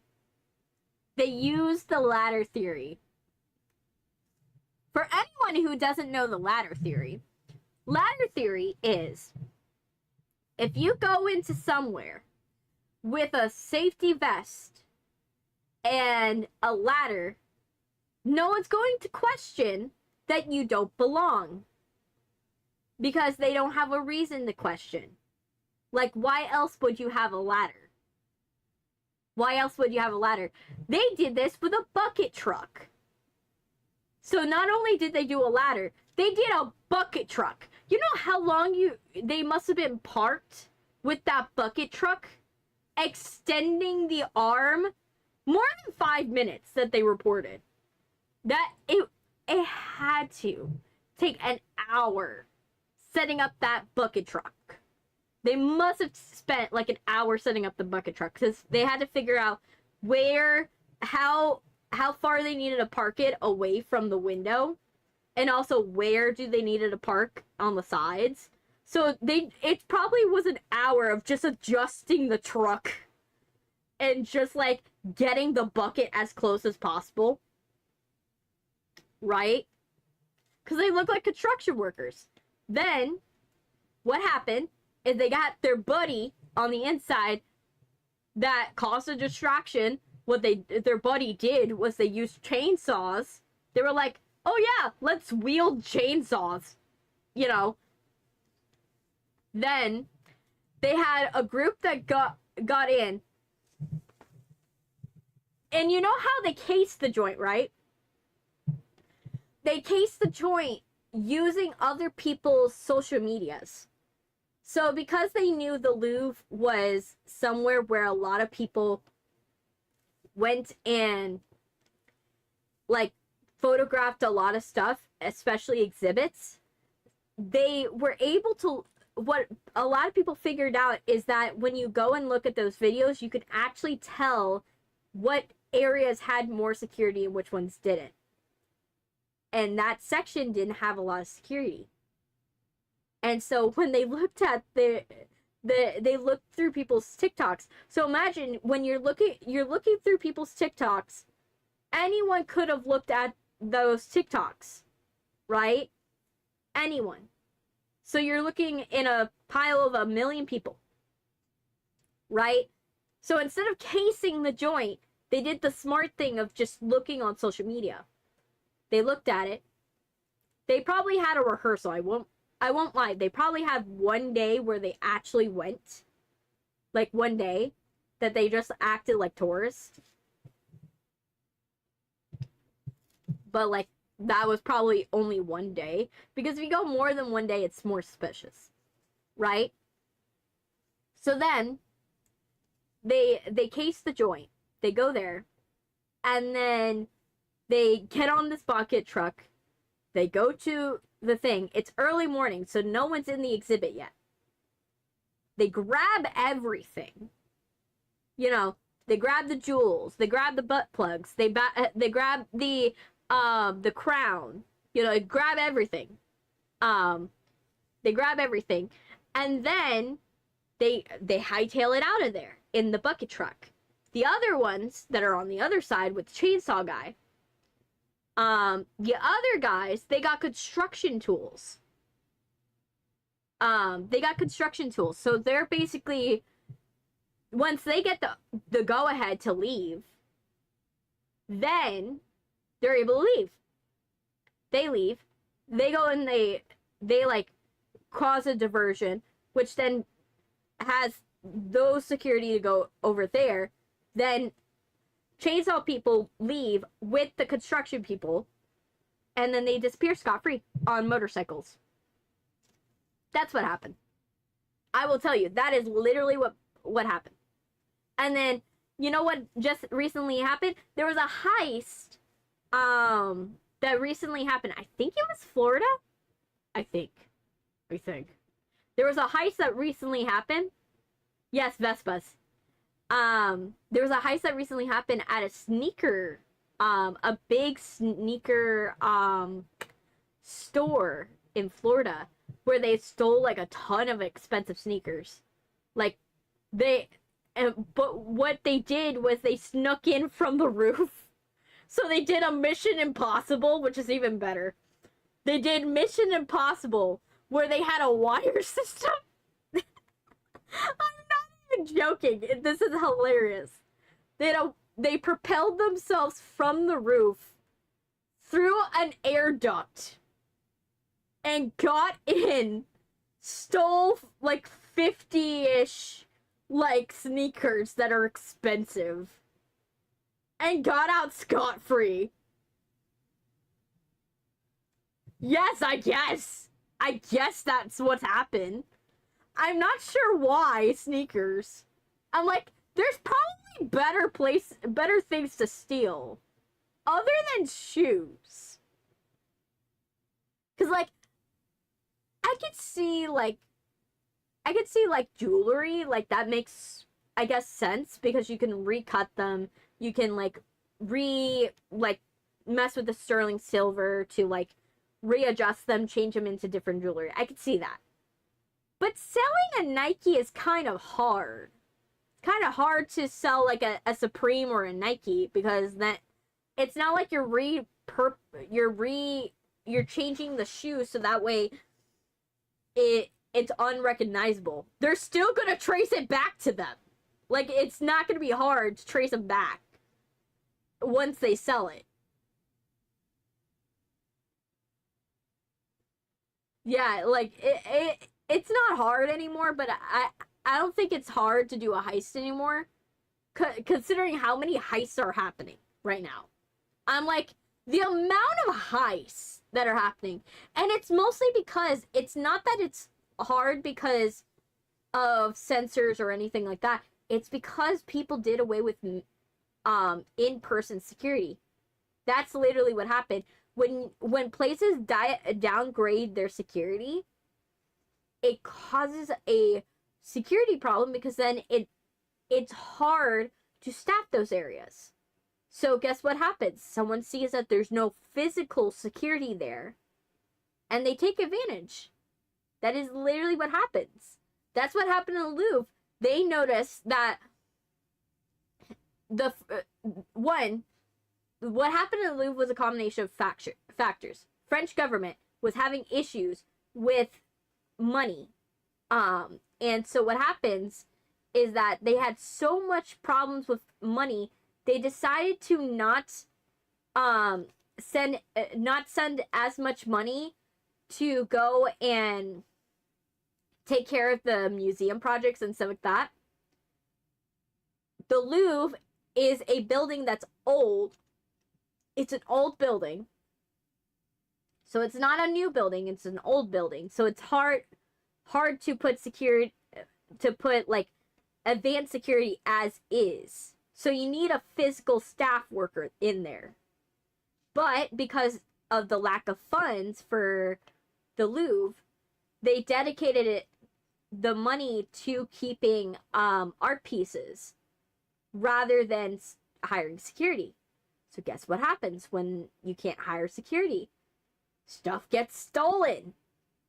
And unfortunately, they lost the last those jewels from Napoleon are one of the last jewels of the old monarchy.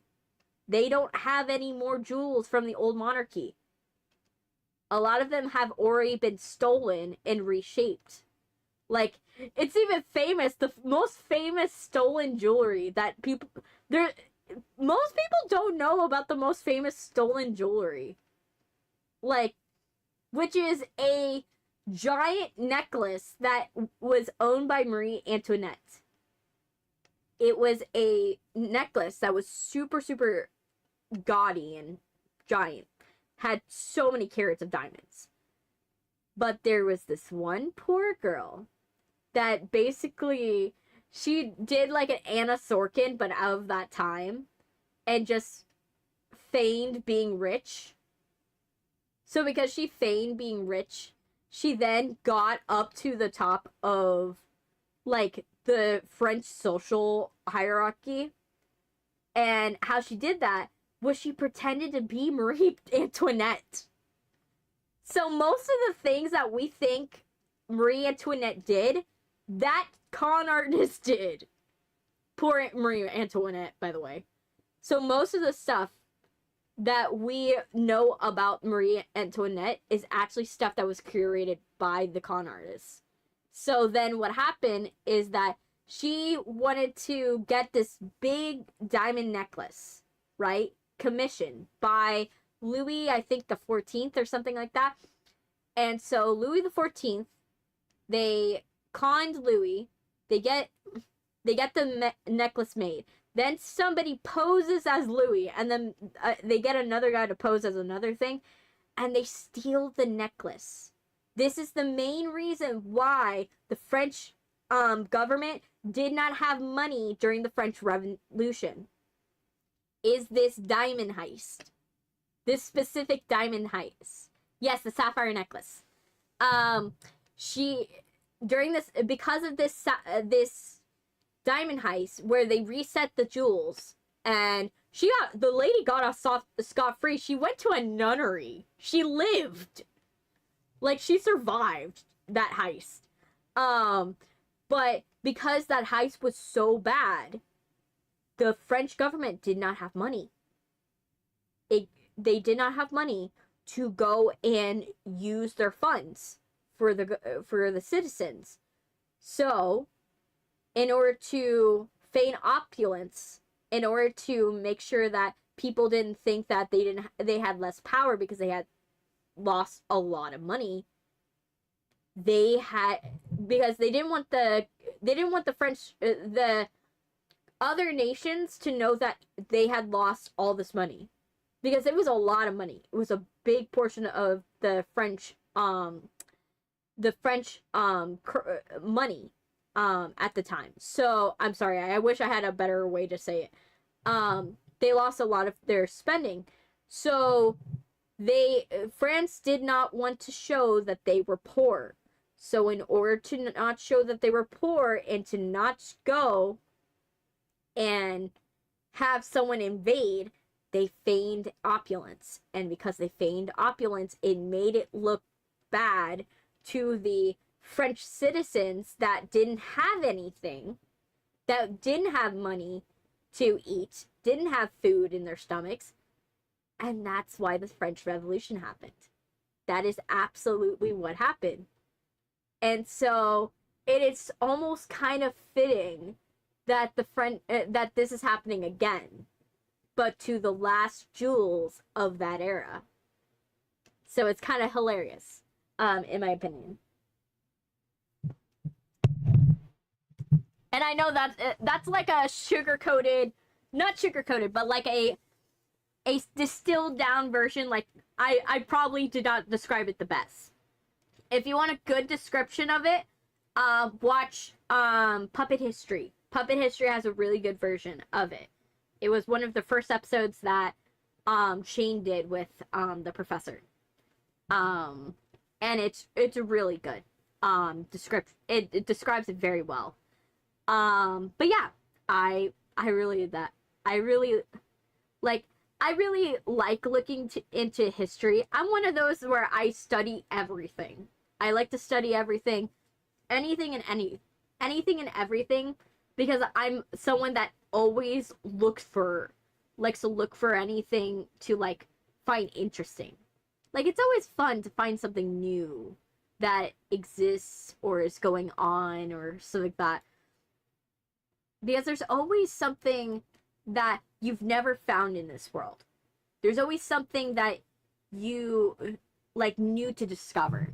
And you always will find something new. It's really fun to find something new, in my opinion, because it's just like, it's just the breath of discovery is so fun. But yeah, I love going to museums, and I like checking out cool installations and checking out art pieces. And you guys know I'm a very big history buff. It's French spent a huge amount of money on the American Revolution, which leads to the French Revolution. Yes, that was also another thing. Also, you want to know something that I found out is a weird butterfly effect? The French also, not only that, but another thing that happened is that the American Civil War actually caused Japan to never have samurai again. We lost samurai because of the American Civil War. And I know this sounds like a weird thing, but I swear this is the funniest. Not funny. It's not funny because it's not, it's not a good thing.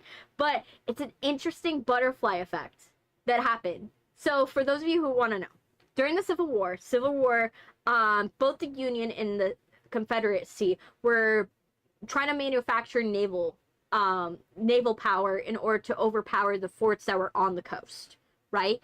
So they were all coming up with their own thing. One of them, I don't remember if it was the Confederacy or the Union. I remember it was one of them. They decided, they made an iron ship. It was the first iron naval boat, right? A marine vessel. They created this. And then France and Germany, not France, it was France and another power. I don't remember. France and Spain. It was France and Spain. Yes, both of them did. Yes. France and Spain both wanted this ship. And so what happened is that at some point, one of them sold the ship to France and Spain, right? During this time, Japan was going through a contentious war between the Empire and the Shogunate. And so what was happening is that they had the prime minister and the emperor, and they were butting heads, right? And one was not beating out the other, and they were trying their best to figure out who was going to beat out the other, right? And what happened was at some point, right, the Civil War ends. United States has a ton of ships now, and the Shogunate asks the United States, hey, can I have one of those ships? Can I have one of those iron ships? Because we need to take down, this empire, right? And so United States is like, nah, we isolationists. We ain't doing that. We ain't going and, sending our ships down to, Japan. We ain't doing that. So they're like, okay, fine. We'll ask somebody else. So then they're like, okay, France and Spain, I heard you got one of these ships. Can we go and buy it? Because we want to borrow it for something. So, I don't remember if it was France or Spain, but one of them gave it. So, they get the ship from Europe. I'm just going to say Europe because I can't tell. I don't remember if it was France or Spain. They go and they get it from Europe. And then the Shogunate basically obliterates all of the samurai and kills all of the samurai and the empire. So there's nothing left of the samurai due to iron ships because they had wooden ships. That is how the technological warfare of the Civil War killed the samurai. Yes. It was the Bakumatsu era. Yes, close to the Ming Restoration. Yes. You guys, you could tell I'm a big history buff. I'm someone that I love studying history from all over the world. And it comes from the fact I had a really good history teacher. I had a history teacher. His father was very famous. His father, if you guys know, well, I don't know if this will dox me. Actually, should I say this because it might dox me? Maybe. I'm just gonna say that this guy did a famous cartoon for Mad Magazine, right? He did a very famous cartoon for Mad Magazine. And he then, his son was basically a trust fund baby. So his son had a lot of money. So much money. And what happened is he decided to be a teacher. He decided to be a teacher. He's like, since money is not an object, I want to be a teacher and I want to teach the next generation of students. So guess who was my teacher? This man. He was a rich guy, millionaire, and he decided to use his millions to teach children. And he was just a fantastic history teacher. I could not recommend him enough. What he did, what made him special, was the fact that he would never say no to someone adding information. For someone going off book. If something I appreciated was that I would raise my hand. I would find something out in history that wasn't in the history book.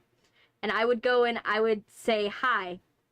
I'd be like, hey, professor, do you know about the, I heard about something about the zombification of workers down in the Bahamas during this age.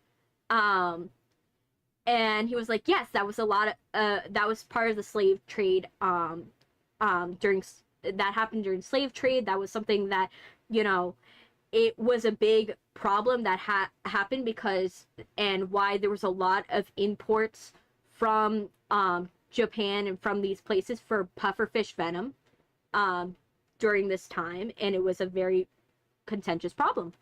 And he would never tell me no. He would never tell me we didn't have enough time for that. He would never tell me that.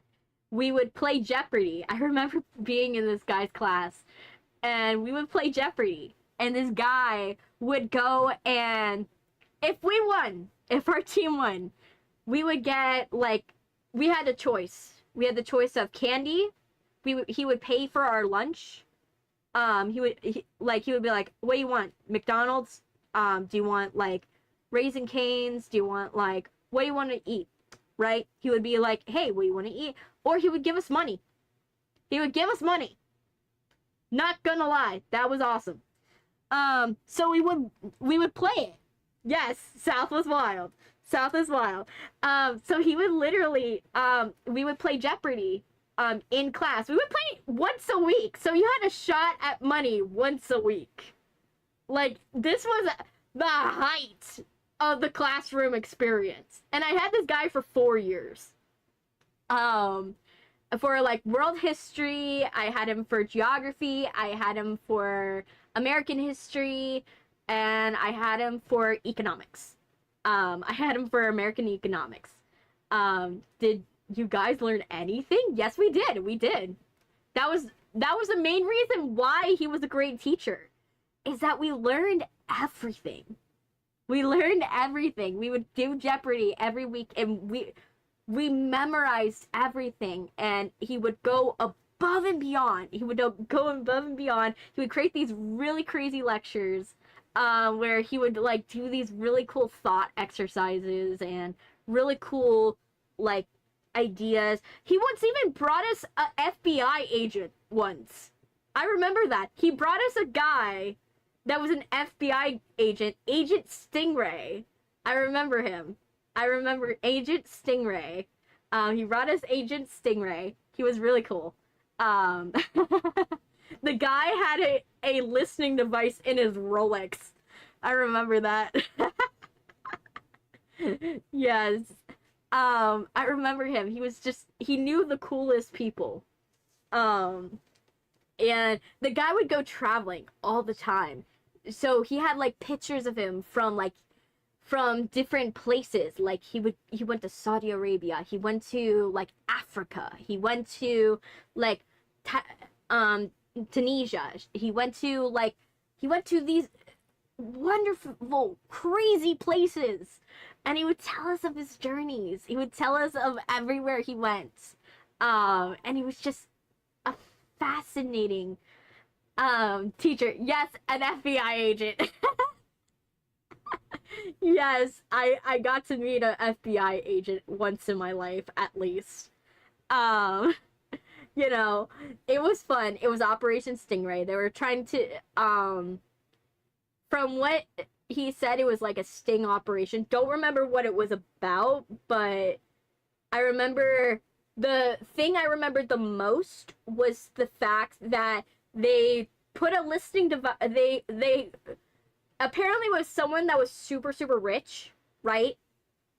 And because this guy had, you know, was going to somewhere where he had to play this guy that was, like, super, super rich, this guy would believably have a Rolex.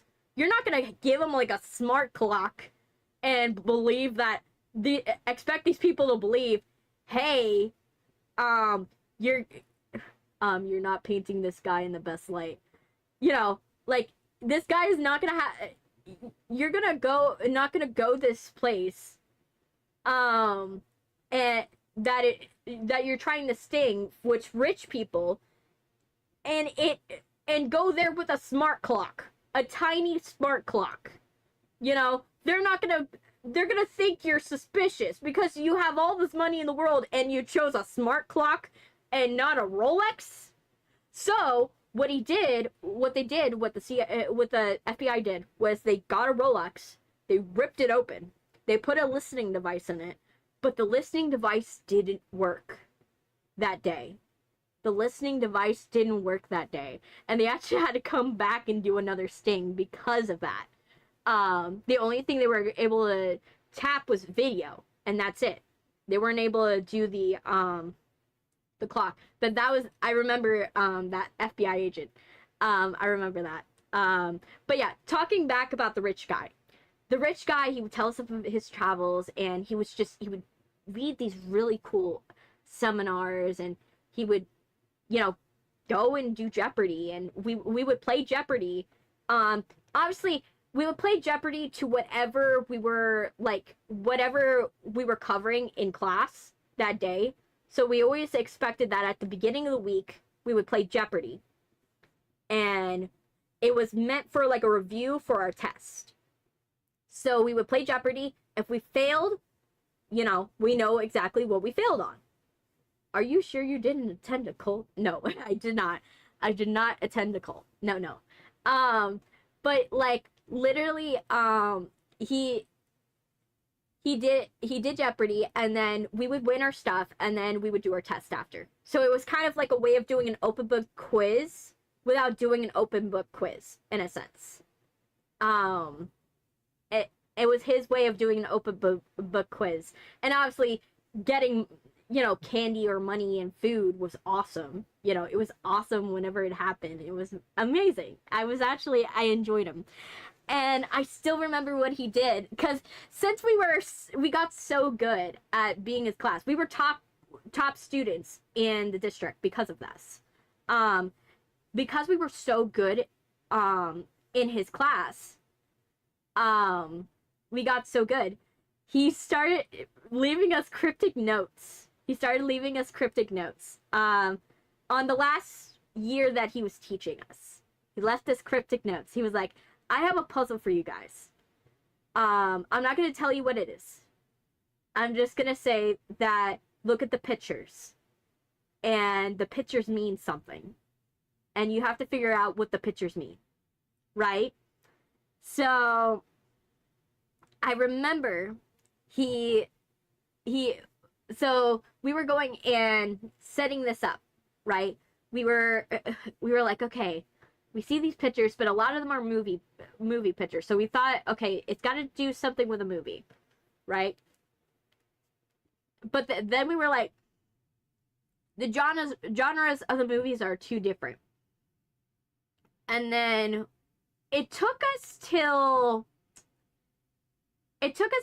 like around 42. It took us to 42 when we saw the baseball picture, the picture of like the 42 movie, you know, about Jackie Robinson.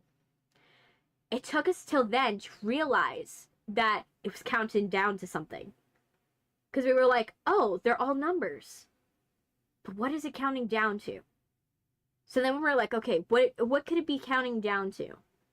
And we're like, okay, you know, it can't be a trip, because he wouldn't do something so cryptic for a trip, right? It can't be something with the class. And then by number 9, we got to number 9, and then we guessed it. He's like, do you all have your guess? And we're like, you're retiring. And he was like, the answer was correct. I am retiring. And that's how he announced he was retiring. He was ready. He basically, the reason why he decided to retire was because he had a lot of people that died in his life very suddenly. And since he was like in his 80s, he was like, I want to see the world one last time before I kick the bucket, you know. I want to see the world one last time. And so what he did was, so he announced he told us that he was retiring. Yes, dark. Yes, definitely dark. But he was honest. That was the reason why he was a really good teacher. He was very honest.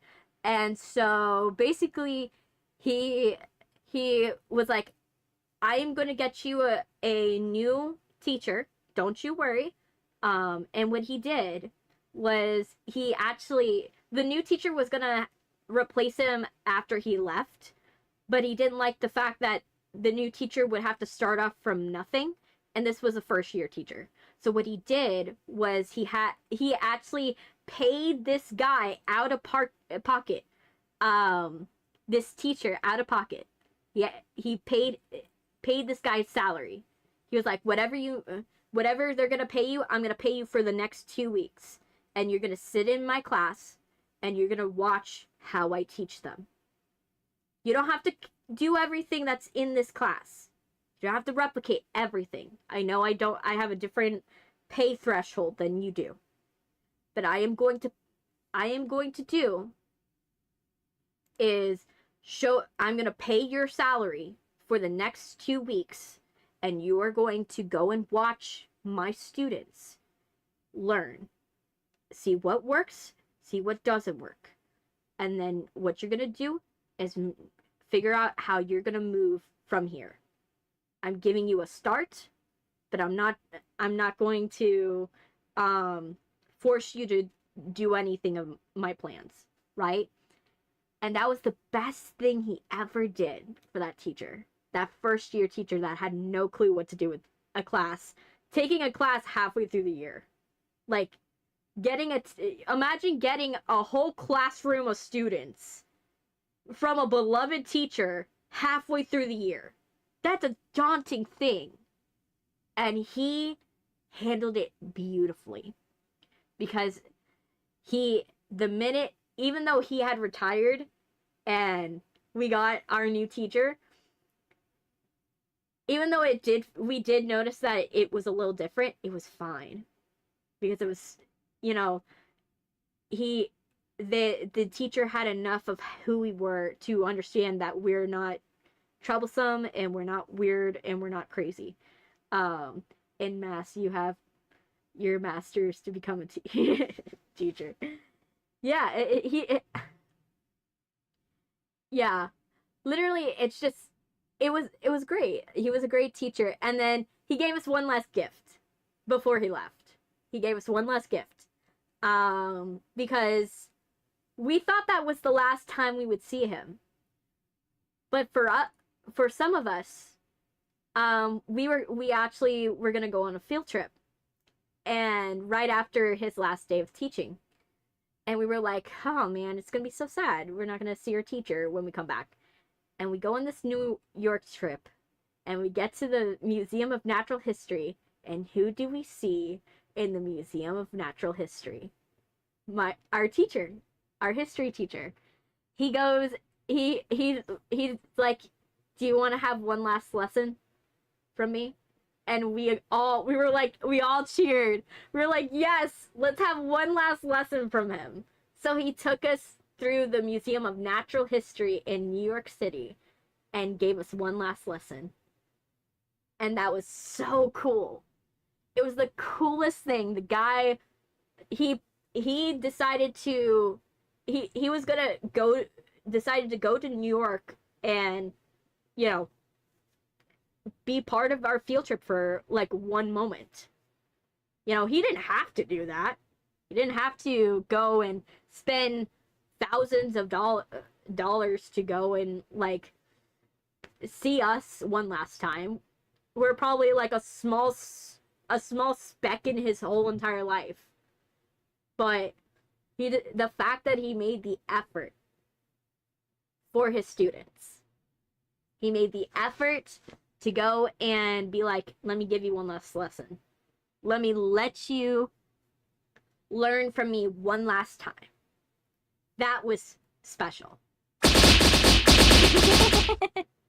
Oh, the bread. But yeah, so yeah, he's a wonderful teacher, and I'm very happy. I have had so many influential teachers. I've had a lot of bad teachers. I'm not gonna lie. I had one teacher that got arrested. We will not talk about that teacher because that teacher got arrested for bad reasons. Let's just say. But it is what it is. I've had other teachers that are really cool, and but part of the reason why I have such a love for learning is because I had really good teachers and really amazing people. And I only learned how hard it is to be a teacher like the full scope of a kind of like a good scope of what it's like to be a teacher when I started doing substitute teaching. When I was Miss Chrissy. I'm not gonna say the real name because obviously that would dox me, but I was Miss Chrissy at some point. And I still, you know, I still sometimes have my students, they'll sometimes come up and see me and they'll be like, Miss Chrissy, whenever I go to my sister's school. Because I had substitute taught for middle school special ed, middle school special ed, so very hard. I helped kids with behavioral issues, I helped kids with learning disabilities, and I helped kids who, you know, they had a hard time in life. They were given a bad lot in terms of, like, learning. Miss Chrissy, kind of cute. Yes. It is what it is, but it, you know, it's always nice to see them. And I felt bad every single time I was there because they wanted to hug me. I was one, like, they always knew I was in the hallway because I dressed like basically like Miss Frizzle but make it more masculine. You know, imagine Miss Frizzle but I'm wearing like a whole suit. Like I'm wearing a Miss Frizzle suit. You know, so like when they saw me, it's like they see Miss Frizzle in the hallway in a way. Like they see Miss Chrissy and they try to hug me, but I'm not, but the problem is when you're a teacher, you're not allowed to hug. You're not allowed to hug them back. So you're just like stiffing them. You're just like, "Hi. I'm sorry I can't hug back. Child, can you let me go?" You know, I don't want to stiff them, but I'm not allowed to. I'm not, like, legally. If they caught me hugging a student, I would have gotten in trouble. I would have gotten in real trouble. So trust me, if you ever hugged a teacher, know that that was a special moment. That was a special moment in time because they were not allowed to do that. They were not allowed to do it. They have not been able to do that for a very, very long time.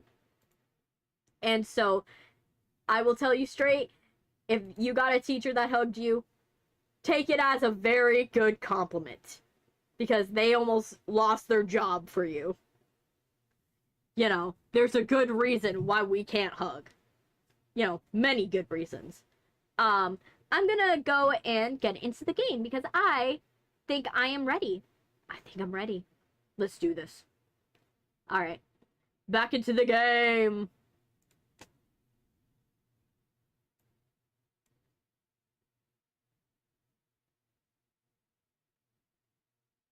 Yas. Alright. Back into the game. Okay. Yay! Okay, back in the game. Now I feel good. I feel better. Now that I've talked for like a minute, it's giving me time. It's giving my time. We might make it this time.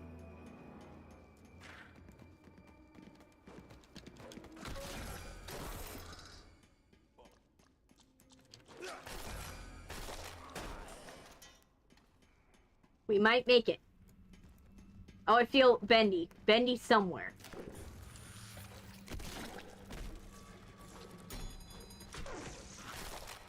Everything wants to come and get me. Jeez.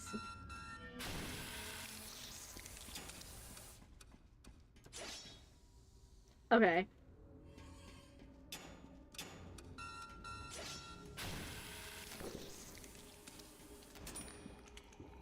Okay. Nothing.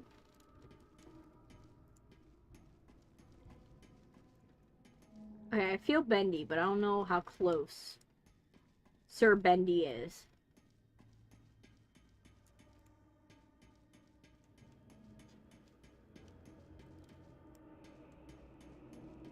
Is he close? There. Let me see. Jen's workshop. Walking down the street, Jen's workshop. Okay. Let's see if we can get to where we need to go. Oh gosh. I'm not even like... I haven't had a chance to live. I'm almost dead.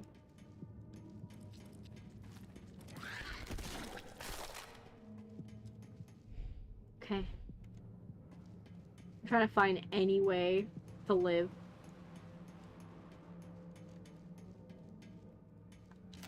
Okay, got a slug. Okay, so we gotta find a way to go and keep going. It's like, ooh, we are going to die. We are gonna die. It's not gonna be a good thing. We're trying our best. But unfortunately, we might die. We might die. We might die. We might shrivel up and die.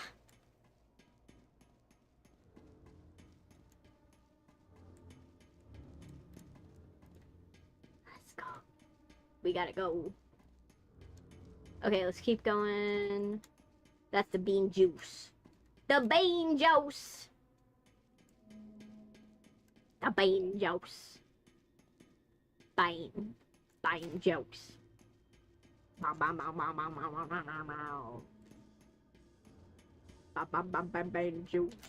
Bean juice. Bean juice. Bean juice. Ow. Ba-da-da-da-da-da.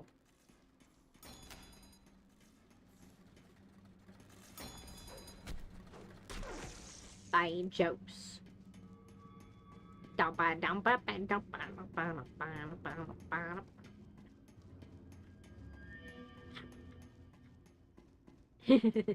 You guys can see I'm slowly going crazy. But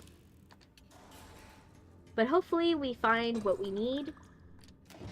And that. Also, I want to know, why do we have a machine gun in the bathroom? I never questioned this before, but why do you have a machine gun in the bathroom? Is there a good reason? Were there just people that were just trying to kill you while you were trying to take a deuce? You know, I would like to know the lore of why. Because it's kind of a weird place to, like, put a artillery weapon. Like, it's like a very strong choice.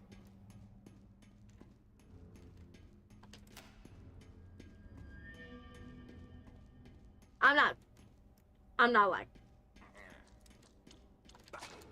dead. My power just quickly went out. It's okay.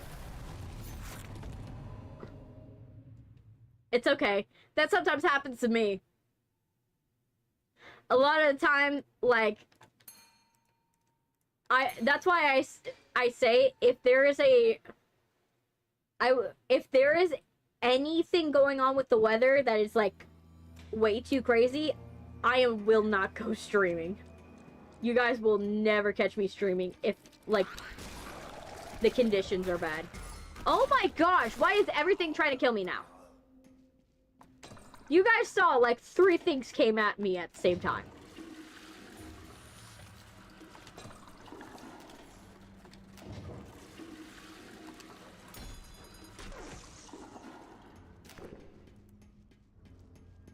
Just, like, 3 things was just like, yep, it's our time to shine.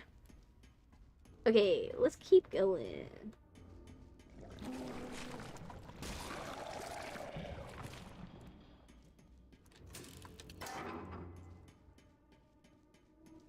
Okay, so what I need to do is I need to find... The big problem is that I need...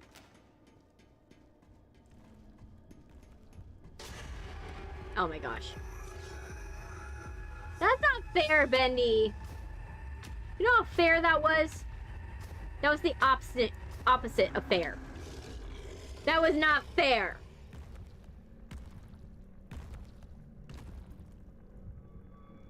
You saw me before I saw you.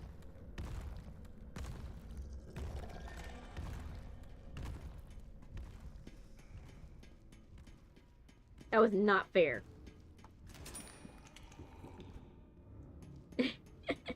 Yes, Stardew.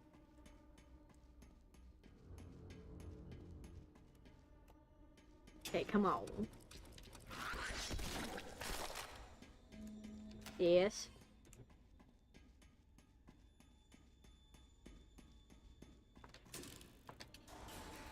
There we go. There's so many rooms. Like, what the hell? Why do you need so many rooms, Jet Workshop? Oh my gosh.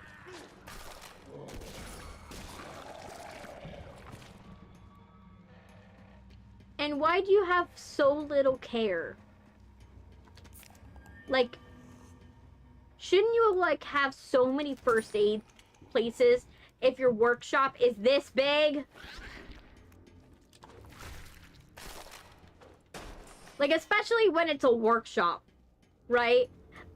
Like, when it's, like, artist rest, that's, like, the most you're gonna have is a paper cut. Like, how come in artist rest there are more? Like, I feel like there's more.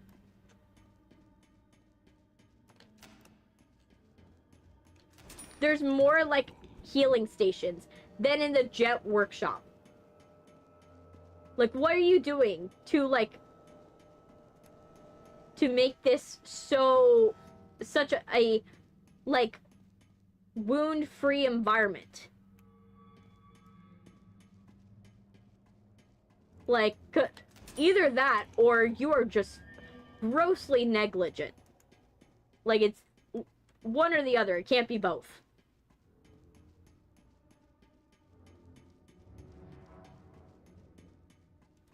It's either you don't have a need for it, or you do have a need for it, but you're not facilitating it.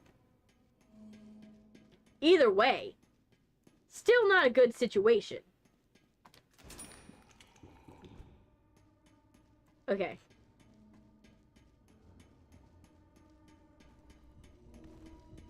Oh, where is he? He's somewhere. Let's hide. I need him to go the opposite way.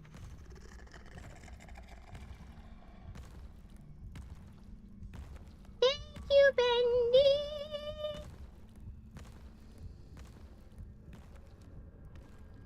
Okay. Just, like, go a little faster. Yes. Nope. Okay.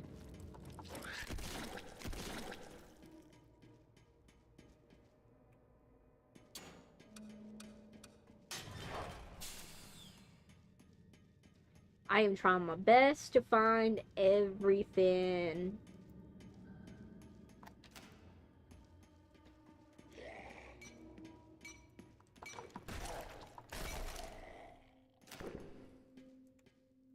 Okay, let's go down first. We gotta open these lockers. The only familiar part about this whole thing is the fact that I know this part the most. Which is sad. I should know this part the most.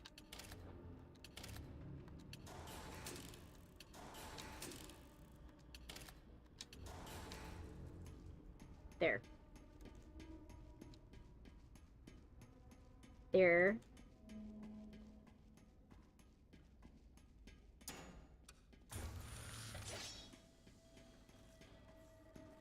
Okay.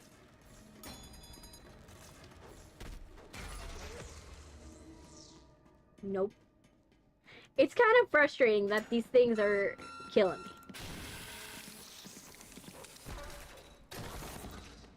Die.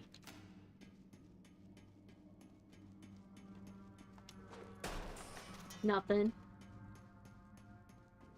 Okay, absolutely nothing.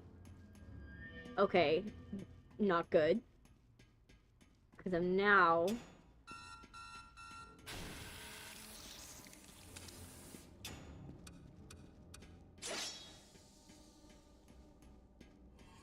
I don't like that I can feel him, and I don't know where he is.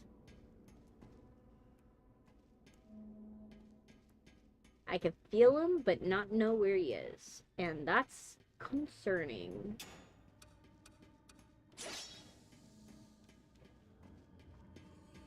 Okay. I need to find bean juice. The faster I find bean juice, the faster we get to a state of hopefully not dead. We need to not die. That's an important thing. That's an important tenet. If we cannot die, that'd be great.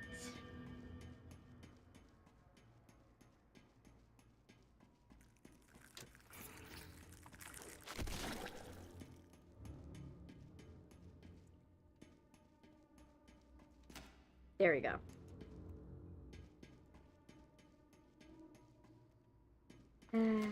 In an alternate universe, this would take stamina instead of health, but I digress.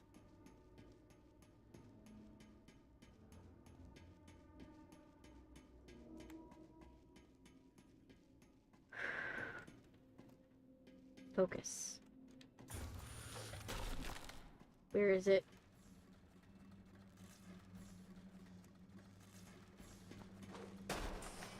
I hear a gun, but I don't see it.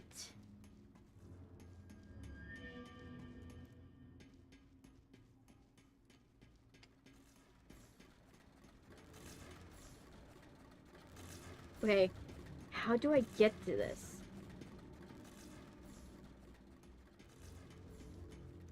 Because I definitely miss a spot. I think I missed a spot. I think that's what it is. There's a side area that I missed. And I'm gonna need to refill. Okay, we gotta get this going. Alright, we're gonna go here. Okay, let's go. We're gonna leave the spoon. Because the spoon is as close... Actually, if there is a health pack, get a health pack. Because I realize I'm not going to be... If I'm going to be back here, I'm going to probably die. I'm probably going to die if I don't get a health pack. So let me get a health pack first. And hopefully I don't die. Let's hope. Okay. That will be... We'll remember this place as where we need to go and get the last thing.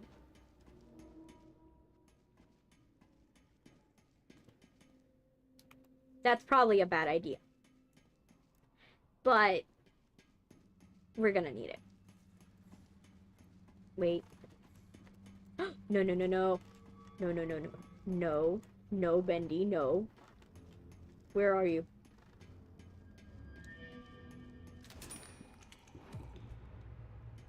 I need you to not be here. Can you not be here? Because that's not a good thing. I need you to not be here. Okay, I feel him, but I don't know where he is. I feel his presence. He's like Alex Brightman. Somewhere, but we don't know where he is. There he is. Good, good, good, good, good. Keep going, Bendy. Keep going. I need you to keep going that way. Just keep going. Don't look the other way. Don't look the other way. The other way is not as interesting. You know? I'm not as interesting.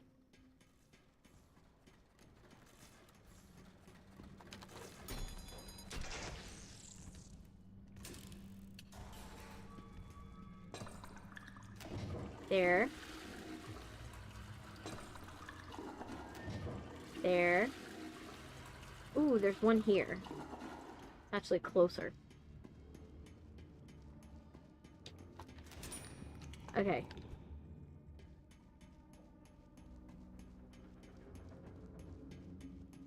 Only because I found one that's closer.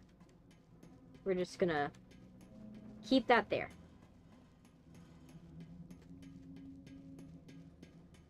Okay. Oh, I haven't been here. Okay. Now I know I have at least gone this section. There.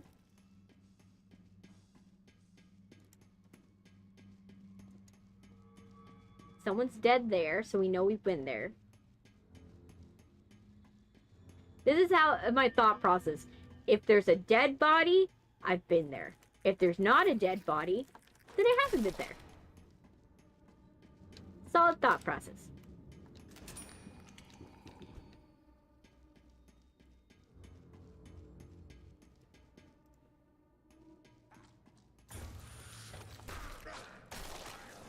Die.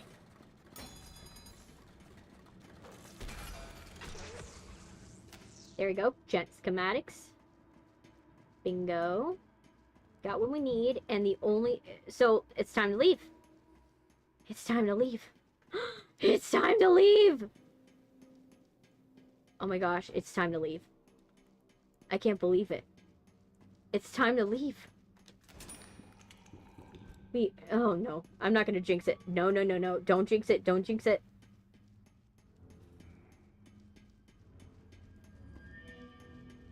Don't jinx it. We all thought we were gonna leave last time, and then you didn't. Let me see. How far away? Okay, that's where the exit is. That's where the exit. Okay.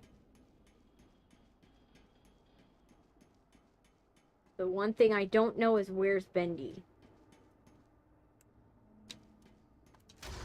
But I'm just gonna run. Gonna run and hope we don't find Bendy. Hopefully I don't find Bendy. Oh, no. Yes! Yes, I beat him to it! You can't get me inside the elevator. You couldn't get me inside the elevator! Okay, time for the gen schematics. Oh gosh. I am not excited for whatever final boss we got.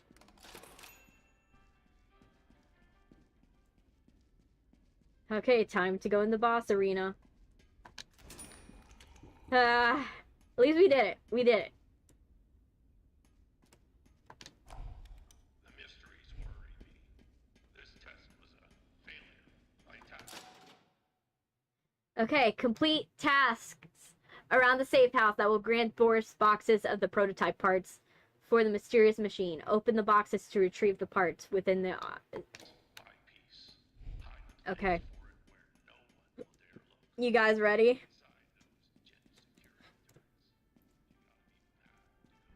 Oh my gosh, this is what we've been waiting for. We've been doing all this prep.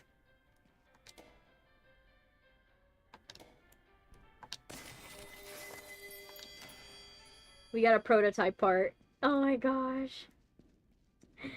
This is gonna be nuts. We're either gonna do this boss fight and it's gonna be super quick, or we're gonna do or it's gonna be like every boss fight we've ever done, where it's gonna be like it's gonna take super long. And I don't know which one it's gonna be.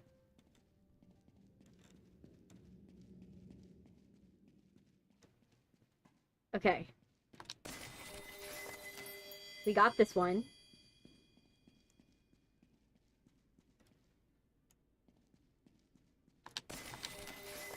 Got another one.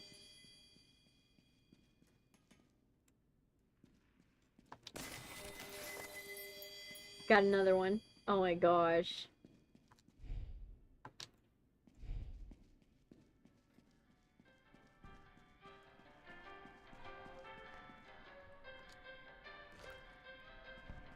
Let me see.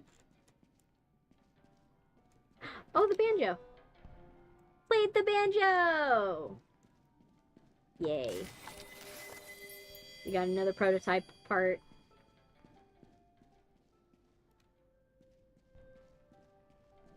Oh gosh. You guys... Ah, I don't know if I should be excited. I don't know. It is what we've been waiting for, but it's also like... It's tense, because I'm like... We've been waiting for this, but also... Oh gosh, we're gonna do this. We're gonna do this, and then we'll see how it goes. Oh gosh. Let me see. Visit the chair that spins! Oh my gosh, I didn't realize that was an achievement. Run for it, Boris. Oh, yes. Okay. Let me see. Run for that biscuit.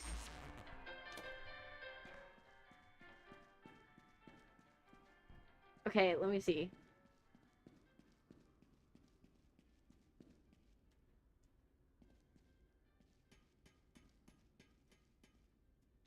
Oh, I'm missing one. I think I'm missing one. Wait. What am I missing? What am I missing? We got everything, right? What's the one we're missing?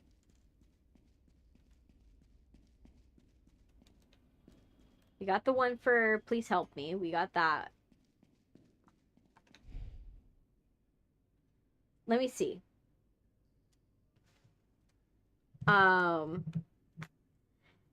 Let's see, because this is the only thing that's not checked off. We should have everything. Let me see. Bendy, Lone, Wolf, Wolf, Blob, Man,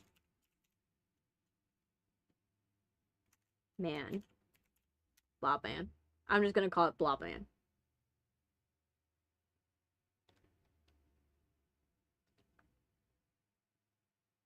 I'm gonna put checklist.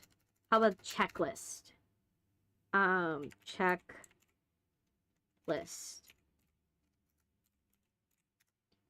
Checklist. Okay. List of locations. The checklist. Okay. The list of locations. Alright, so. That's the hub. Okay. Navigate. Yada, yada, yada. Okay. Order. Okay. You got the music apartment, artist rest, yada, yada. Okay. Yeah, but I need the checklist. What is the checklist? Thunderbolts. I haven't watched it, so I can't give my 2 cents about it yet. Okay, completion guide. Thank you. Each floor is that the prototype and the safe house dances. No.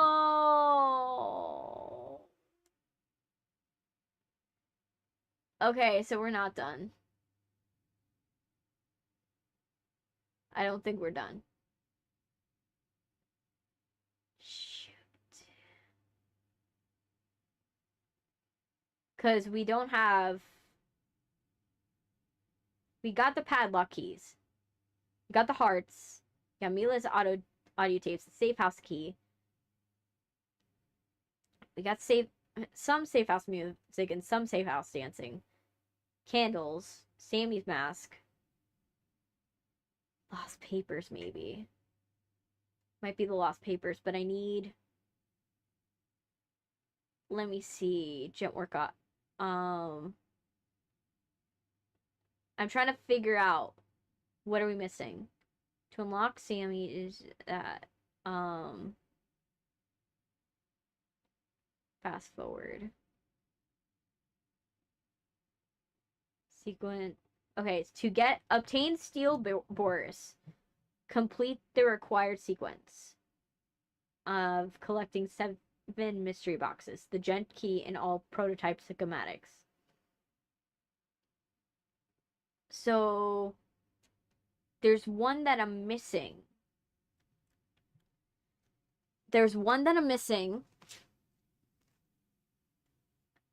Okay. I got the gent key, all 5 prototypes, open mystery box to receive. Okay, it's a 3-wave boss fight. Okay. Arcade. Okay. I am trying so hard to figure this out. Claw machines and 7 plushies. The audio tapes can spawn. Access to that. 4 candles.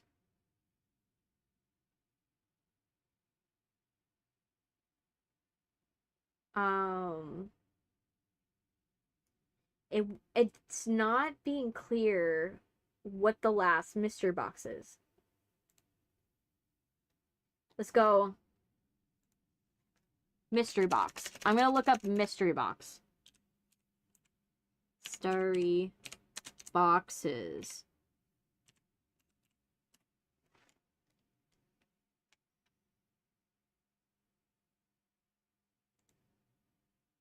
Okay.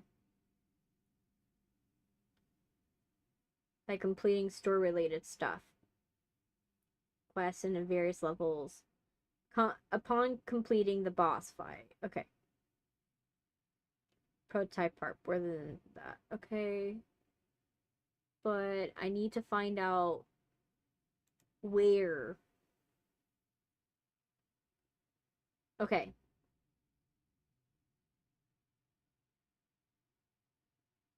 The final one so far to be found after getting Sammy is found on the table in Golden Days Gallery.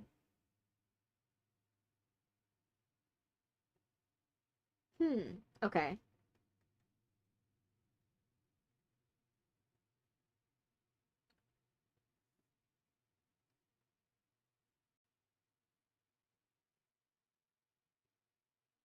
Let me see.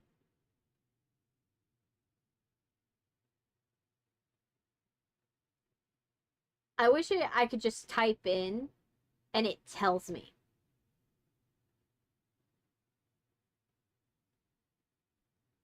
As the flashlight. Twisted Alice, however, okay. I'm trying so hard to figure this out.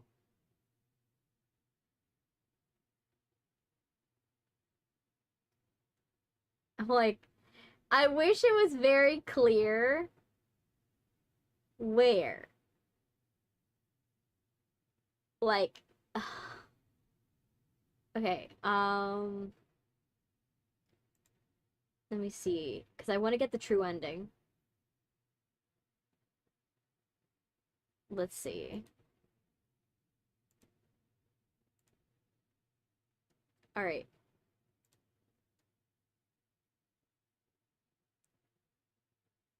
Let me see. Does this guy have a hint? All the safe house secrets.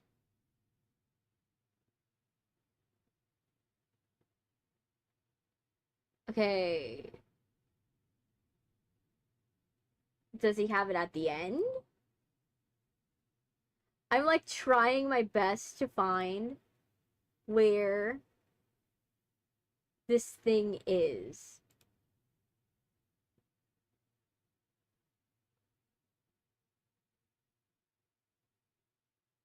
Let me see. Is it that I'm missing something? Um,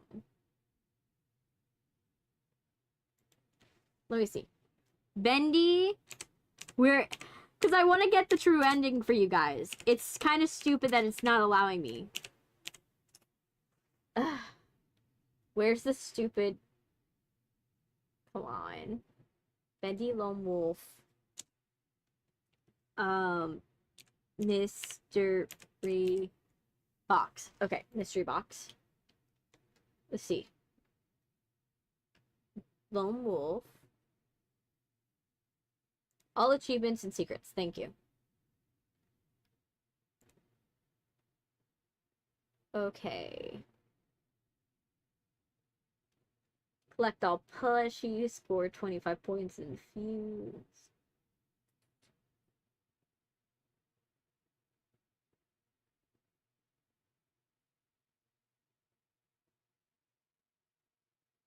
Let me see. Everyone wants to take pictures with you. Oh, that's cool. Mr. Astaire. Ooh.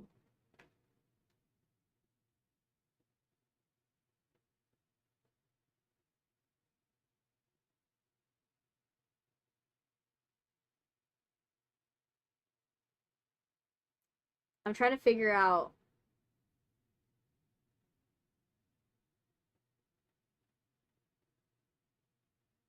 Does collecting all of... What is the thing we're missing?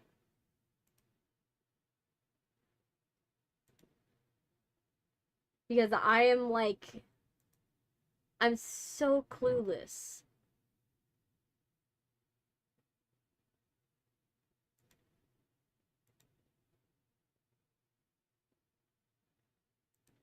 To what we're missing. Forgotten Days.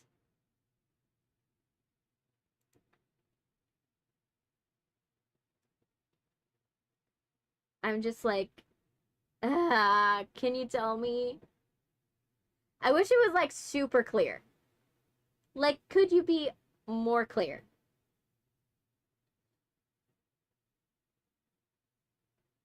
Can you guys? I'm trying so hard to figure it out. Like, where are the mystery box locations? Like, I just need, like, someone to tell me the last one.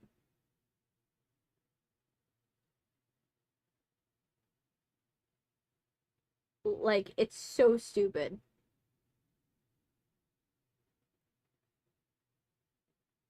Like, because I don't want to, like, rage quit this. That's the thing. This game, I, like, don't want to, like, rage quit because it's not a good... This game is not a good reason to rage quit.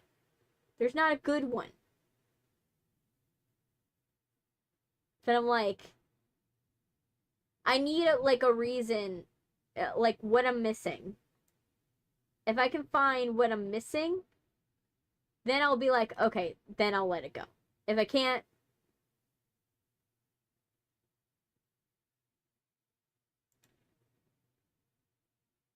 but I need to know exactly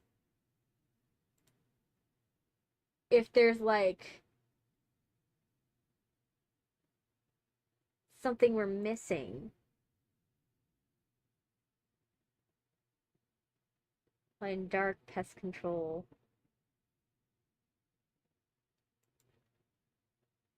We played the banjo. Repairman. True believer, we did. Forgotten days. Hiding creep. It has to be some achievement we haven't gotten, right?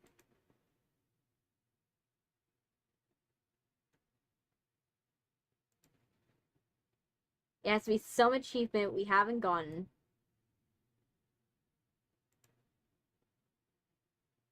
And It's so frustrating.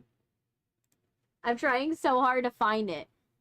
It's like, I'm looking it up. Lone wolf.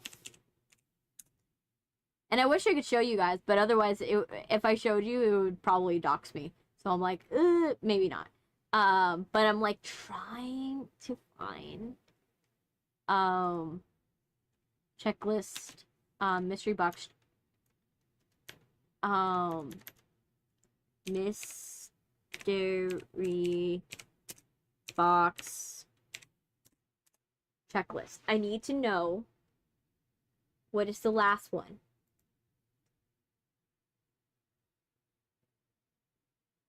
We collected the 4 things. We did open crate. Open, complete,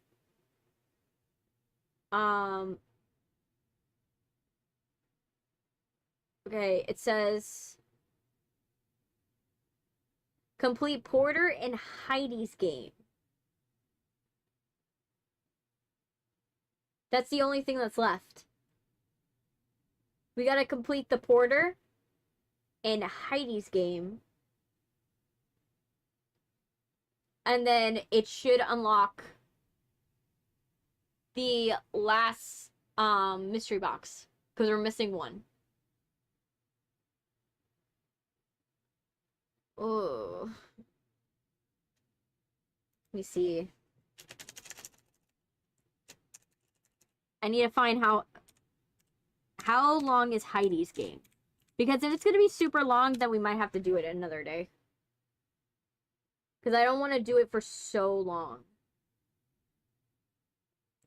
When playing as Heidi, the objective is to find Porter.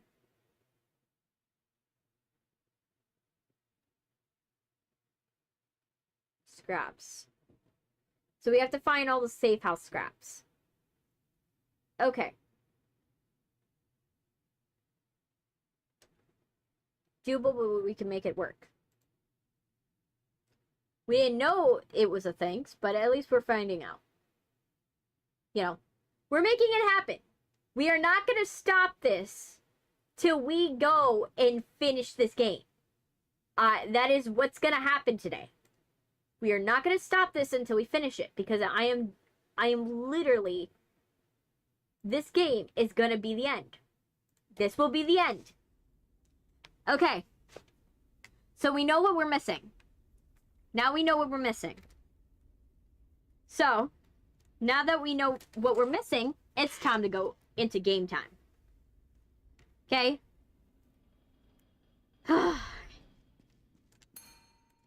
Let's see how long that... Actually, let's see how many we need. Because I was under the impression that the unlockable characters were, like, optional. But apparently they're not. That's what's been explained. What I found out. After reading 5 different Google articles. Oh, we just need 1. We only need 1. Okay, that's not bad.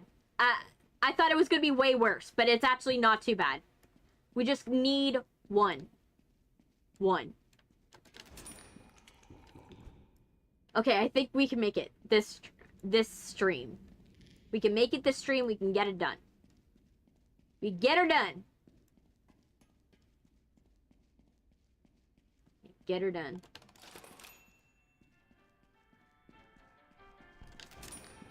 Alright, let's get this done. Alright. Let's get it. So. Tunnels time!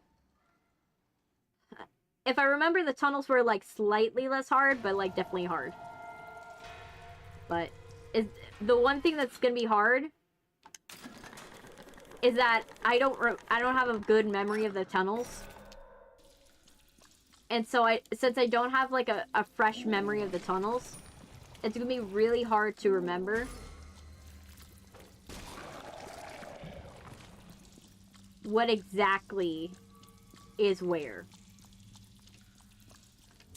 Found it. Okay, we found the lost paper. Now we just need to find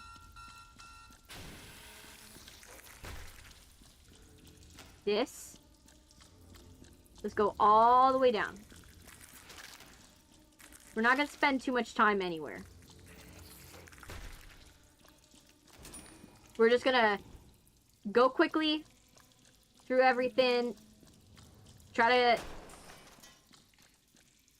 to find if there's anything anywhere, and then go. If we don't see something, we just keep going. Because right now we don't have time to...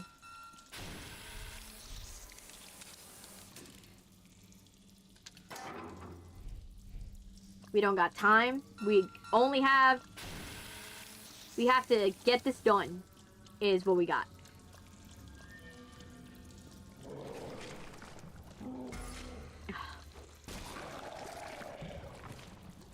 I have to get this done. And if I remember correctly, this one also doesn't have a lot of healing points.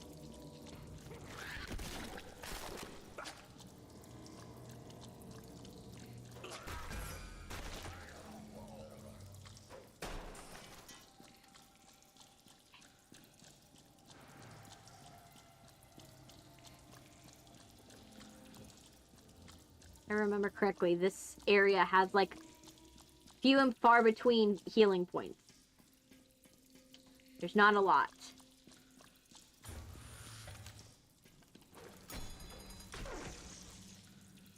Okay.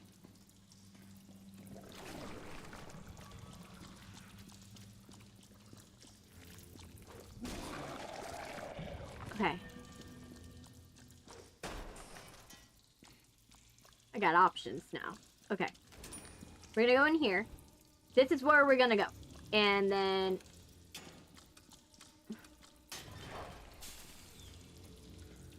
That's a butcher game. Oh. What you got? Yes. I'll take that.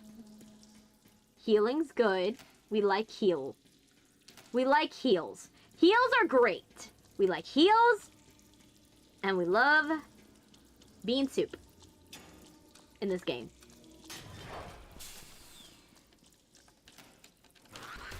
The more we can heal, the better the outcome.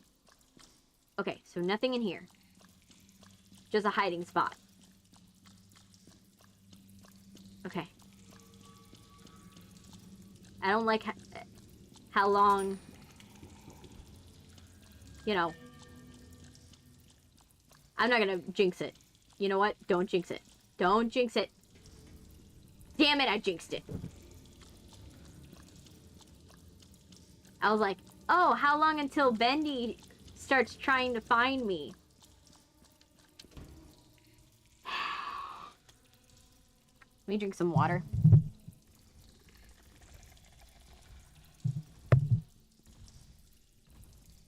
Alright, so, we're making an effort. We're almost there. We got a bone. We know where the bone is. It's gonna be in the bottom. We just need to get the 2 radios. And then get out. Like, immediately. Because we got their scratch sheet of paper.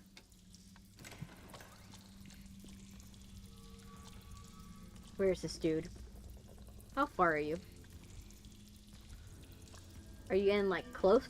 Or where I need to go hiding? Or are you, like, not that close?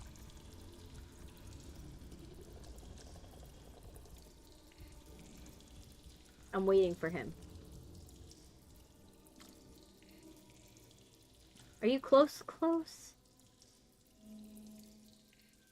Okay, I waited long enough.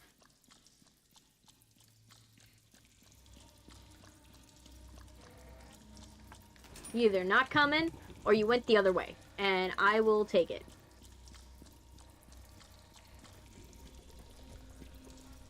Okay, which way did you go, though?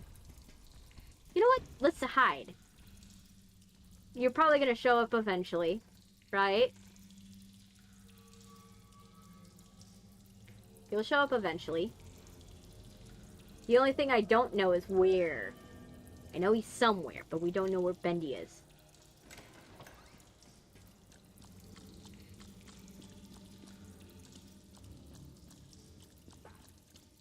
Okay.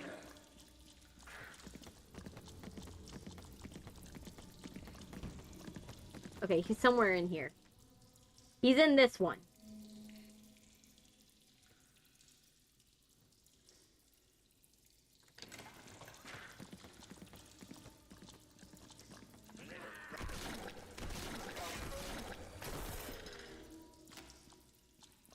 Okay. And what I remember is Bendy is slightly faster in this one. In these tunnels, he's faster. So... Oh, I feel him. I feel him. I feel him a lot. Okay. I have a feeling that wherever we need to find is in this tunnel.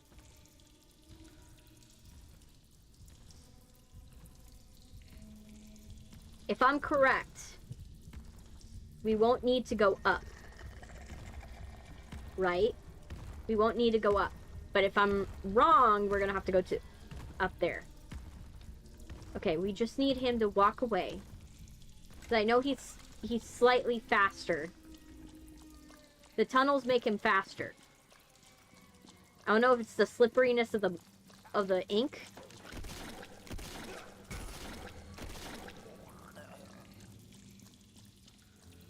But something about the tunnels makes him faster. Okay. No, no, no, no, nope. It's not here. Okay. So where is this stupid radio? Okay. Not here.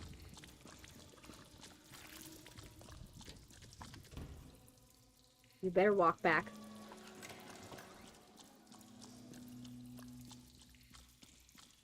I am not going back there. Cannot make.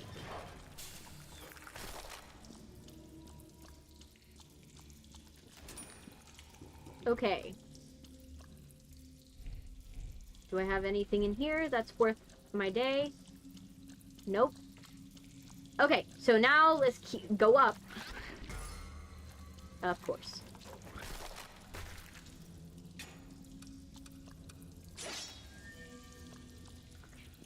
Keep going. Okay, we're almost there. Not great.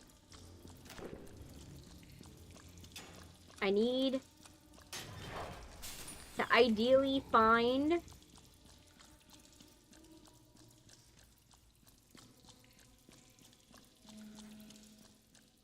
I gotta run. If there's anything else, I gotta run away from it.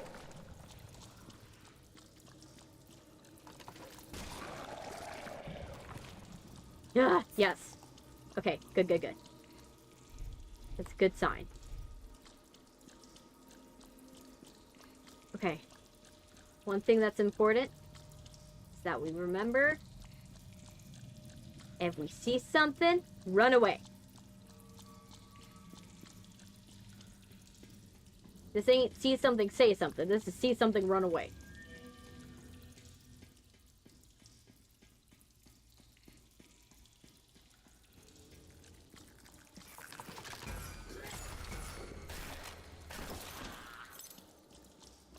Okay.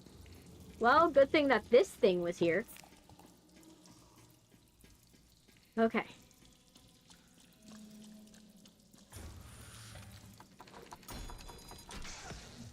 Okay. No. Bendy. No.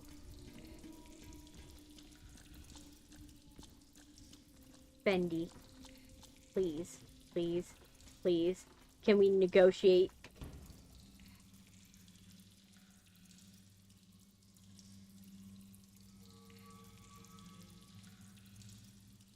Okay.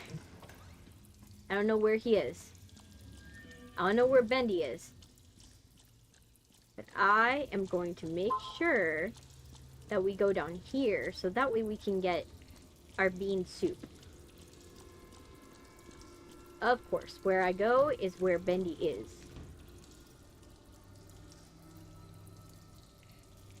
I don't know where he is, but he's somewhere in here. And we don't like it. I do not like this.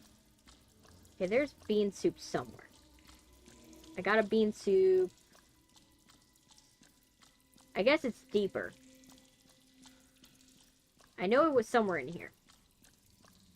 That I got some beans. But where? Here it is. Okay. The reason why I'm not going back to the top, by the way, for those of you who are like, why does she go back up to the top? The reason why is that if I go back up to the top and let's say Bendy shows up, Bendy is faster in ink. Boris is slower in ink. So guess what happens if I end up in a situation where Bendy gets a advantage? I die. Okay, let's go. Go, go, go, go, go, go, go, go, go, go, go. Yes. Okay, we made it. Okay, at least that wasn't too much of a detour. Right? It wasn't too much of a detour at the end of the day. It wasn't too bad of a detour. Sure, yes, it would have been ideal to have that already done. Had I known I was supposed to get it done. Would have been great. But I digress.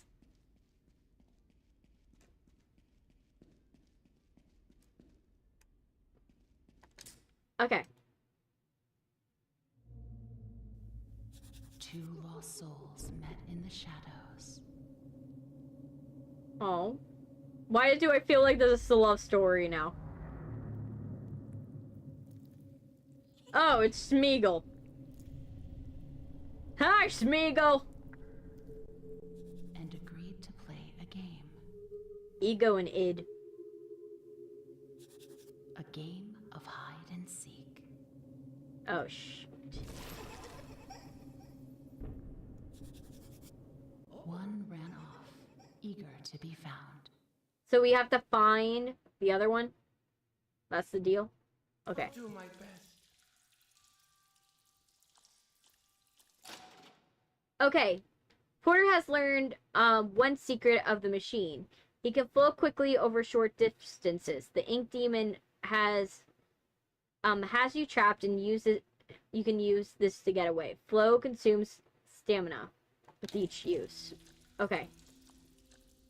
So I have to look for her.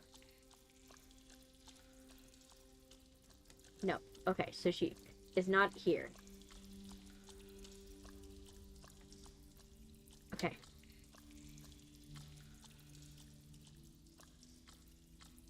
He walks slower than Boris. Okay. Shit.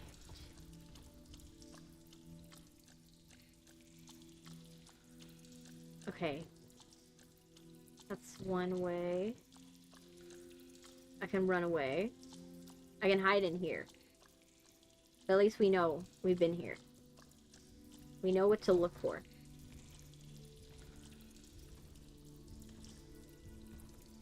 Where is he?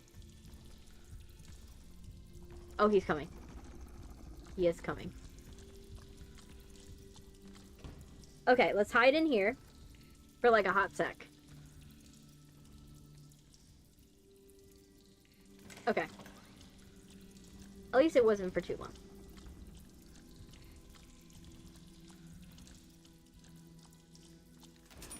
Okay, so let's keep going. That's only gonna keep Bendy away for like a hot second. It's not actually gonna do anything.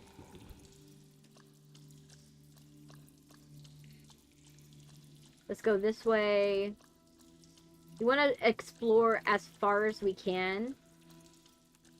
And then... and find Heidi first.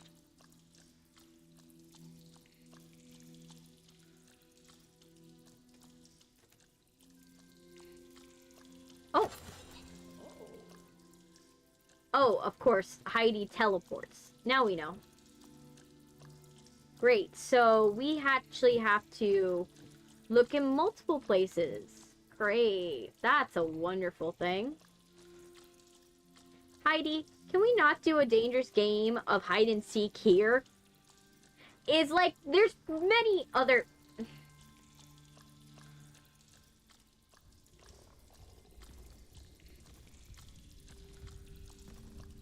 Okay. Let's... Yay. Wait for Bendy to move away and keep going. Bring soup. Okay. We're gonna go back up here because it seems like anywhere that she had or we had already checked, we're gonna have to check for Heidi again. Because Heidi, it seems like Heidi teleports. Okay, he's coming our way. He feels like he's getting closer. And I hear him. He's grumbling. Come on, Bendy. Move on. I need you to move on. Mostly because I have to check.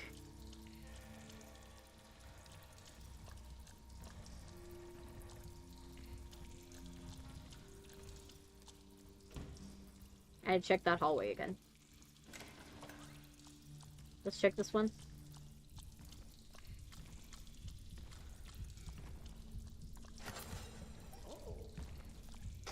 Oh, shoot.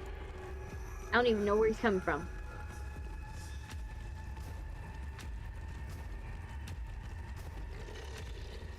Okay. Let's see. You don't... Hopefully you still don't have opposable thumbs. Okay, he still doesn't have opposable thumbs. Thankfully.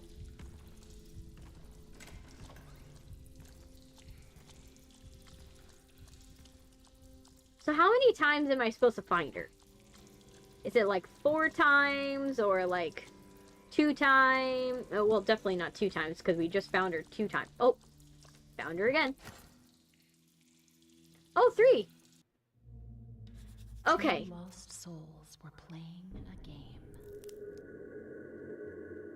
One was named Heidi.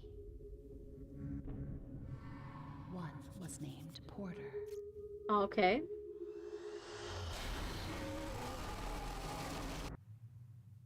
Porter escaped.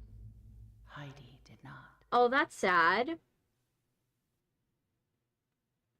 Oh, that's sad. We lost our buddy. We lost Heidi. But wait, we didn't get... Oh, we got the box. Okay, we got the component.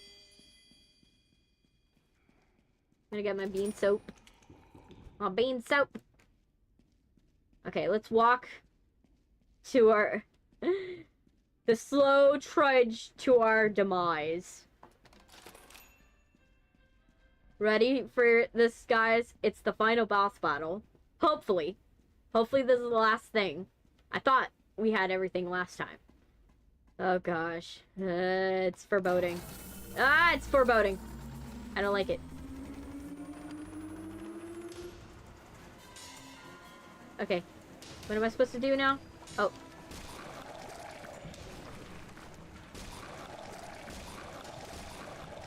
Okay. At least Boris is faster. Okay.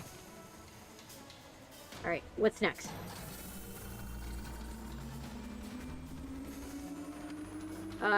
Do I...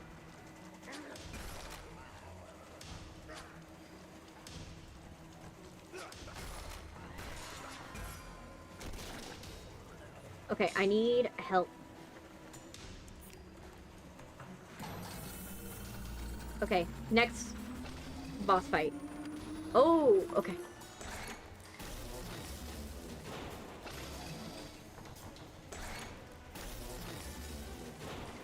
Okay, where is the next one? Where is he? Get the animatronics dead. Oh my gosh, why was the boss fight so easy? I'm concerned. Why was the boss fight easy? Why was the boss fight easy? Should I be concerned? No. That was a little too easy.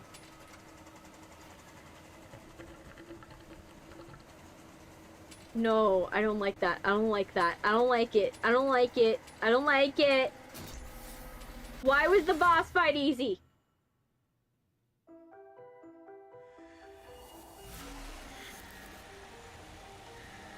What is this?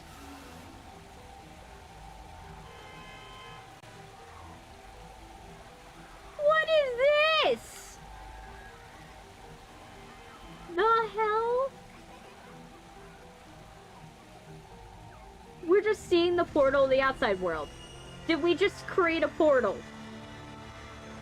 We sacrifice people to create a portal.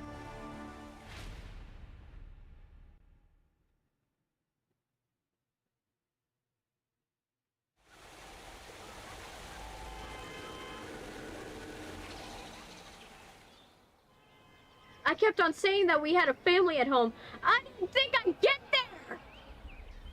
I didn't think I would get Boris to his family. Oh my gosh, I did it! Boris went home to his family. Boris is home. He's a free dog. Boris is a free dog. We did it. Imagine some homeless dude saw what's seeing this. I don't know what he saw, but to be honest, I got Boris home. Now, his family will probably be terrified when they see him. But you know what? I got Boris back to his family, as I promised. Sure, he died like 50 million times to get there, but it was the friends we made along the way, man. It was the friends we made along the way. Like, you're on the street and you see a portal open and a cartoon dog exits. I think it would be some child's, like, dream. Like, some child's fever dream. And imagine if that guy was high. Imagine you just have some guy that's high and sees that happen.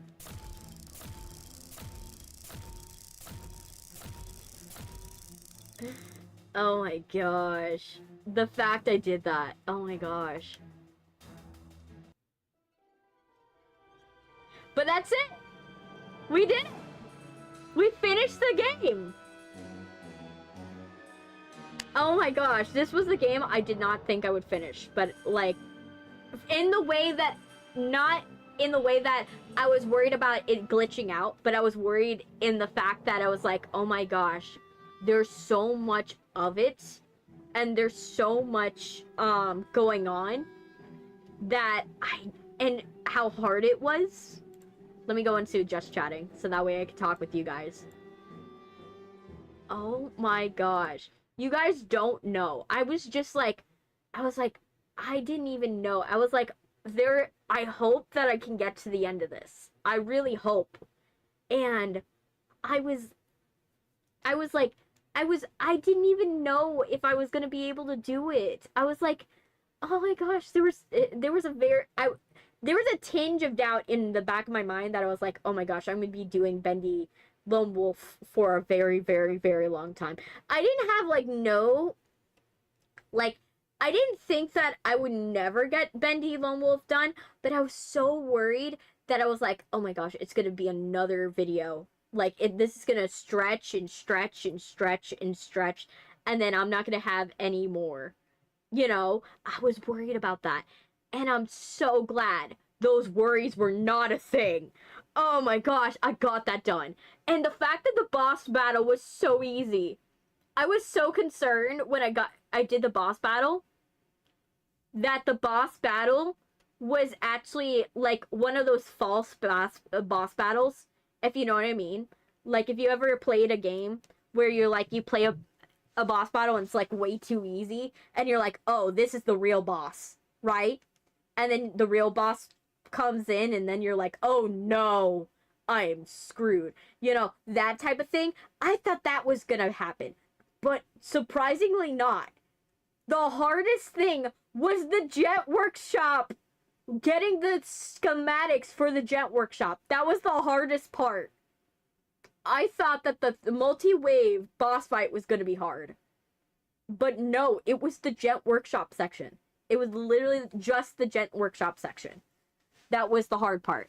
Which is the funniest thing ever, that the last battle of the game is not hard. That puts a cherry on the top. And maybe it was that I collected enough things and that boss battle became easy because of the fact that I had so many upgrades and stuff like that. I don't know. I will never know if that was the case. But, oh my gosh. Now we could do Five Nights at Freddy's 4. So, for any of you that are new and you just came on, because oh my gosh, like, geez, we had a lot of people come in. You guys, YouTube's at 472. We got to 472 today on YouTube. And on Twitch, we got at 84. We got to 84, you guys, on Twitch. Oh my gosh. Thank you. Thank you guys. You guys have been a wonderful audience, a wonderful captive audience. I know I've been holding you hostage for hours, but thank you so much. You guys don't know how much I appreciate this. And yeah, I think so. Monday we should be Monday I will do Crime Scene Cleaner. I will do Crime Scene Cleaner. Then we'll be back to Casting Whispers. And then after Casting Whispers, we will do Five Nights at Freddy's 4 on Saturday. Saturday will be Five Nights at Freddy's 4. So I'm excited for you guys to see. Did we win? Yes, we won! We won, and we got Boris to his family. Sure, he's still a cartoon dog, but you know what? His wife and kids will be happy for it. You know, his wife will, have to, get used to the fact that her husband is a cartoon dog now. But, it is what it is. We made a portal to the outside world. And it happened. Did we have to make human sacrifices or ink sacrifices? Yes. But you know what? It was all worth it for Boris. It was all worth it. All worth it for Boris. But yeah, so we will be doing, Saturday will be Five Nights at Freddy's 4. So, if you guys, spread the word, spread it far and wide. We will be doing Five Nights at Freddy's 4 on, Saturday. I hope you guys are excited. And yeah, we should be, that should be what we will do in November. Unfortunately, we will not be able to end this, end the season, this merry season of Halloween, with a, maybe I might do something on the day. Maybe on the day of Halloween.